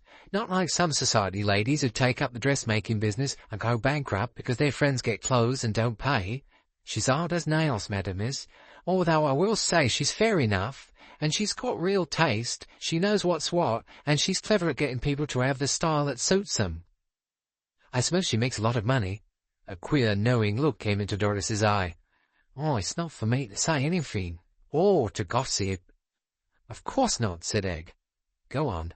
"But if you ask me, the firm's not far off Queer Street. There was a Jewish gentleman came to see Madam, and there have been one or two things. It's my belief she's been borrowing to keep going in the hope that trade would revive, and that she's got in deep. Really, Miss Lytton Gore, she looks terrible sometimes, quite desperate. I don't know what she'd look like without her make-up. I don't believe she sleeps of nights." "What's her husband like?" "He's a queer fish. Bit of a bad lot, if you ask me. Not that we ever see much of him. None of the other girls agree with me, but I believe she's very keen on him still. Of course, a lot of nasty things have been said." "Such as?" asked Egg. "Well, I don't know how to repeat things. I've never been one for that. Of course not." "Go on. You were saying?" "Well, there's been a lot of talk among the girls about a young fella. Very rich and very soft, not exactly balmy, if you know what I mean, sort of betwixt and between. Madam's been running him for all she was worth. He might have put things right. He was soft enough for anything, but then he was ordered on a sea voyage, suddenly." "Ordered by whom? A doctor?" "Yeah, someone in Harley Street. I believe now that it was the same doctor who was murdered up in Yorkshire. Poisoned, so they said." "Sir Bartholomew Strange, that was the name?" "Madam was at the house party. We girls said among ourselves, just laughing, you know, 'Well,' we said, 'supposing Madam did him in out of revenge, you know. Of course it was just fun.'" "Oh, naturally," said Egg. "Girlish fun, I quite understand. You know, Mrs. Dacres is quite my idea of a murderess. So hard and remorseless. Oh, she's ever so hard. And she's got a wicked temper. When she lets go, there's not one of us dares to come near her. They say her husband's frightened of her, and no wonder." "Have you ever heard her speak of anyone called Babington, or of a place in Kent? Gilling?" "Really now, I can't call to mind how I have." Doris looked at her watch and uttered an exclamation. Oh dear, I must hurry. I shall be late. Goodbye, and thanks so much for coming. Oh, it's been a pleasure, I'm sure. Goodbye, Miss Littengore, and I hope the article will be a great success. I shall look out for it. You'll look in vain, my girl, thought Egg, as she asked for her bill.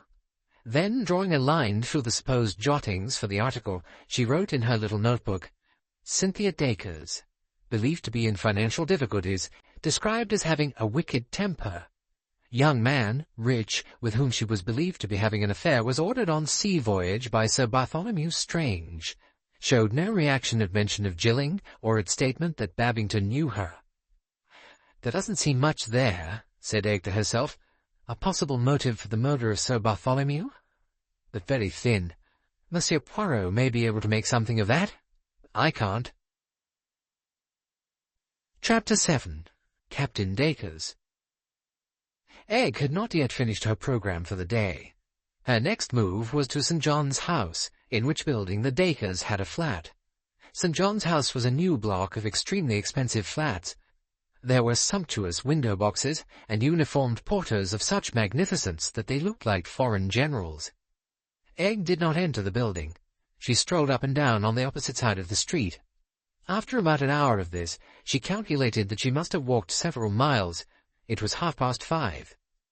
Then a taxi drew up at the Mansions, and Captain Dacres alighted from it. Egg allowed 3 minutes to elapse, then she crossed the road and entered the building. Egg pressed the doorbell of number 3. Dacres himself opened the door. He was still engaged in taking off his overcoat. "Oh," said Egg. "How do you do? You do remember me, don't you? We met in Cornwall, and again in Yorkshire." Of course, of course. In at the death both times, weren't we? Come in, Miss Littengore." "I wanted to see your wife. Is she in?" She's round in Bruton Street. At her dressmaking place." "I know. I was there today. I thought perhaps she'd be back by now, and that she wouldn't mind perhaps if I came here. Only, of course, I suppose I'm being a frightful bother." Egg paused appealingly. Freddie Dacres said to himself, "Nice-looking filly. Damn pretty girl, in fact." Aloud he said, "Cynthia won't be back until well after 6. I've just come back from Newbury. Had a rotten day and left early. Come around to the 72 Club and have a cocktail." Egg accepted, though she had a shrewd suspicion that Dacres had already had quite as much alcohol as was good for him. Sitting in the underground dimness of the 72 Club and sipping a martini, Egg said, "This is great fun. I've never been here before." Freddie Dacres smiled indulgently. He liked a young and pretty girl, not perhaps as much as he liked some other things, but well enough. "Upsettings all the time, wasn't it?" he said. "Up in Yorkshire, I mean. Something rather amusing about a doctor being poisoned. You see what I mean? Wrong way about. A doctor's a chap who poisons other people." He laughed uproariously at his own remark, and ordered another pink gin. "That's rather clever of you," said Egg. "I never thought of it that way before." "No, only a joke, of course," said Freddie Dacres. "It's odd, isn't it," said Egg, "that when we meet it's always at a death." "Bit odd," admitted Captain Dacres. "Oh, you mean the old clergyman chap at what's-his-name's, the actor fellow's place?" "Yes, it was very queer the way he died so suddenly." "Damn disturbing," said Dacres. "Makes you feel a bit gruey, fellas popping off all over the place. You know, you think my turn next, gives you the shivers." "You knew Mr. Babington before, didn't you, at Jilling?" "Don't know the place. No, never set eyes on the old chap before. Funny thing is, he popped off just the same way as old Strange did. Bit odd, that. Can't have been bumped off too, I suppose." "Well, what do you think?" Dacres shook his head. "Can't have been," he said decisively. "Nobody murders parsons. Doctors are different." "Yes," said Egg. "I suppose doctors are different." "Course they are. Stands to reason. Doctors are into varying devils." He slurred the words a little. He leant forward. "Won't live well alone, understand?" "No," said Egg. "Well, they monkey about with fellas' lives. They've got a damn sight too much power. Oughtn't to be allowed." "I don't quite see what you mean." "The dear girl, I'm telling you. Get a fellow shut up. That's what I mean. Put him in hell. God, they're cruel. Shut him up and keep the stuff from him, and however much you beg and pray, they won't give it you. Don't care a damn what torture you're in, that doctor's way. I'm telling you, and I know." His face twitched painfully. His little pinpoint pupils stared past her. "It's hell, I tell you. Hell! And they call it curing you. Pretend they're doing a decent action. Swine!" "Did Sir Bartholomew Strange—" began Egg cautiously. He took the words out of her mouth. Sir Bartholomew Strange. Sir Bartholomew Humbug. I'd like to know what goes on in that precious sanatorium of his. Nerve cases, that's what they say. You're in there, and you can't get out. And they say you've gone of your own free will. Free will. Just because they get hold of you and you've got the horrors. He was shaking now. His mouth drooped suddenly. I'm all to pieces, he said apologetically. All to pieces. He called to the waiter, pressed Egg to have another drink, and when she refused, ordered one himself. Oh, that's better, he said as he drained the glass. Oh, got my nerve back now. It's nasty business losing your nerve. Mustn't make Cynthia angry. She told me not to talk. He nodded his head once or twice. Wouldn't do to tell the police all this, he said. They might think I'd bumped old Strange off, eh? You realize, don't you, that someone must have done it? One of us must have killed him. That's a funny thought. Which of us?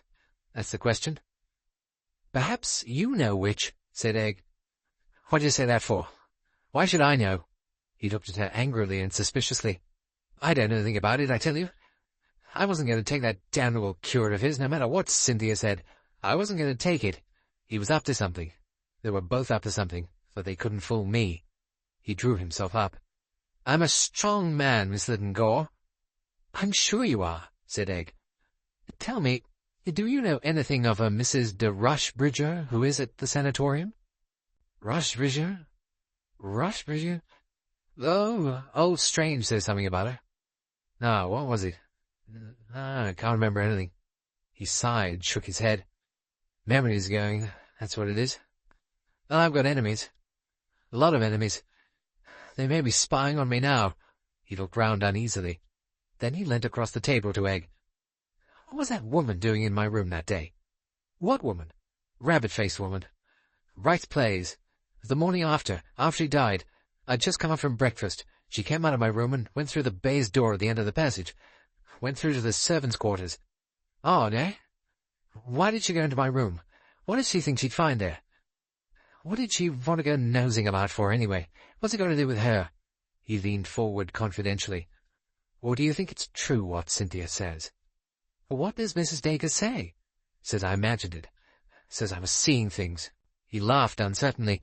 I do see things now and again. Pink mice, snakes, all that sort of thing. The seeing a woman's different. I did see her. She's a queer fish, that woman. Nasty sort of eyes she's got. Goes through you. He leaned back on the soft couch. He seemed to be dropping asleep. Egg got up. I must be going. Thank you very much, Captain Dacres. Don't thank me. Delighted. Absolutely delighted. His voice tailed off. I'd better go before he passes out altogether, thought Egg.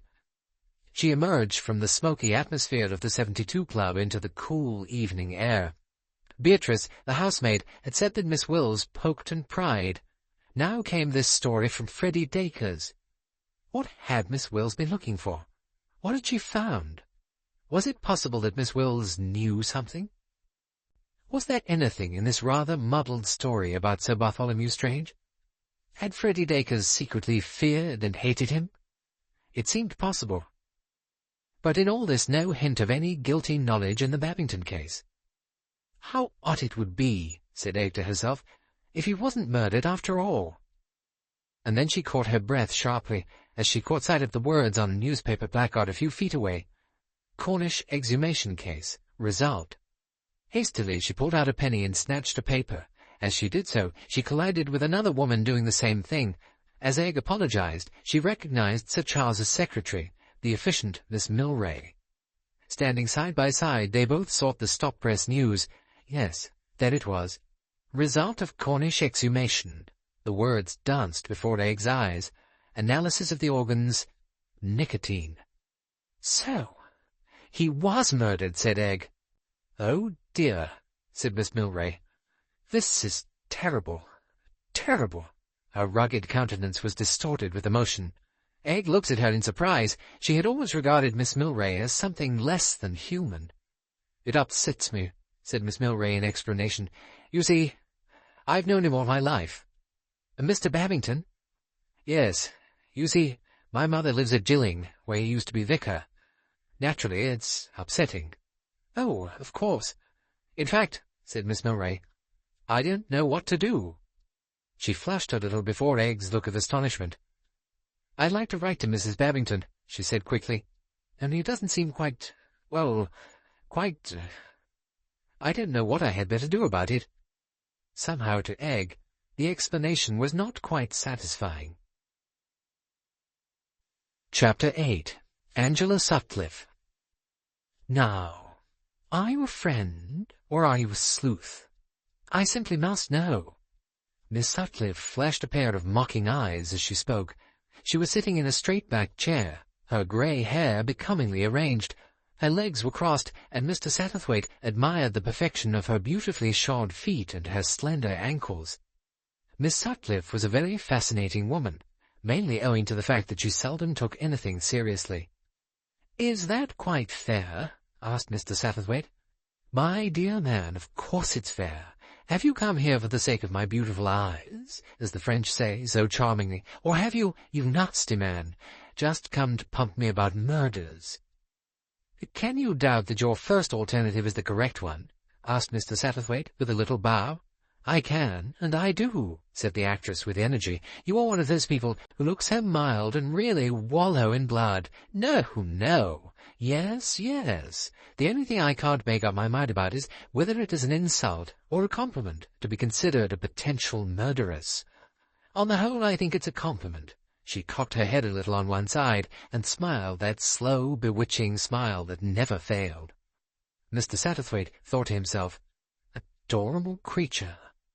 Aloud he said, "I will admit, dear lady, that the death of Sir Bartholomew Strange has interested me considerably. I have, as you perhaps know, dabbled in such things before."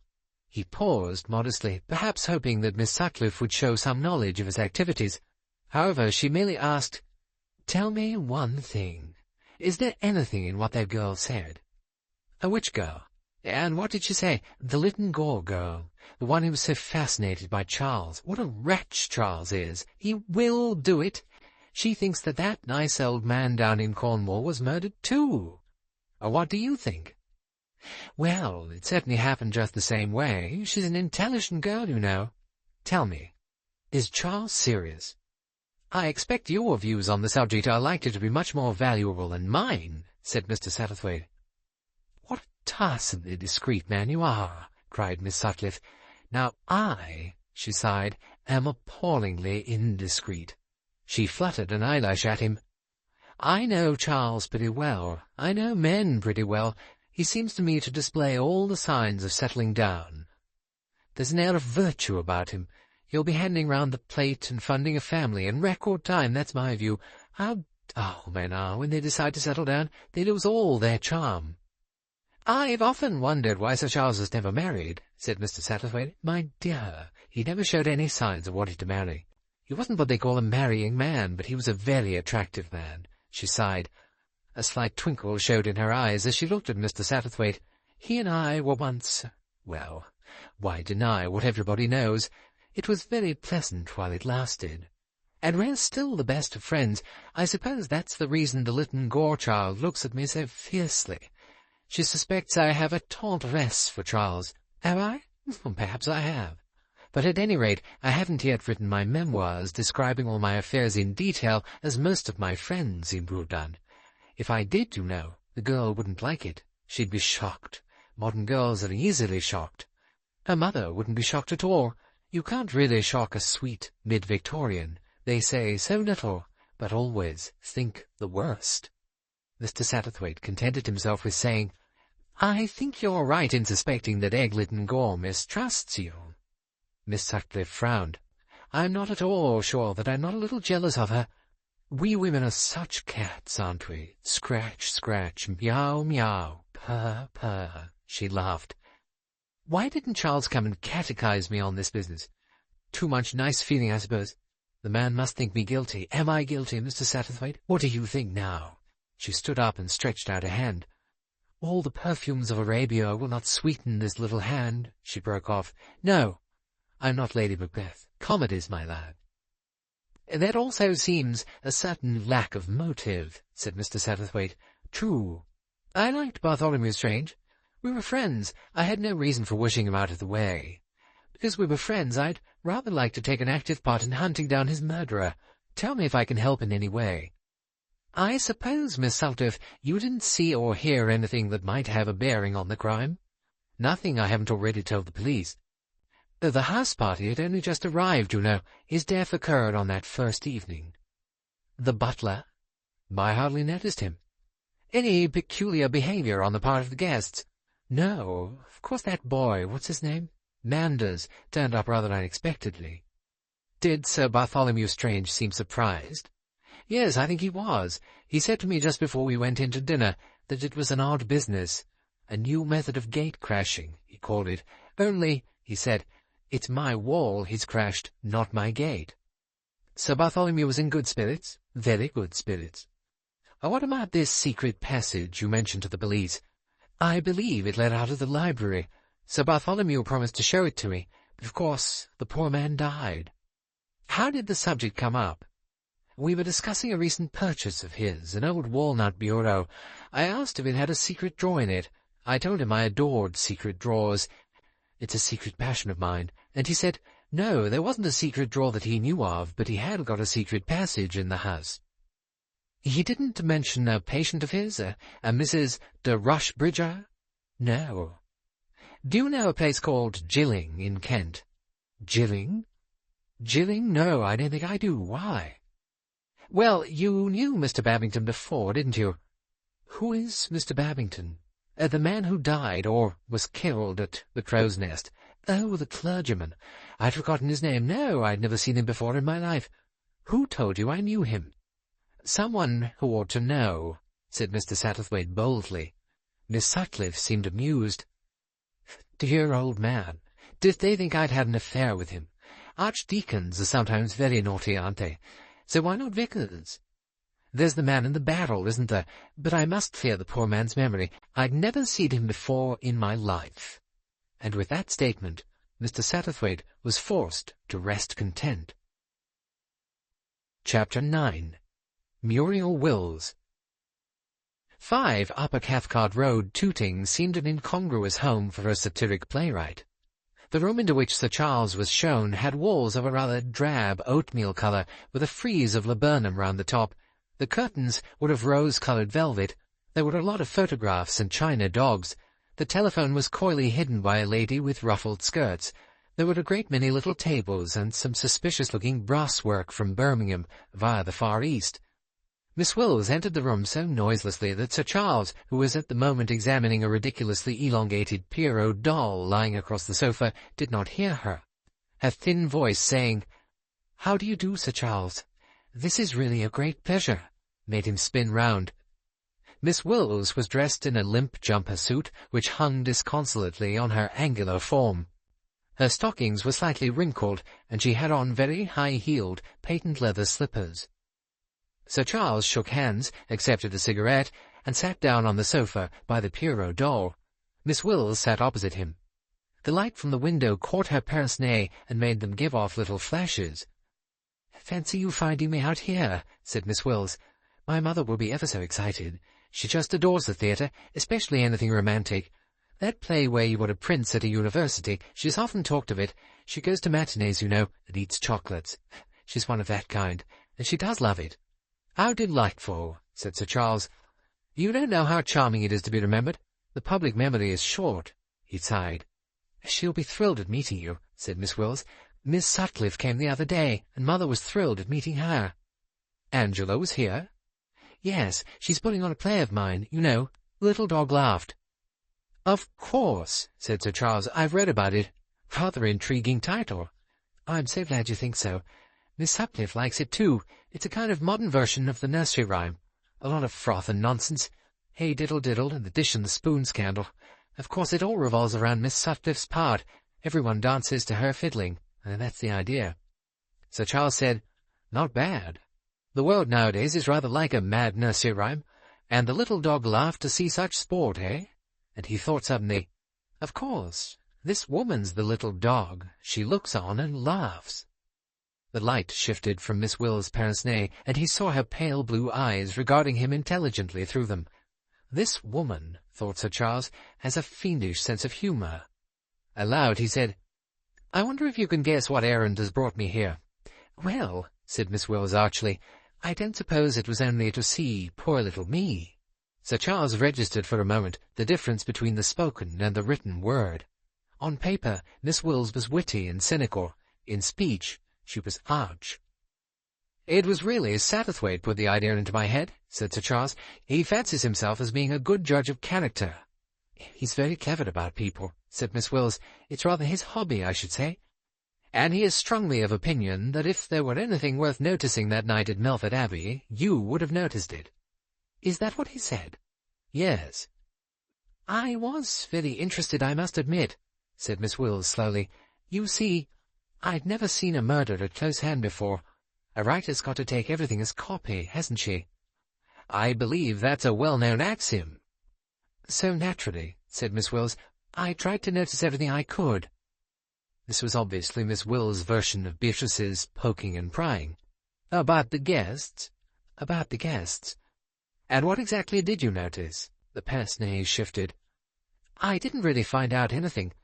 If I had, I'd have told the police, of course," she said virtuously. "But you noticed things." "I always do notice things. I can't help it. I'm funny that way." She giggled. "And you noticed, what?" "Oh, nothing. That is, nothing that you'd call anything, Sir Charles. Just little odds and ends about people's characters. I find people so very interesting. So typical, if you know what I mean." "Typical of what?" "Of themselves. Oh, I can't explain. I'm ever so silly at saying things." She giggled again. "Your pen is deadlier than your tongue," said Sir Charles, smiling. "I don't think it's very nice of you to say deadlier, Sir Charles." "My dear Miss Wills, admit that with a pen in your hand you're quite merciless. I think you're horrid, Sir Charles. It's you who are merciless to me." "I must get out of this bog of badinage," said Sir Charles to himself. He said aloud, "So you didn't find out anything concrete, Miss Wills?" "No, not exactly. At least, there was one thing. Something I noticed and ought to have told the police about, only I forgot." "What was that?" "The butler. He had a kind of strawberry mark on his left wrist. I noticed it when he was handing me vegetables. I suppose that's the sort of thing which might come in useful?" "I should say very useful indeed. The police are trying hard to track down that man Ellis. Really, Miss Wills, you're a very remarkable woman. Not one of the servants or guests mentioned such a mark." "Those people don't use their eyes much, do they?" said Miss Wills. "Where exactly was the mark, and what size was it?" "If you'll just stretch out your own wrist." Sir Charles extended his arm. "Thank you. It was here." Miss Wills placed an unerring finger on the spot. "It was about the size, roughly, of a sixpence, and rather the shape of Australia." "Thank you. That's very clear," said Sir Charles, removing his hand and putting down his cuffs again. "You think I ought to write to the police and tell them?" "Certainly I do. It might be most valuable in tracing the man." "Dash it all," went on Sir Charles with feeling, "in detective stories there's always some identifying mark on the villain. I thought it was a bit hard that real life should prove so lamentably behindhand." "It's usually a scar in stories," said Miss Wills thoughtfully. "A birthmark's just as good," said Sir Charles. He looked boyishly pleased. "The trouble is," he went on, "most people are so indeterminate. There's nothing about them to take hold of." Miss Wills looked inquiringly at him. "Old Babington, for instance," went on Sir Charles. "He had a curiously vague personality, very difficult to lay hold of." "His hands were very characteristic," said Miss Wills. "What I call scholar's hands. A little crippled with arthritis, but very refined fingers, and beautiful nails." "What an observer you are!" "Ah, but of course you knew him before." "You, Mr. Babington?" "Yes, I remember his telling me so. Where was it he said he had known you?" Miss Wills shook her head decisively. "Not me. You must have been mixing me up with someone else. Or he was. I'd never met him before." "It must be a mistake. I thought, at Gilling—" He looked at her keenly. Miss Wills appeared quite composed. "No," she said. "Did it ever occur to you, Miss Wills, that he might have been murdered, too?" "I know you and Miss Lytton Gore think so, or rather, you think so." "Oh, and, what do you think?" "It doesn't seem likely," said Miss Wills. A little baffled by Miss Will's clear lack of interest in the subject, Sir Charles started on another track. "Did Sir Bartholomew mention a Mrs. de Rushbridger at all?" "No, I don't think so. She was a patient in his home, suffering from nervous breakdown and loss of memory." "He mentioned a case of lost memory," said Miss Wills. "He said you could hypnotize a person and bring their memory back." "Did he now? I wonder. Could that be significant?" Sir Charles frowned and remained lost in thought. Miss Wills said nothing. "There's nothing else you would tell me? Nothing about any of the guests?" It seemed to him there was just the slightest pause before Miss Wills answered, "No." "About Mrs. Dacres, or Captain Dacres, or Miss Sutcliffe, or Mr. Manders?" He watched her very intently as he pronounced each name. Once he thought he saw the pince-nez flicker, but he could not be sure. "I'm afraid there's nothing I can tell you, Sir Charles." "Oh, well." He stood up. "Satterthwaite will be disappointed." "I'm so sorry," said Miss Wills primly. "I'm sorry, too, for disturbing you. I expect you were busy writing." "I was, as a matter of fact." "Another play?" "Yes. To tell you the truth, I thought of using some of the characters at the house party at Melford Abbey."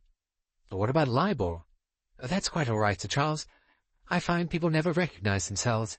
She giggled. "Not if, as you said just now, one is really merciless." "You mean," said Sir Charles, "that we all have an exaggerated idea of our own personalities, and don't recognize the truth if it's sufficiently brutally portrayed." "I was quite right, Miss Wills. You are a cruel woman." Miss Wills tittered. "You needn't be afraid, Sir Charles. Women aren't usually cruel to men, unless it's some particular man. They're only cruel to other women." "Meaning you've got your analytical knife into some unfortunate female. Which one?" "Well, perhaps I can guess. Cynthia's not beloved by her own sex." Miss Wills said nothing. She continued to smile, rather a cat-like smile. "Do you write your stuff or dictate it?" "Oh, I write it, and send it to be typed." "You ought to have a secretary." "Perhaps. Have you still got that clever Miss Milray, wasn't it?" "Yes, I've got Miss Milray. She went away for a time to look after her mother in the country, but she's back again now. Most efficient woman." "So I should think. Perhaps a little impulsive." "Impulsive? Miss Milray?" Sir Charles stared. Never in his wildest flights of fancy had he associated impulse with Miss Milray. "Only on occasions, perhaps," said Miss Wills. Sir Charles shook his head. "Miss Milray is the perfect robot. Goodbye, Miss Wills. Forgive me for bothering you, and don't forget to let the police know about that thingamabob." "Or the mark on the butler's right wrist." "No, I won't forget." "Well, goodbye. Half a sec. Did you say right wrist?" "You said left just now." "Did I? How stupid of me." "Well, which was it?" Miss Wills frowned and half closed her eyes. "Let me see. I was sitting so, and he— Would you mind, Sir Charles, handing me that brass plate as though it was a vegetable dish? Left side." Sir Charles presented the beaten brass atrocity as directed. "Cabbage, madam?" "Thank you," said Miss Wills. "I'm quite sure now. It was the left wrist, as I said first. Stupid of me." "No, no," said Sir Charles. "Left and right are always puzzling." He said goodbye for the third time. As he closed the door, he looked back. Miss Wills was not looking at him. She was standing where he had left her. She was gazing at the fire, and on her lips was a smile of satisfied malice. Sir Charles was startled. "That woman knows something," he said to himself. "I'll swear she knows something, and she won't say. But what the devil is it she knows?" Chapter 10. Oliver Manders. At the office of Messrs. Spear and Ross, Mr. Satterthwaite asked for Mr. Oliver Manders and sent in his card. Presently he was ushered into a small room where Oliver was sitting at a writing table. The young man got up and shook hands. "Good of you to look me up, sir," he said. His tone implied, "I have to say that, but really it's a damned bore." Mr. Satterthwaite, however, was not easily put off. He sat down, blew his nose thoughtfully, and peering over the top of his handkerchief, said, "Seen the news this morning?"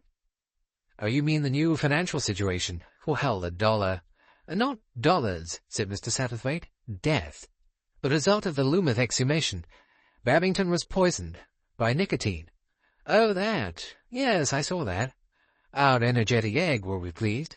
She always insisted it was murder. But it doesn't interest you. My tastes are so crude. After all, murder. He shrugged his shoulders. So violent and inartistic. Not always inartistic, said Mr. Satterthwaite. No? Well, perhaps not. It depends, does it not, on who commits the murder? You, for instance, would, I am sure, commit a murder in a very artistic manner. Nice of you to say so, drawled Oliver. But frankly, my dear boy, I didn't think much of the accident you faked. No more to the police, I understand. There was a moment's silence. Then a pen dropped to the floor. Oliver said, Excuse me, I didn't quite understand you. That rather inartistic performance of yours at Melford Abbey, I should be interested to know just why you did it. There was another silence. Then Oliver said, You say the police suspect? Mr. Satterthwaite nodded. It looks a little suspicious, don't you think? He asked pleasantly. But perhaps you have a perfectly good explanation. I've got an explanation, said Oliver slowly. Whether it's a good one or not, I don't know. Will you let me judge? There was a pause. Then Oliver said, I came there, the way I did, at Sir Bartholomew's own suggestion. What? Mr. Satterthwaite was astonished. A bit odd, isn't it? But it's true. I got a letter from him suggesting I should have a sham accident and claim hospitality. He said he couldn't put his reasons in writing, but he would explain them to me at the first opportunity. And did he explain? No, he didn't. I got there just before dinner. I didn't see him alone. At the end of dinner, he died. The weariness had gone out of Oliver's manner. His dark eyes were fixed on Mr. Satterthwaite. He seemed to be studying attentively the reactions aroused by his words. You've got this letter? No, I tore it up. A pity, said Mr. Satterthwaite dryly. And you said nothing to the police? No, it all seemed, well, rather fantastic. It is fantastic. Mr. Satterthwaite shook his head. Had Bartholomew Strange written such a letter?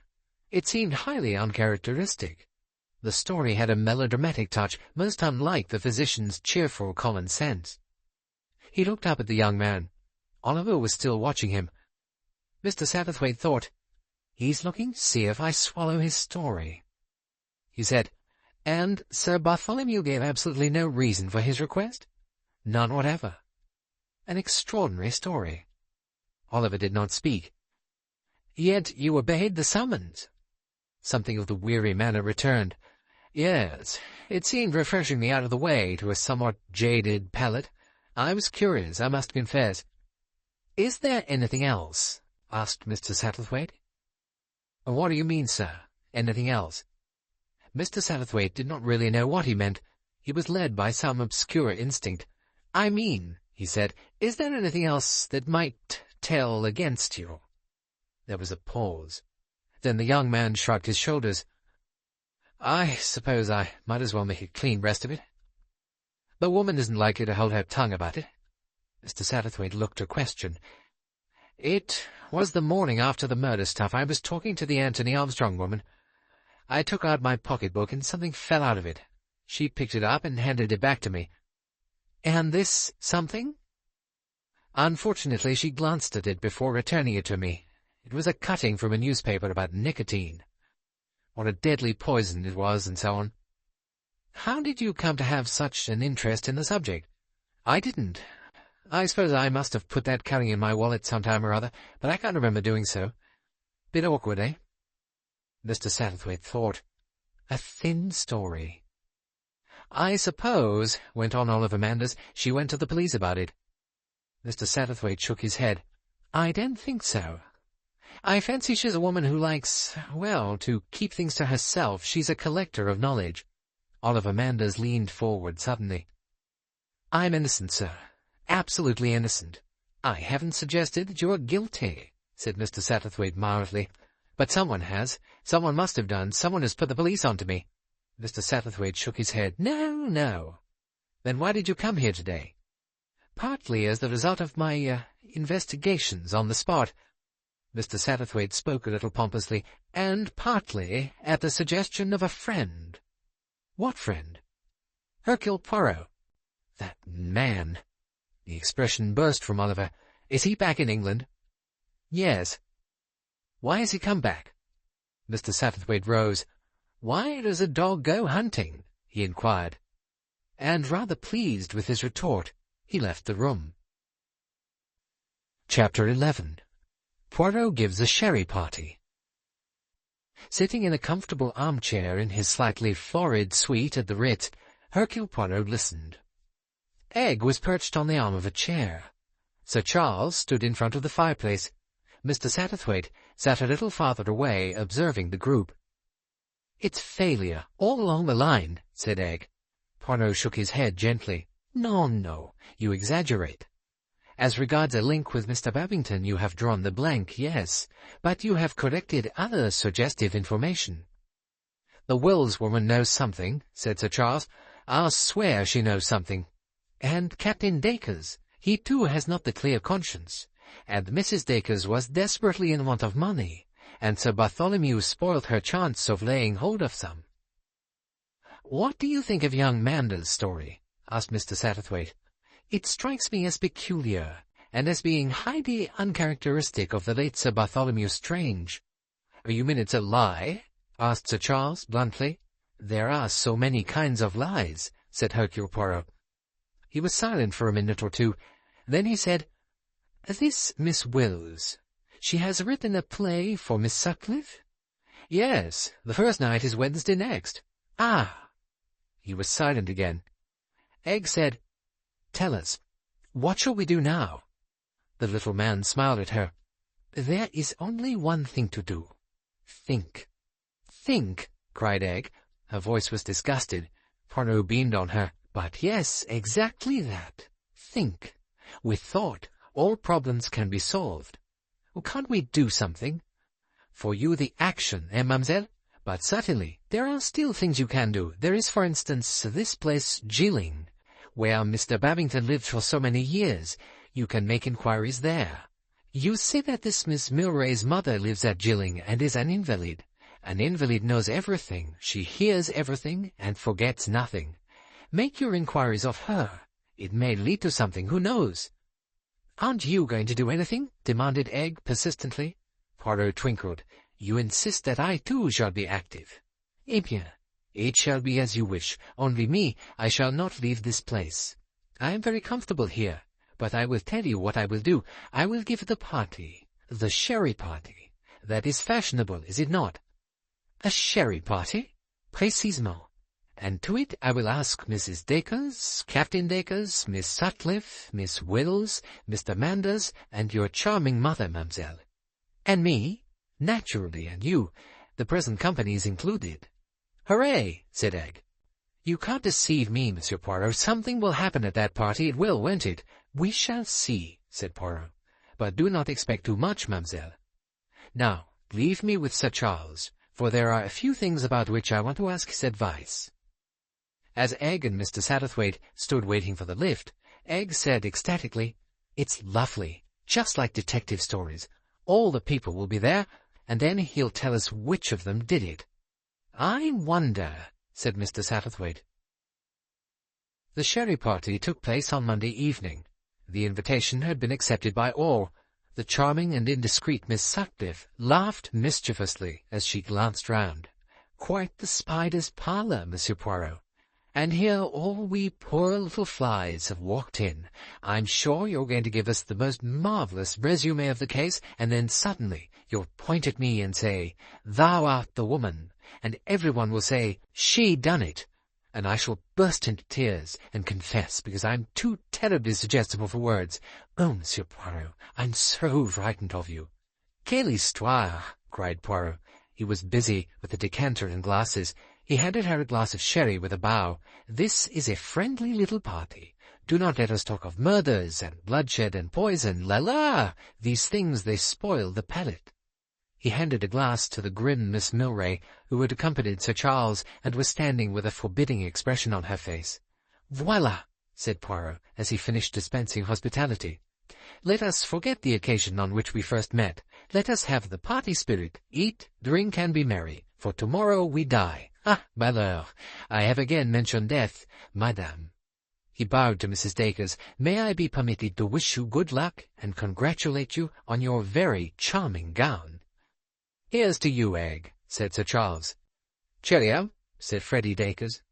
Everybody murmured something. There was an air of forced gaiety about the proceedings. Everyone was determined to appear gay and unconcerned. Only Poirot himself seemed naturally so. He rambled on happily. The sherry. I prefer it to the cocktail, and 1,000 times to the whiskey. Ah, quelle horreur, the whiskey! By drinking the whiskey you absolutely ruin the palate. The delicate wines of France, to appreciate them you must never, ah, qu'est-ce qu'il y a? A strange sound had interrupted him, a kind of choking cry. Every eye went to Sir Charles as he stood swaying, his face convulsed. The glass dropped from his hand onto the carpet. He took a few steps blindly, then collapsed. There was a moment's stupefied silence. Then Angela Sutcliffe screamed, and Egg started forward. "Charles!" cried Egg. "Charles!" She fought her way blindly forward. Mr. Satterthwaite gently held her back. "Oh, dear God!" cried Lady Mary. "Not another!" Angela Sutcliffe cried out. "He's been poisoned, too! Oh, this is awful! Oh, my God! This is too awful!" And suddenly, collapsing onto a sofa, she began to sob and laugh. A horrible sound. Poirot had taken charge of the situation. He was kneeling beside the prostrate man. The others drew back while he made his examination. He rose to his feet, mechanically dusting the knees of his trousers. He looked round at the assembly. There was complete silence, except for the smothered sobs of Angela Sutcliffe. "My friends," began Poirot. He got no further, for Egg spat out at him. "You fool, you absurd, play-acting little fool, pretending to be so great and so wonderful, and to know all about everything, and now you let this happen. Another murder, under your very nose. If you'd let the whole thing alone, this wouldn't have happened. It's you who have murdered Charles. You. She stopped, unable to get out the words. Poirot nodded his head gravely and sadly. "It is true, mademoiselle. I confess it. It is I who have murdered Sir Charles. But I, mademoiselle, am a very special kind of murderer. I can kill. And I can restore to life." He turned, and in a different tone of voice, an apologetic, everyday voice, he said, "A magnificent performance, Sir Charles. I congratulate you. Perhaps now you would like to take your curtain." With a laugh, the actor sprang to his feet and bowed mockingly. Egg gave a great gasp. "Monsieur Poirot, you beast!" "Charles!" cried Angela Sutcliffe, "you complete devil!" "But why? How? What on earth?" By means of his upraised hand, Poirot obtained silence. "Messieurs, mesdames, I demand pardon of you all. This little farce was necessary to prove to you all, and incidentally to prove to myself, a fact which my reason already told me is true. Listen. On this tray of glasses, I placed in one glass a teaspoonful of plain water. That water represented pure nicotine. These glasses are of the same kind as those possessed by Sir Charles Cartwright and by Sir Bartholomew Strange. Owing to the heavy cut glass, a small quantity of a colorless liquid is quite undetectable. Imagine, then, the port glass of Sir Bartholomew Strange. After it was put on the table, somebody introduced into it a sufficient quantity of pure nicotine. That might have been done by anybody, the butler, the parlour-maid, or one of the guests who slipped into the dining-room on his or her way downstairs. Dessert arrived. The port is taken round. The glass is filled. Sir Bartholomew drinks and dies. Tonight we have played a third tragedy, a sham tragedy. I asked Sir Charles to play the part of the victim. This he did magnificently. Now, suppose for a minute that this was not a farce but truth. Sir Charles is dead. What will be the steps taken by the police? Miss Sutcliffe cried, "Why, the glass, of course." She nodded to where the glass lay on the floor, as it had fallen from Sir Charles's hand. "You only put water in it. But if it had been nicotine—" "Let us suppose it was nicotine." Poirot touched the glass gently with his toe. You are of the opinion that the police would analyze the glass and that traces of nicotine would be found? Certainly. Poirot shook his head gently. You are wrong. No nicotine would be found. They stared at him. You see, he smiled, that is not the glass from which Sir Charles drank. With an apologetic grin, he extended a glass from the tail pocket of his coat. This is the glass he used. He went on, it is, you see, the simple theory of the conjuring trick. The attention cannot be in two places at once. To do my conjuring trick, I need the attention focused elsewhere.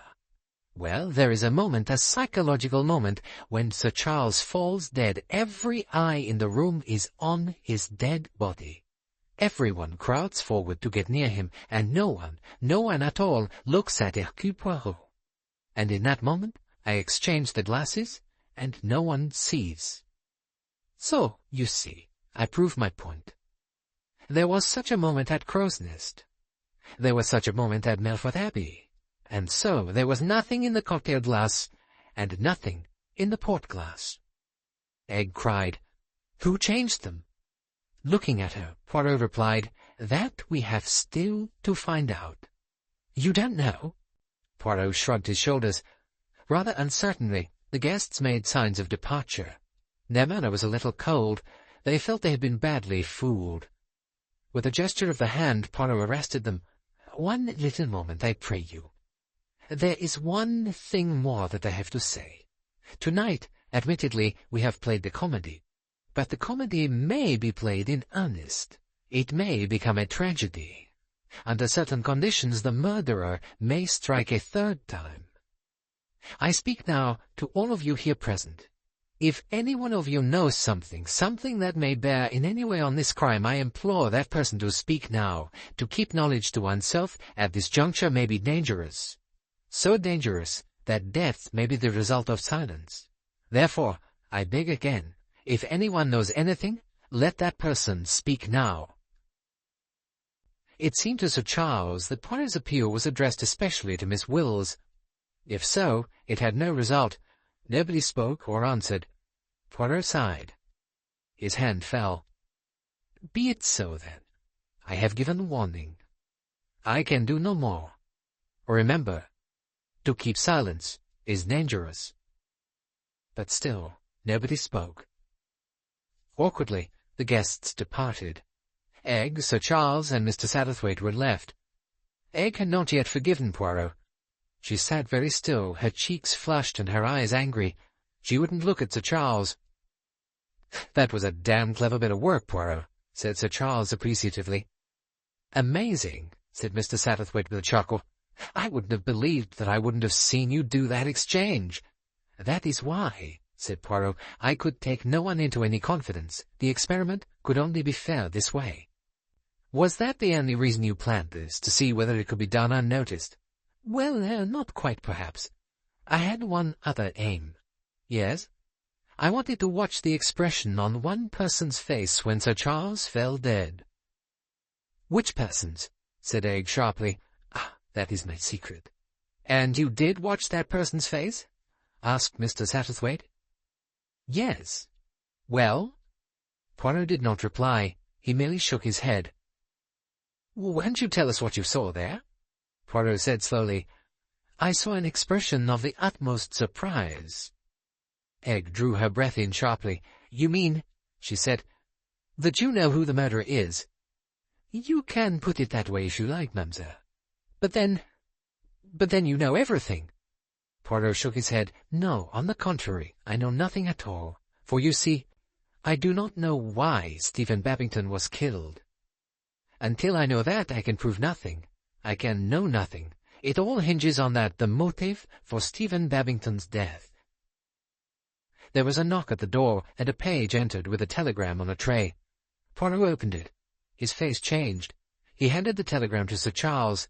Leaning over Sir Charles's shoulder, Egg read it aloud. Please come and see me at once. Can give you valuable information as to Bartholomew Strange's death. Margaret Rushbridger. Mrs. de Rushbridger, cried Sir Charles. We were right after all. She has got something to do with the case. Chapter 12. Day at Gilling. At once an excited discussion sprang up. An ABC was produced. It was decided that an early train would be better than going by car. "At last," said Sir Charles, "we're going to get that particular part of the mystery cleared up." "What do you think the mystery is?" asked Egg. "I can't imagine, but it can't fail to throw some light on the Babington affair. If Tolly got those people together on purpose, as I feel pretty sure he did, then the surprise he talked of springing on them had something to do with this Rushbridger woman. I think we can assume that, don't you, Monsieur Poirot?" Poirot shook his head in a perplexed manner. "This telegram complicates the affair," he murmured, "but we must be quick, extremely quick." Mr. Satterthwaite did not see the need for extreme haste, but he agreed politely. "Certainly, we will go by the first train in the morning. That is to say, is it necessary for us all to go?" "Sir Charles and I had arranged to go down to Gilling," said Egg. "We can postpone that," said Sir Charles. "I don't think we ought to postpone anything," said Egg. "There's no need for all four of us to go to Yorkshire. It's absurd. Mass formation. Monsieur Poirot and Mr. Satterthwaite go to Yorkshire, and Sir Charles and I go to Gilling." "I'd rather like to look into this Rushbridger business," said Sir Charles, with a trace of wistfulness. "You see, I talked to the matron before, got my foot in, so to speak." "That's just why you'd better keep away," said Egg. "You involved yourself in a lot of lies, and now this Rushbridger woman has come to herself, you'll be exposed as a thorough-paced liar. It's far, far more important that you should come to Gilling. If we want to see Miss Milray's mother, she'll open out to you much more than she would to anyone else. You're her daughter's employer, and she'll have confidence in you." Sir Charles looked into Egg's glowing, earnest face. "I'll come to Gilling," he said. "I think you're quite right." "I know I'm right," said Egg. "In my opinion, an excellent arrangement," said Poirot briskly. "As Mademoiselle says, Sir Charles is preeminently the person to interview this Mrs. Milray. Who knows, you may learn from her facts of much more importance than those we shall learn in Yorkshire." Matters were arranged on this basis, and the following morning Sir Charles picked up Egg in his car at 10:15. Poirot and Mr. Satterthwaite had already left London by train. It was a lovely, crisp morning, with just a touch of frost in the air. Egg felt her spirits rising as they turned and twisted through the various short-cuts which Sir Charles' experience had discovered south of the Thames. At last, however, they were flying smoothly along the Folkestone road. After passing through Maidstone, Sir Charles consulted a map, and they turned off from the main road and were shortly winding through country lanes. It was about 11:45 when they at last reached their objective. Gilling was a village which the world had left behind. It had an old church, a vicarage, 2 or 3 shops, a row of cottages, 3 or 4 new council houses, and a very attractive village green. Miss Milray's mother lived in a tiny house on the other side of the green to the church. As the car drew up, Egg asked, "Does Miss Milray know you're going to see her mother?" "Oh, yes. She wrote to prepare the old lady." "Do you think that was a good thing?" "My dear child, why not?" "Oh, I don't know. You didn't bring her down with you, though. As a matter of fact, I thought she might cramp my style. She's so much more efficient than I am. She'd probably try to prompt me." Egg laughed. Mrs. Milray turned out to be almost ludicrously unlike her daughter. Where Miss Milray was hard, she was soft. Where Miss Milray was angular, she was round. Mrs. Milray was an immense dumpling of a woman, immovably fixed in an armchair conveniently placed so that she could from the window observe all that went on in the world outside. She seemed pleasurably excited by the arrival of her visitors. "Oh, this is very nice of you, I'm sure, Sir Charles. I've heard so much about you from my Violet." Violet, singularly incongruous name for Miss Milray. "You don't know how much she admires you. It's been most interesting for her working with you all these years. Won't you sit down, Miss Littengore? You'll excuse my not getting up. I've lost the use of my limbs for many years now. The Lord's will, and I don't complain, and what I say is one can get used to anything. Perhaps you'd like a little refreshment after your drive down?" Both Sir Charles and Egg disclaimed the need of refreshment, but Mrs. Milray paid no attention. She clapped her hands in an oriental manner, and tea and biscuits made their appearance. As they nibbled and sipped, Sir Charles came to the object of their visit. "I expect you've heard, Mrs. Milray, all about the tragic death of Mr. Babington, who used to be the vicar here."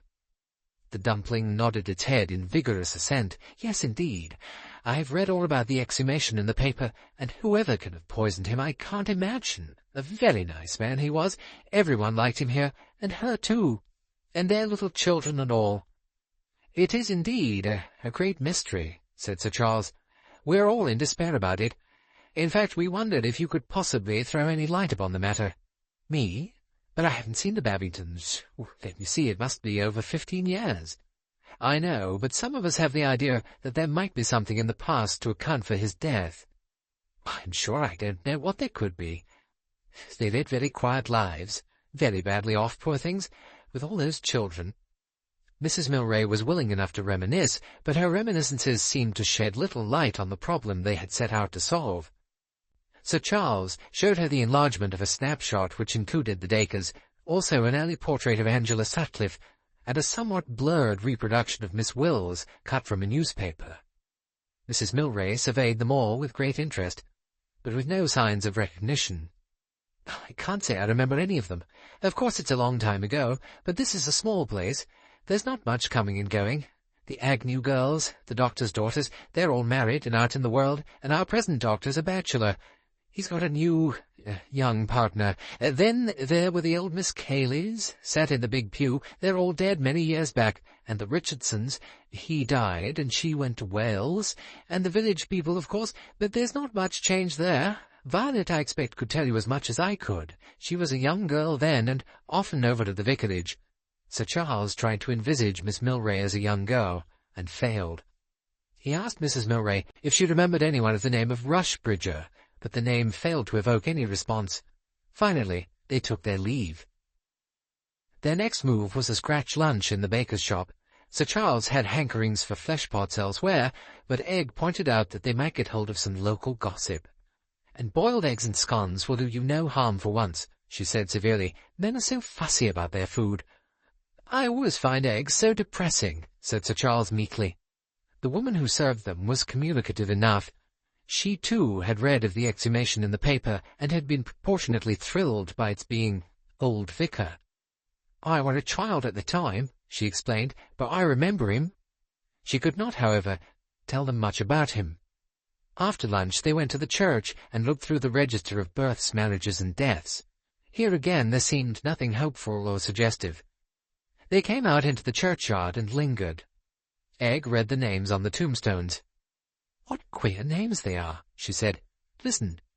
Here's a whole family of Stave-pennies, and here's a Mary Ann Sticklepath." "None of them so queer as mine," murmured Sir Charles. "Cartwright? I don't think that's a queer name at all. I didn't mean Cartwright. Cartwright's my acting name, and I've finally adopted it legally." "What's your real name?" "I couldn't possibly tell you. It's my guilty secret." "Is it as terrible as all that?" "It's not so much terrible as, humorous." "Oh, tell it me." "Certainly not," said Sir Charles firmly. "Please, no." "Why not?" "You laugh." "I wouldn't."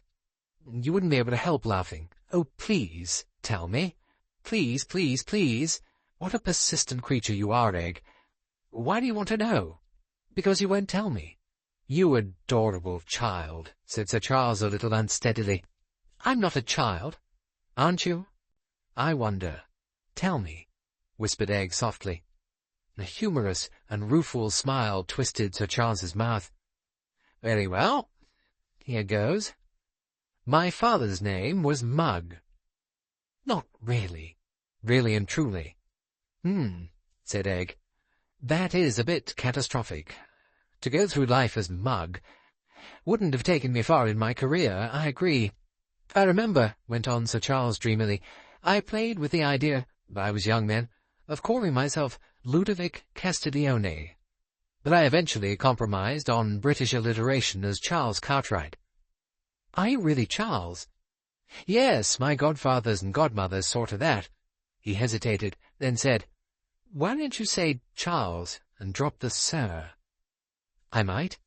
"You did yesterday, when you thought I was dead." "Oh, then."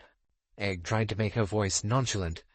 Sir Charles said abruptly, "Egg, somehow or other this murder business doesn't seem real any more. Today, especially, it seems fantastic. I meant to clear the thing up before, before anything else. I've been superstitious about it. I've associated success in solving problems with another kind of success. Oh, damn, why do I beat about the bush? I've made love on the stage so often that I'm diffident about it in real life. Is it me, or is it young Mander's egg? I must know. Yesterday I thought it was me. You thought right. You incredible angel, cried Sir Charles. Charles, you can't kiss me in a churchyard. I shall kiss you anywhere I please. We found out nothing, said Egg later, as they were speeding back to London. Nonsense. We found out the only thing worth finding out. What do I care about dead clergymen or dead doctors? You're the only thing that matters. You know, my dear, I'm 30 years older than you. Are you sure it doesn't matter? Egg pinched his arm gently. Don't be silly. I wonder if the others have found out anything. They're welcome to it, said Sir Charles generously. Charles, you used to be so keen. But Sir Charles was no longer playing the part of the great detective. Well, it was my own show. Now I've handed over to Mustachios. It's his business. Do you think he really knows who committed the crimes? He said he did. Probably hasn't the faintest idea, but he's got to keep up his professional reputation. Egg was silent. Sir Charles said, What are you thinking about, darling? I was thinking about Miss Milray. She was so odd in her manner that evening I told you about. She had just bought the paper about the exhumation, and she said she didn't know what to do. Nonsense, said Sir Charles cheerfully. That woman always knows what to do. Do be serious, Charles. She sounded worried. Egg, my sweet, what do I care for Miss Milray's worries? What do I care for anything but you and me? You'd better pay some attention to the trams, said Egg. I don't want to be widowed before I'm a wife. They arrived back at Sir Charles's flat for tea. Miss Milray came out to greet them. There is a telegram for you, Sir Charles. Thank you, Miss Milray. He laughed, a nervous, boyish laugh. Look here, I must tell you our news. Miss Lytton Gore and I are going to get married. There was a moment's pause, and then Miss Milray said, Oh, I'm sure you'll be very happy. There was a queer note in her voice. Egg noticed it, but before she could formulate her impression, Charles Cartwright had swung round to her with a quick exclamation. My God, Egg, look at this. It's from Satterthwaite. He shoved the telegram into her hands. Egg read it, and her eyes opened wide. Chapter 13. Mrs. de Rushbridger. Before catching their train, Hercule Poirot and Mr. Satterthwaite had had a brief interview with Miss Linden, the late Sir Bartholomew Stranger's secretary. Miss Linden had been very willing to help, but had had nothing of importance to tell them. Mrs. de Rushbridger was only mentioned in Sir Bartholomew's casebook in a purely professional fashion. Sir Bartholomew had never spoken of her, save in medical terms. The two men arrived at the sanatorium about 12 o'clock. The maid who opened the door looked excited and flushed. Mr. Satterthwaite asked first for the matron. "Oh, I don't know whether she can see you this morning," said the girl doubtfully. Mr. Satterthwaite extracted a card and wrote a few words on it. "Please take her this." They were shown into a small waiting room. In about 5 minutes the door opened, and the matron came in. She was looking quite unlike her usual brisk, efficient self. Mr. Satterthwaite rose. "I hope you remember me," he said. "I came here with Sir Charles Cartwright just after the death of Sir Bartholomew Strange." "Yes, indeed, Mr. Satterthwaite, of course I remember. And Sir Charles asked after poor Mrs. de Rushbridger then, and it seems such a coincidence. Let me introduce Monsieur Hercule Poirot." Poirot bowed, and the matron responded absently. She went on, "I can't understand how you can have had a telegram, as you say. The whole thing seems almost mysterious. Surely it can't be connected with the poor doctor's death in any way? There must be some madman about. That's the only way I can account for it. Having the police here and everything, it's really been terrible." "The police?" said Mr. Satterthwaite, surprised. "Yes, since 10 o'clock they've been here." "The police?" said Hercule Poirot.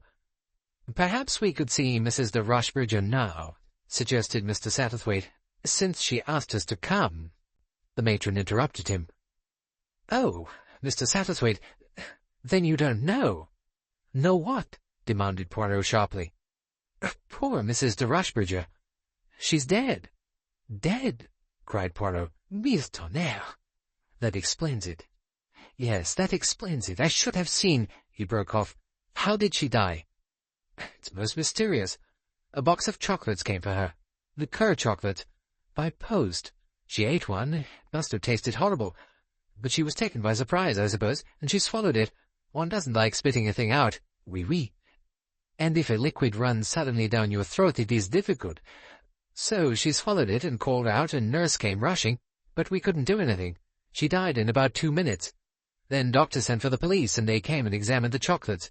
All the top layer had been tampered with. The underneath ones were all right." "And the poison employed?" "They think it's nicotine." "Yes," said Poirot. "Again nicotine.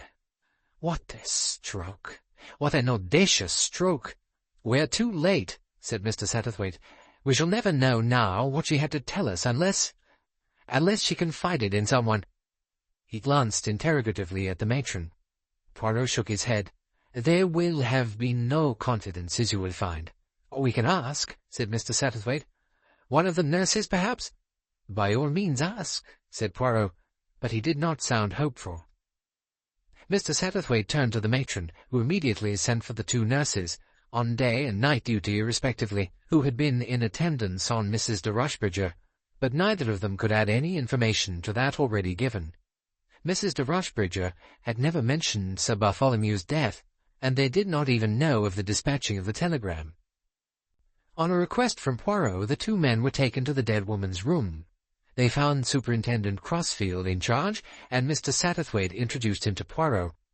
Then the 2 men moved over to the bed and stood looking down on the dead woman. She was about 40, dark-haired and pale. Her face was not peaceful. It still showed the agony of her death. Mr. Satterthwaite said slowly, "Poor soul." He looked across at Hercule Poirot. There was a strange expression on the little Belgian's face. Something about it made Mr. Satterthwaite shiver. Mr. Satterthwaite said, "Someone knew she was going to speak, and killed her. She was killed in order to prevent her speaking." Poirot nodded. "Yes, that is so. She was murdered to prevent her telling us what she knew, or what she did not know. But let us not waste time. There is much to be done. There must be no more deaths. We must see to that." Mr. Satterthwaite asked curiously, "Does this fit in with your idea of the murderer's identity?" "Yes, it fits. But I realize one thing. The murderer is more dangerous than I thought. We must be careful." Superintendent Crossfield followed them out of the room, and learned from them of the telegram which had been received by them.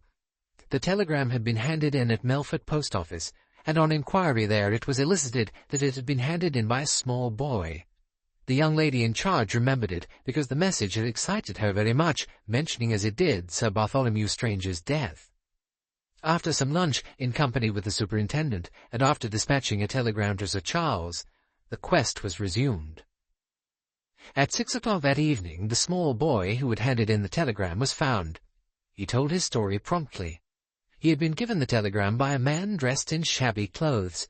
The man told him that the telegram had been given him by a loony lady in the house in the park. She had dropped it out of the window, wrapped round 2 half-crowns. The man was afraid to be mixed up in some funny business, and was tramping in the other direction, so he had given the boy 2 and 6, and told him to keep the change. A search would be instituted for the man. In the meantime there seemed nothing more to be done, and Poirot and Mr. Satterthwaite returned to London. It was close on midnight when the 2 men arrived back in town. Egg had gone back to her mother, but Sir Charles met them, and the 3 men discussed the situation. "Mon ami," said Poirot, "be guided by me. Only one thing will solve this case. The little grey cells of the brain. To rush up and down England to hope that this person and that will tell us what we want to know, all such methods are amateurish and absurd. The truth can only be seen from within." Sir Charles looked slightly sceptical. "What do you want to do, then?" "I want to think. I ask of you 24 hours, in which to think." Sir Charles shook his head with a slight smile. "Will thinking tell you what it was this woman could have said if she'd lived?" "I believe so." "It hardly seems possible. However, Monsieur Poirot, You must have it your own way. If you can see through this mystery, it's more than I can. I'm beaten, and I confess it. In any case, I've other fish to fry." Perhaps he hoped to be questioned, but if so, his expectation was disappointed. Mr. Satterthwaite did indeed look up alertly, but Poirot remained lost in thought. "Well, I must be off," said the actor. "Oh, just one thing. I'm rather worried about Miss Wills." "What about her?" "She's gone." Poirot stared at him. "Gone? Gone where?" "Nobody knows. I was thinking things over after I got your telegram. As I told you at the time, I felt convinced that that woman knew something she hadn't told us. I thought I'd have a last shot at getting it out of her. I drove to her house, it was about 9:30 when I got there, and asked for her. It appears she left home this morning, went up to London for the day, that's what she said. Her people got a telegram in the evening, saying she wasn't returning for a day or so, and not to worry." "And they were worrying?" "I gather they were, rather. You see, she hadn't taken any luggage with her." "Odd," murmured Poirot. "I know, it seems as though... I don't know. I feel uneasy." "I warned her," said Poirot. "I warned everyone. You remember I said to them, 'Speak now.'" "Yes, yes. Do you think that she, too—" "I have my ideas," said Poirot. "For the moment, I prefer not to discuss them.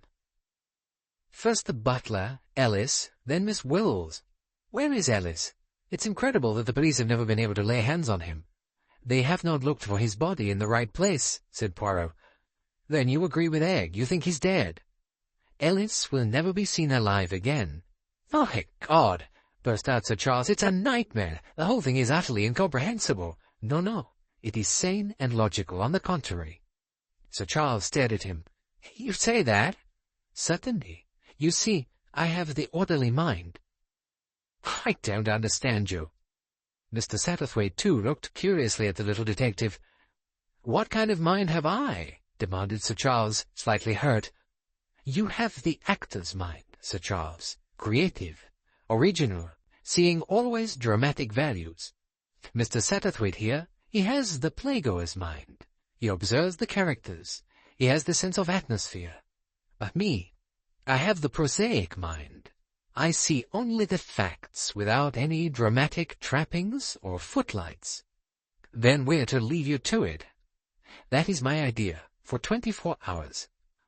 Well, good luck to you then. Good night." As they went away together, Sir Charles said to Mr. Satterthwaite, "That chap thinks a lot of himself." He spoke rather coldly. Mr. Satterthwaite smiled. The star part. So that was it. He said, "What did you mean by saying you had other fish to fry, Sir Charles?" On Sir Charles's face appeared the sheepish expression that Mr. Satterthwaite knew so well from attending weddings in Hanover Square. "Well, as a matter of fact, Egg and I'm delighted to hear it," said Mr. Satterthwaite. "My best congratulations. Of course I'm years too old for her. Well, she doesn't think so, and she's the best judge. That's very nice of you, Satterthwaite. You know, I'd got it into my head that she was fond of young Manders." "I wonder what made you think that," said Mr. Satterthwaite innocently. "Anyway," said Sir Charles firmly, "she isn't." Chapter 14. Miss Milray. Poirot did not have quite the uninterrupted 24 hours for which he had stipulated.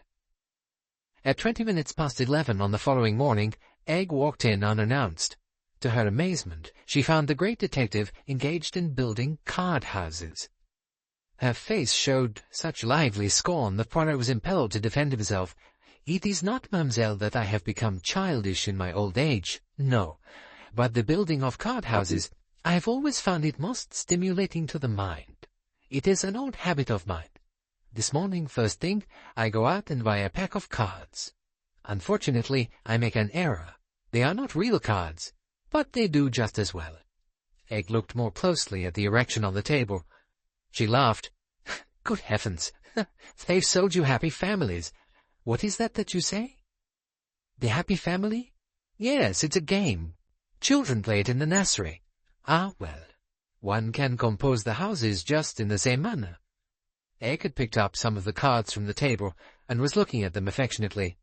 "Master Bun, the baker's son. I always loved him. And here's Mrs. Mugg, the milkman's wife.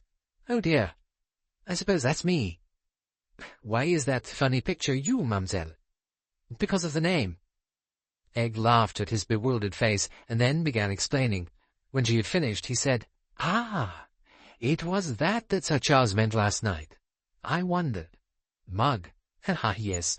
One says in slang, does one not? You are a mug, a fool. Naturally, you would change your name. You would not like to be the Lady Mug, eh?" Egg laughed. She said, "Well, wish me happiness. I do wish you happiness, mademoiselle. Not the brief happiness of youth, but the happiness that endures, the happiness that is built upon a rock." "I'll tell Charles you called him a rock," said Egg. "And now for what I came to see you about. I've been worrying and worrying about that cutting from the paper that Oliver dropped from his wallet. You know, the one Miss Wills picked up and handed back to him.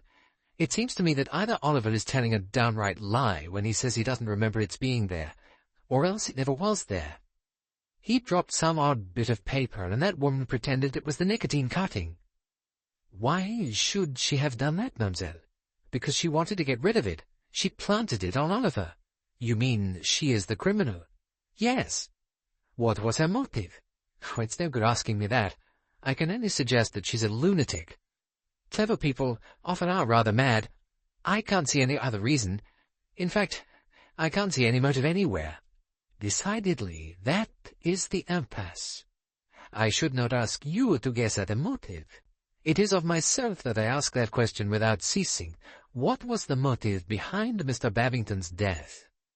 When I can answer that, the case will be solved." "You don't think just madness?" suggested Egg. "No, mademoiselle. Not madness in the sense you mean. There is a reason. I must find that reason." "Well, goodbye," said Egg. "I'm sorry to have disturbed you, but the idea just occurred to me. I must hurry. I'm going with Charles to the dress rehearsal of Little Dog Laughed. You know, the play Miss Wills has written for Angela Sutcliffe. It's the first night tomorrow." "Mon Dieu!" cried Poirot. "What is it? Has anything happened?" "Yes, indeed something has happened. An idea, a superb idea. Oh, but I have been blind. Egg stared at him. As though realizing his eccentricity, Poirot took a hold on himself. He patted Egg on the shoulder. "You think I am mad? Not at all. I heard what you said. You go to see The Little Dog Laughed, and Miss Sutcliffe acts in it. Go then, and pay no attention to what I have said." Rather doubtfully, Egg departed.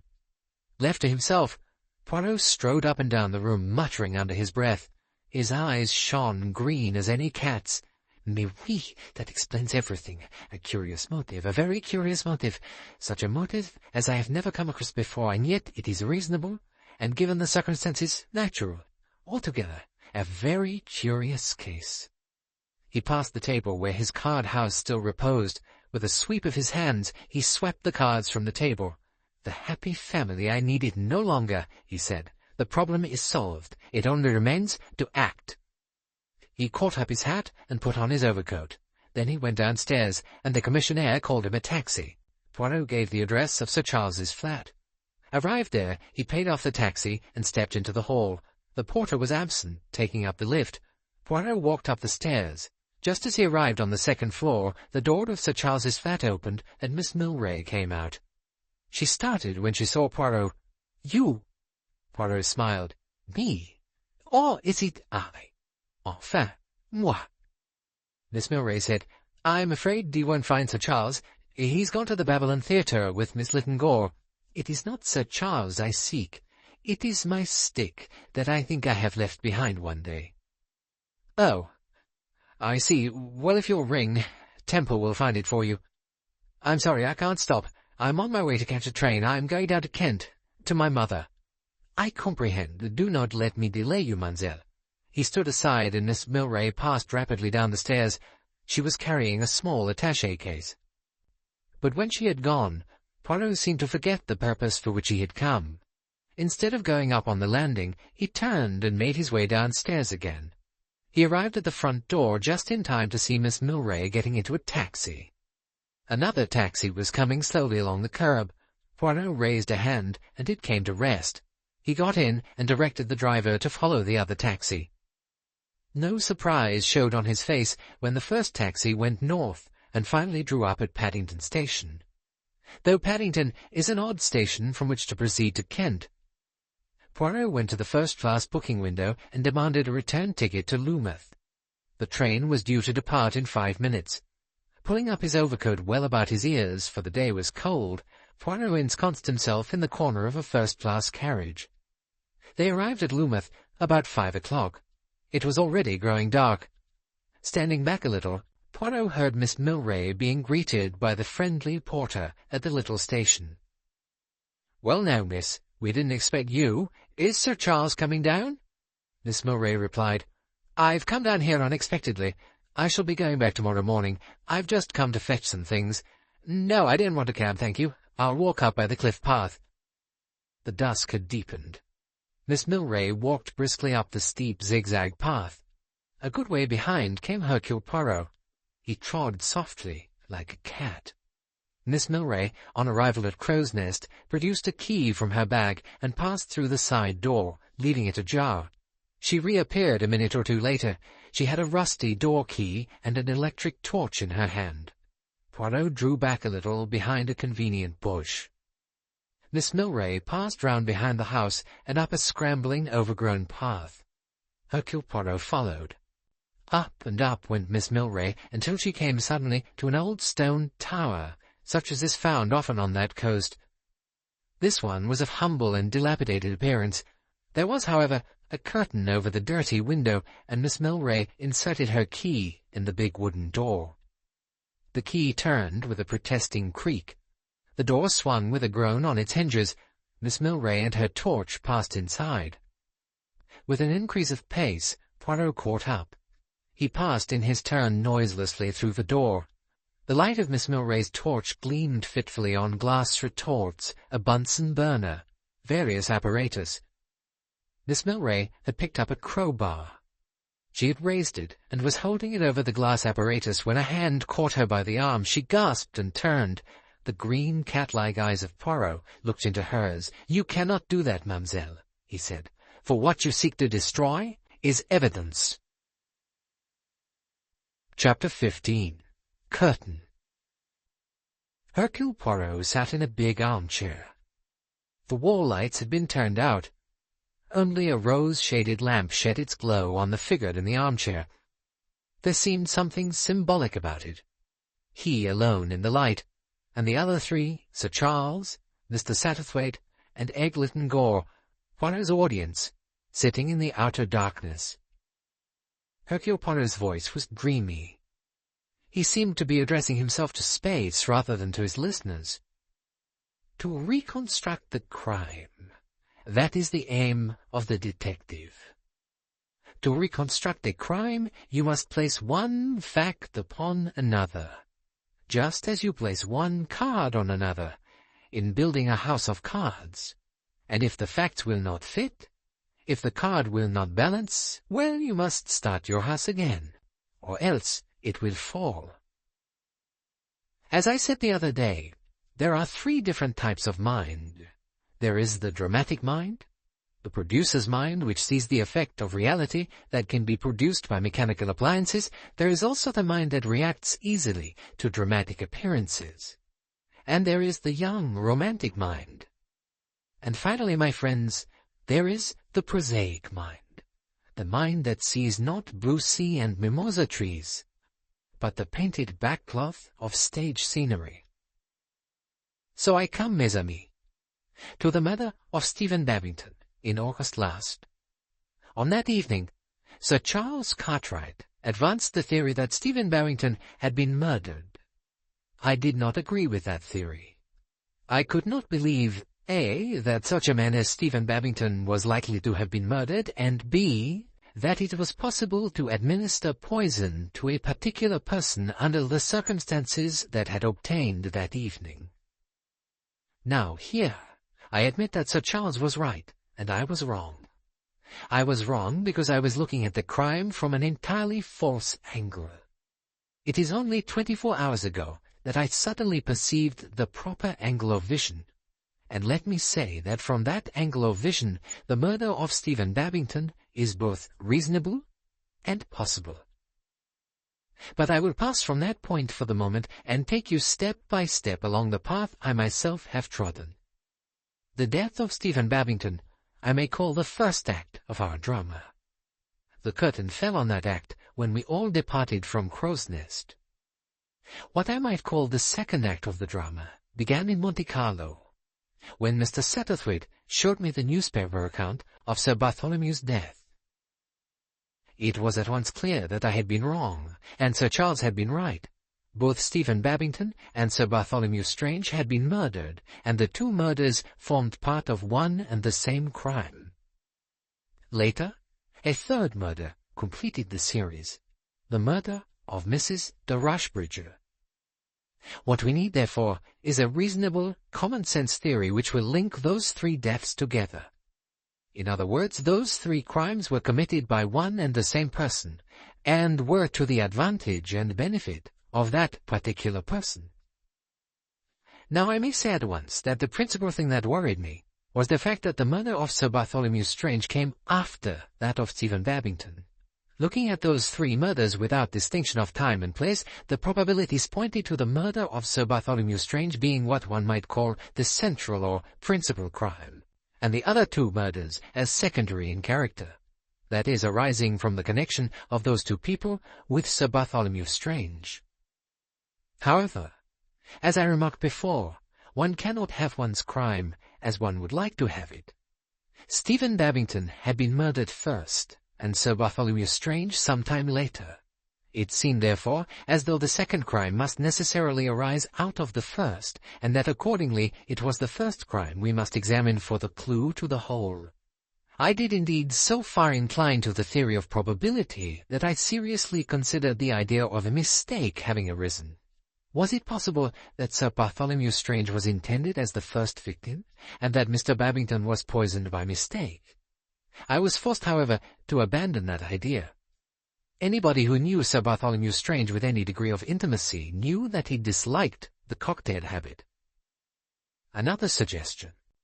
Had Stephen Babington been poisoned in mistake for any other member of the original party? I could not find any evidence of such a thing. I was therefore forced back to the conclusion that the murder of Stephen Babington had been definitely intended. And at once I came up against a complete stumbling block, the apparent impossibility of such a thing having happened. One should always start an investigation with the simplest and most obvious theories. Granting that Stephen Babington had drunk a poisoned cocktail, who had had the opportunity of poisoning that cocktail? At first sight, it seemed to me that the only two people who could have done so, e.g., who handled the drinks, were Sir Charles Cartwright himself and the parlour-maid Temple. But though either of them could presumably have introduced the poison into the glass, neither of them had had any opportunity of directing that particular glass into Mr. Babington's hand. Temple might have done so by adroit handling of the tray so as to offer him the one remaining glass, not easy, but it might have been done. Sir Charles could have done so by deliberately picking up the particular glass and handing it to him, but neither of these things had occurred. It looked as though chance, and chance alone, directed that particular glass to Stephen Babington. Sir Charles Cartwright and Temple had the handling of the cocktails. Were either of those two at Melfort Abbey? They were not. Who had the best chance of tampering with Sir Bartholomew's port glass? The absconding butler, Ellis, and his helper, the parlour-maid. But here, however, the possibility that one of the guests had done so could not be laid aside. It was risky, but it was possible for any of the house party to have slipped into the dining room and put the nicotine into the port glass. When I joined you at Crow's Nest, you already had a list drawn up of people who had been at Crow's Nest and at Melfort Abbey. I may say now that the four names which headed the list, Captain and Mrs. Dacres, Miss Sutcliffe, and Miss Wills, I discarded immediately. It was impossible that any of those four people should have known beforehand they were going to meet Stephen Babington at dinner. The employment of nicotine as a poison showed a carefully thought-out plan, not one that could be put into operation on the spur of the moment. There were three other names on that list: Lady Mary Lytton Gore, Miss Lytton Gore, and Mr. Oliver Manders, Although not probable, those three were possible. They were local people. They might conceivably have motives for the removal of Stephen Babington, and have chosen the evening of the dinner party for putting their plans into operation. On the other hand, I could find no evidence whatsoever that any of them had actually done such a thing. Mr. Satterthwaite, I think, reasoned on much the same lines as I had done, and he fixed his suspicions on Oliver Manders. I may say that young Manders was by far the most possible suspect. He displayed all the signs of high nervous tension on that evening at Crow's Nest. He had a somewhat distorted view of life, owing to his private troubles. He had a strong inferiority complex, which is a frequent cause of crime. He was at an unbalanced age. He had actually had a quarrel, or, shall we say, displayed animosity against Mr. Babington. Then there were the curious circumstances of his arrival at Melfort Abbey, and later we had his somewhat incredible story of the letter from Sir Bartholomew Strange, and the evidence of Miss Wills as to his having a newspaper cutting on the subject of nicotine poisoning in his possession. Oliver Manders, then, was clearly the person who should be placed at the head of the list of those 7 suspects. But then, my friends, I was visited by a curious sensation. It seemed clear and logical enough that the person who had committed the crimes must have been a person who had been present on both occasions. In other words, a person on that list of 7. But I had the feeling that that obviousness was an arranged obviousness. It was what any sane and logical person would be expected to think. I felt that I was, in fact, looking not at reality, but at an artfully painted bit of scenery. A really clever criminal would have realized that anyone whose name was on that list would necessarily be a suspect, and therefore he or she would arrange for it not to be there. In other words, the murderer of Stephen Babington and Sir Bartholomew Strange was present on both occasions, but was not apparently so. Who had been present on the first occasion and not on the second? Sir Charles Cartwright, Mr. Satterthwaite, Miss Milray, and Mr. Babington. Could any of those 4 have been present on the second occasion in some capacity other than their own? Sir Charles and Mr. Satterthwaite had been in the south of France. Miss Milray had been in London. Mrs. Babington had been in Loomuth. Of the 4, then, Miss Milray and Mrs. Babington seemed indicated. But could Miss Milray have been present at Melfort Abbey unrecognized by any of the company? Miss Milray has very striking features, not easily disguised and not easily forgotten.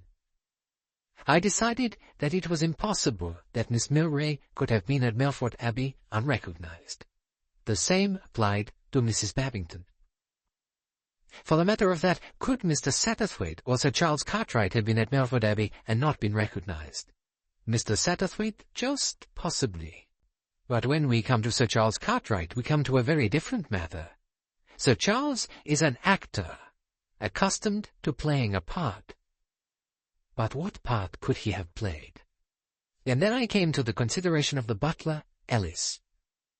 A very mysterious person, Ellis. A person who appears from nowhere a fortnight before the crime and vanishes afterwards with complete success. Why was Ellis so successful? Because Ellis did not really exist. Ellis, again, was a thing of pasteboard and paint and stagecraft. Ellis was not real. But was it possible? After all, the servants at Melfort Abbey knew Sir Charles Cartwright, and Sir Bartholomew Strange was an intimate friend of his. The servants I got over easily enough. The impersonation of the butler risked nothing. If the servants recognized him, why, no harm would be done. The whole thing could be passed off as a joke.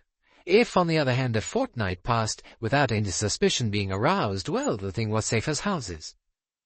And I recalled what I had been told of the servants' remarks about the butler. He was quite the gentleman, and had been in good houses, and knew several interesting scandals.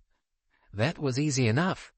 But a very significant statement was made by the parlour-maid, Alice. She said, "He arranged the work different from any butler I ever knew before." When that remark was repeated to me, it became a confirmation of my theory. But Sir Bartholomew Strange was another matter. It is hardly to be supposed that his friend could take him in. He must have known of the impersonation, Had we any evidence of that? Yes. The acute Mr. Satterthwaite pounced on one point quite early in the proceedings, the facetious remark of Sir Bartholomew, totally uncharacteristic of his manner, to servants. "You're a first-class butler, aren't you, Ellis?" A perfectly understandable remark if the butler were Sir Charles Cartwright. And Sir Bartholomew was in on the joke, because that is undoubtedly how Sir Bartholomew saw the matter. The impersonation of Ellis was a joke, possibly even a wager. Its culmination was designed to be the successful spoofing of the house party. Hence Sir Bartholomew's remark about the surprise and his cheerful humour. Note, too, that there was still time to draw back. If any of the house party had spotted Charles Cartwright that first evening at the dinner table, nothing irrevocable had yet occurred. The whole thing could have been passed off as a joke.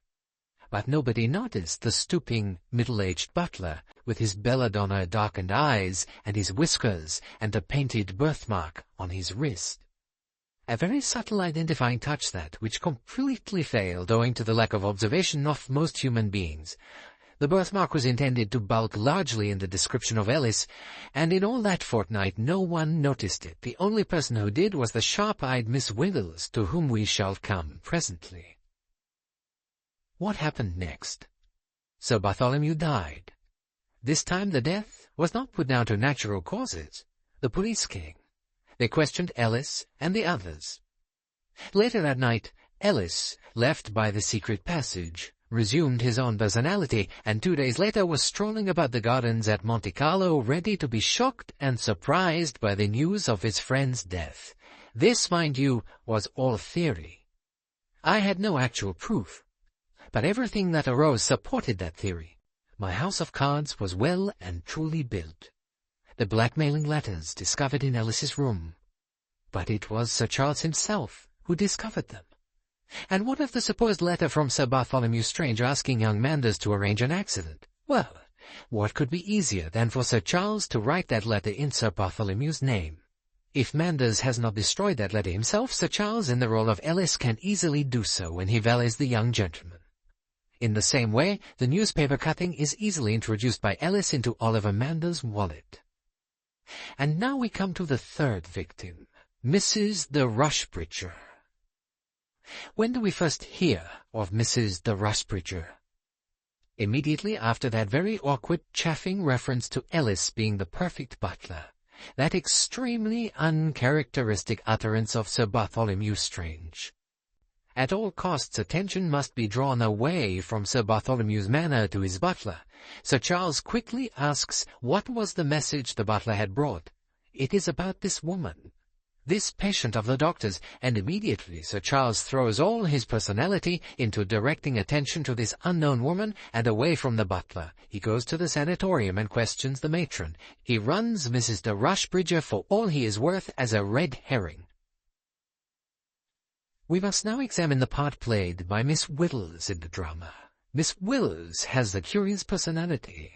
She is one of those people who are quite unable to impress themselves on their surroundings. She is neither good-looking, nor witty, nor clever, not even particularly sympathetic. She is nondescript. But she is extremely observant and extremely intelligent. She takes her revenge on the world with her pen. She has the great art of being able to reproduce character on paper. I do not know if there was anything about the butler that struck Miss Wiggles as unusual, but I do think that she was the only person at the table who noticed him at all. On the morning after the murder, her insatiable curiosity led her to poke and pry, as the housemaid put it. She went into Dacre's room. She went through the baize door into the servants' quarters, led, I think, by the mongoose instinct for finding out. She was the only person who occasioned Sir Charles any uneasiness. That is why he was anxious to be the one to tackle her. He was fairly reassured by his interview, and distinctly gratified that she had noticed the birthmark. But after that came catastrophe. I don't think that until that minute Miss Wiggles had connected Ellis the butler with Sir Charles Cartwright.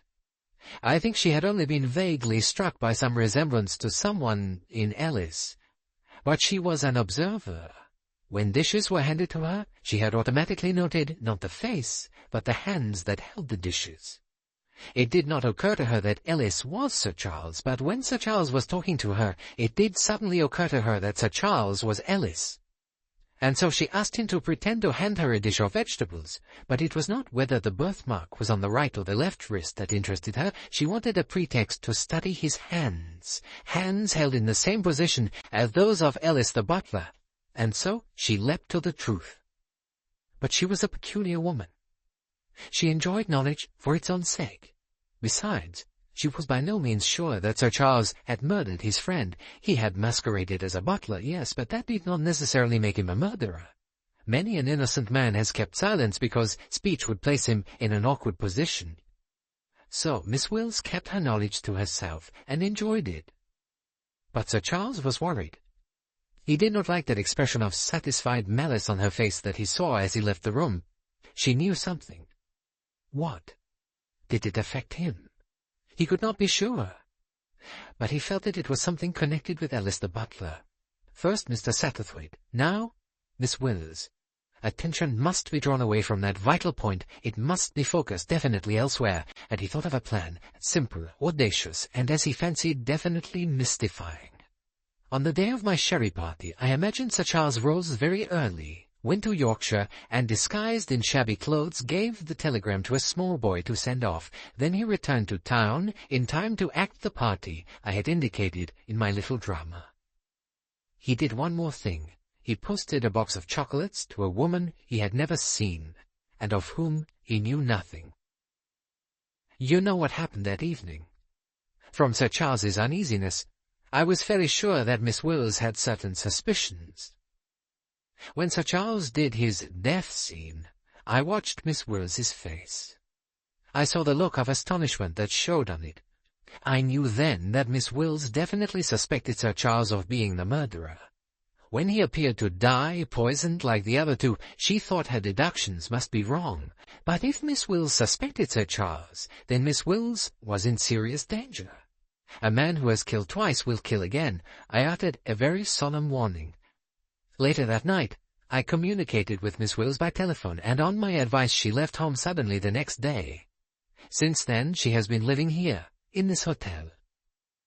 That I was wise is proved by the fact that Sir Charles went out to Tooting on the following evening after he had returned from Gilling. He was too late. The bird had flown. In the meantime, from his point of view, the plan had worked well. Mrs. de Rushbridger had something of importance to tell us. Mrs. de Rushbridger was killed before she could speak. How dramatic! How like the detective stories, the plays, the films, again, the cardboard and the tinsel and the painted cloth. But I, Hercule Poirot, was not deceived. Mr. Satterthwaite said to me she was killed in order that she should not speak. I agreed. He went on to say she was killed before she could tell us what she knew. I said, or what she did not know. I think he was puzzled. But he should have seen then the truth. Mrs. de Rushbridger was killed because she could, in actual fact, have told us nothing at all. Because she had no connection with the crime. If she were to be Sir Charles's successful red herring, she could only be so dead.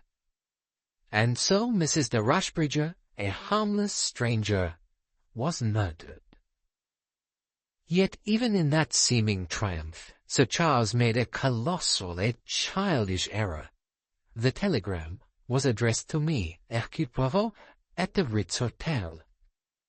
But Mrs. de Rushbridger had never heard of my connection with the case. No one up in that part of the world knew of it. It was an unbelievably childish error. Eh bien. Then I had reached a certain stage. I knew the identity of the murderer. But I did not know the motive for the original crime. I reflected. And once again, more clearly than ever, I saw the death of Sir Bartholomew Strange as the original and purposeful murder. What reason could Sir Charles Cartwright have for the murder, or his friend? Could I imagine a motive? I thought I could. There was a deep sigh. Sir Charles Cartwright rose slowly to his feet and strolled to the fireplace. He stood there, his hand on his hip, looking down at Poirot. His attitude Mr. Satterthwaite could have told you, was that of Lord Eaglemount as he looked scornfully at the rascally solicitor who had succeeded in fastening an accusation of fraud upon him. He radiated nobility and disgust. He was the aristocrat looking down at the ignoble canaille. "You have an extraordinary imagination, Monsieur Poirot," he said. "It's hardly worth while saying that there's not one single word of truth in your story. How you have the damned impertinence to dish up such an absurd fandangle of lies, I don't know, but go on. I'm interested. What was my motive for murdering a man whom I had known ever since boyhood?" Hercule Poirot, the little bourgeois, looked up at the aristocrat. He spoke quickly, but firmly. "Sir Charles, we have a proverb that says, 'Cherchez la femme.' It was there that I found my motive. I had seen you with Mademoiselle Litengore. It was clear that you loved her with that terrible, absorbing passion that comes to a middle-aged man, and which is usually inspired by an innocent young girl. You loved her. She, I could see, had the hero worship for you. You had only to speak and she would fall into your arms, but you did not speak. Why?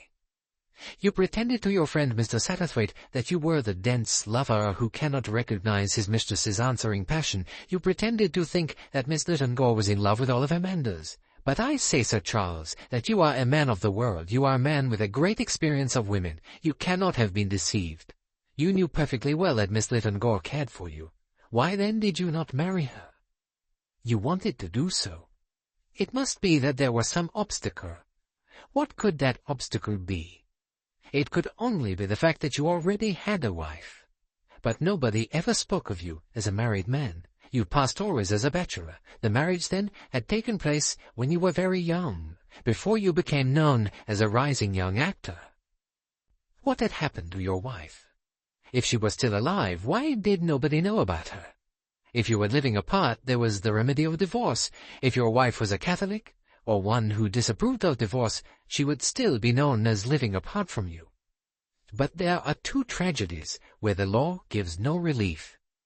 The woman you married might be serving a life sentence in some prison, or she might be confined in a lunatic asylum. In neither case could you obtain a divorce. If it had happened while you were still a boy, nobody might know about it. If nobody knew, you might marry Miss Litengore without telling her the truth. But supposing one person knew, a friend who had known you all your life.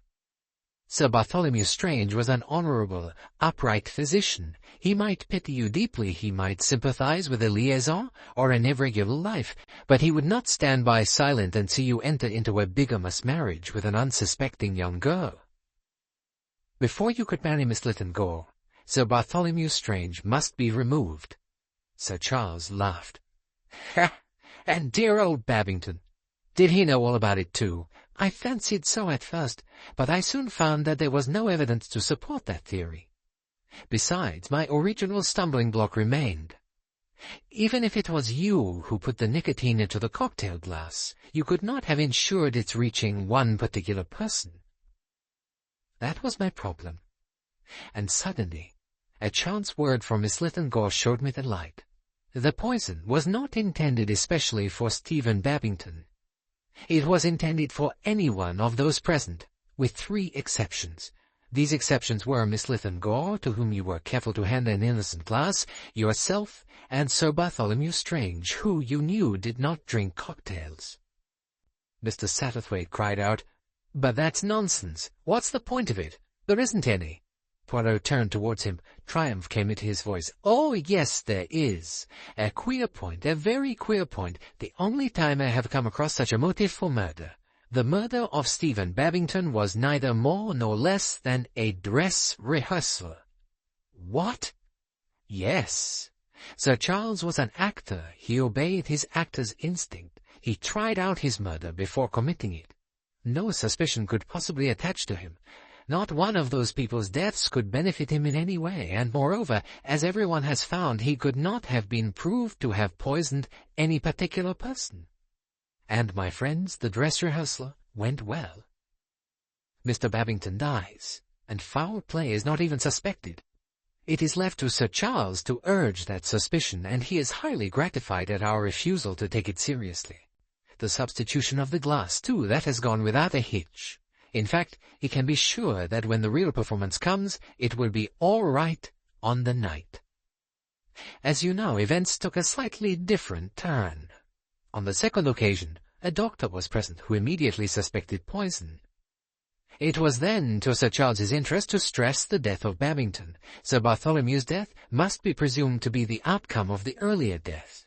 Attention must be focused on the motive for Babington's murder, not on any motive that might exist for Sir Bartholomew's removal. But there was one thing that Sir Charles failed to realize: the efficient watchfulness of Miss Milray. Miss Milray knew that her employer dabbled in chemical experiments in the tower in the garden. Miss Milray paid bills for rose-spraying solution and realized that quite a lot of it had unaccountably disappeared. When she read that Mr. Babington had died of nicotine poisoning, her clever brain leapt at once to the conclusion that Sir Charles had extracted the pure alkaloid from the rose solution. And Miss Milray did not know what to do, for she had known Mr. Babington as a little girl, and she was in love, deeply and devotedly, as an ugly woman can be, with her fascinating employer. In the end she decided to destroy Sir Charles's apparatus. Sir Charles himself had been so cocksure of his success that he had never thought it necessary. She went down to Cornwall, and I followed. Again Sir Charles laughed. More than ever, he looked a fine gentleman disgusted by a rat. "Is some old chemical apparatus all your evidence?" he demanded contemptuously. "No," said Poirot. "There is your passport, showing the dates when you returned to and left England. And there is the fact that in the Haverton County Asylum there is a woman, Gladys Mary Mugg, the wife of Charles Mugg." Egg had so far sat silent, a frozen figure, but now she stirred. A little cry, almost a moan, came from her. Sir Charles turned superbly. "Egg, you don't believe a word of this absurd story, do you?" He laughed. His hands were outstretched. Egg came slowly forward as though hypnotized. Her eyes, appealing, tortured, gazed into her lover's, and then, just before she reached him, she wavered. Her glance fell, went this way and that, as though seeking for reassurance. Then, with a cry, she fell on her knees by Poirot. "Is this true? Is this true?" He put both hands on her shoulders, a firm, kindly touch. "It is true, mademoiselle." There was no sound then but Egg's sobs. Sir Charles seemed suddenly to have aged. It was an old man's face, a leering satyr's face. "God damn you," he said. And never, in all his acting career, had words come with such utter and compelling malignancy. Then he turned and went out of the room. Mr. Satterthwaite half sprang up from his chair, but Poirot shook his head, his hand still gently stroking the sobbing girl. "He'll escape," said Mr. Satterthwaite. Poirot shook his head. "No, he will only choose his exit, the slow one before the eyes of the world, or the quick one off stage." The door opened slowly, and somebody came in. It was Oliver Manders. His usual sneering expression was gone. He looked white and unhappy. Poirot bent over the girl. "See, mademoiselle," he said gently. "Here is a friend come to take you home." Egg rose to her feet. She looked uncertainly towards Oliver, then made a step, stumblingly towards him. "Oliver, take me to mother. Oh, take me to mother." He put an arm round her and drew her towards the door. "Yes, dear, I'll take you. Come." Egg's legs were trembling so that she could hardly walk. Between them, Oliver and Mr. Satterthwaite guided her footsteps. At the door she took a hold upon herself and threw back her head. "I'm all right." Poirot made a gesture, and Oliver Manders came back into the room. "Be very good to her," said Poirot. "I will, sir. She's all I care about in the world. You know that." Love for her made me bitter and cynical. But I shall be different now. I'm ready to stand by. And someday, perhaps—" "I think so," said Poirot. "I think she was beginning to care for you when he came along and dazzled her. Hero worship is a real and terrible danger to the young.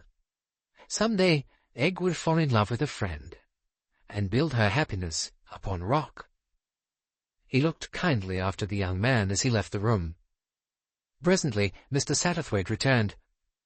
"Monsieur Poirot," he said, "you have been wonderful, absolutely wonderful." Poirot put on his modest look. "It is nothing. Nothing. A tragedy in 3 acts. And now the curtain has fallen." "You'll excuse me," said Mr. Satterthwaite. "Yes? There is some point you want explained to you?" "There is one thing I want to know." "Ask, then." "Why do you sometimes speak perfectly good English, and at other times not?"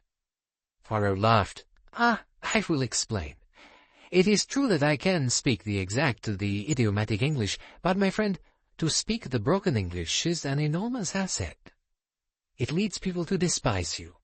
They say, a foreigner, he cannot even speak English properly.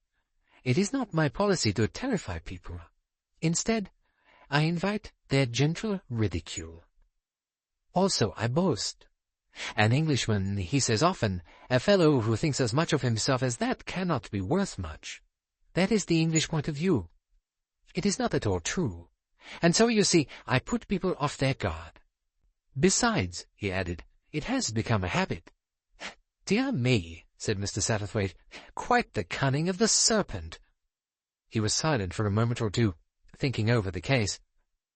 "I'm afraid I have not shone over this matter," he said vexedly. "On the contrary, you appreciated that important point, Sir Bartholomew's remark about the butler. You realized the astute observation of Miss Wills. In fact, you could have solved the whole thing but for your playgoer's reaction to dramatic effect." Mr. Satterthwaite looked cheerful.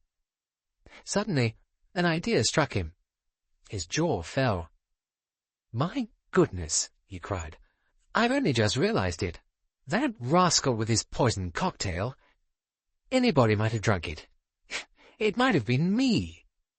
"There is an even more terrible possibility that you have not considered," said Poirot. "Eh?" "It might have been me," said Hercule Poirot.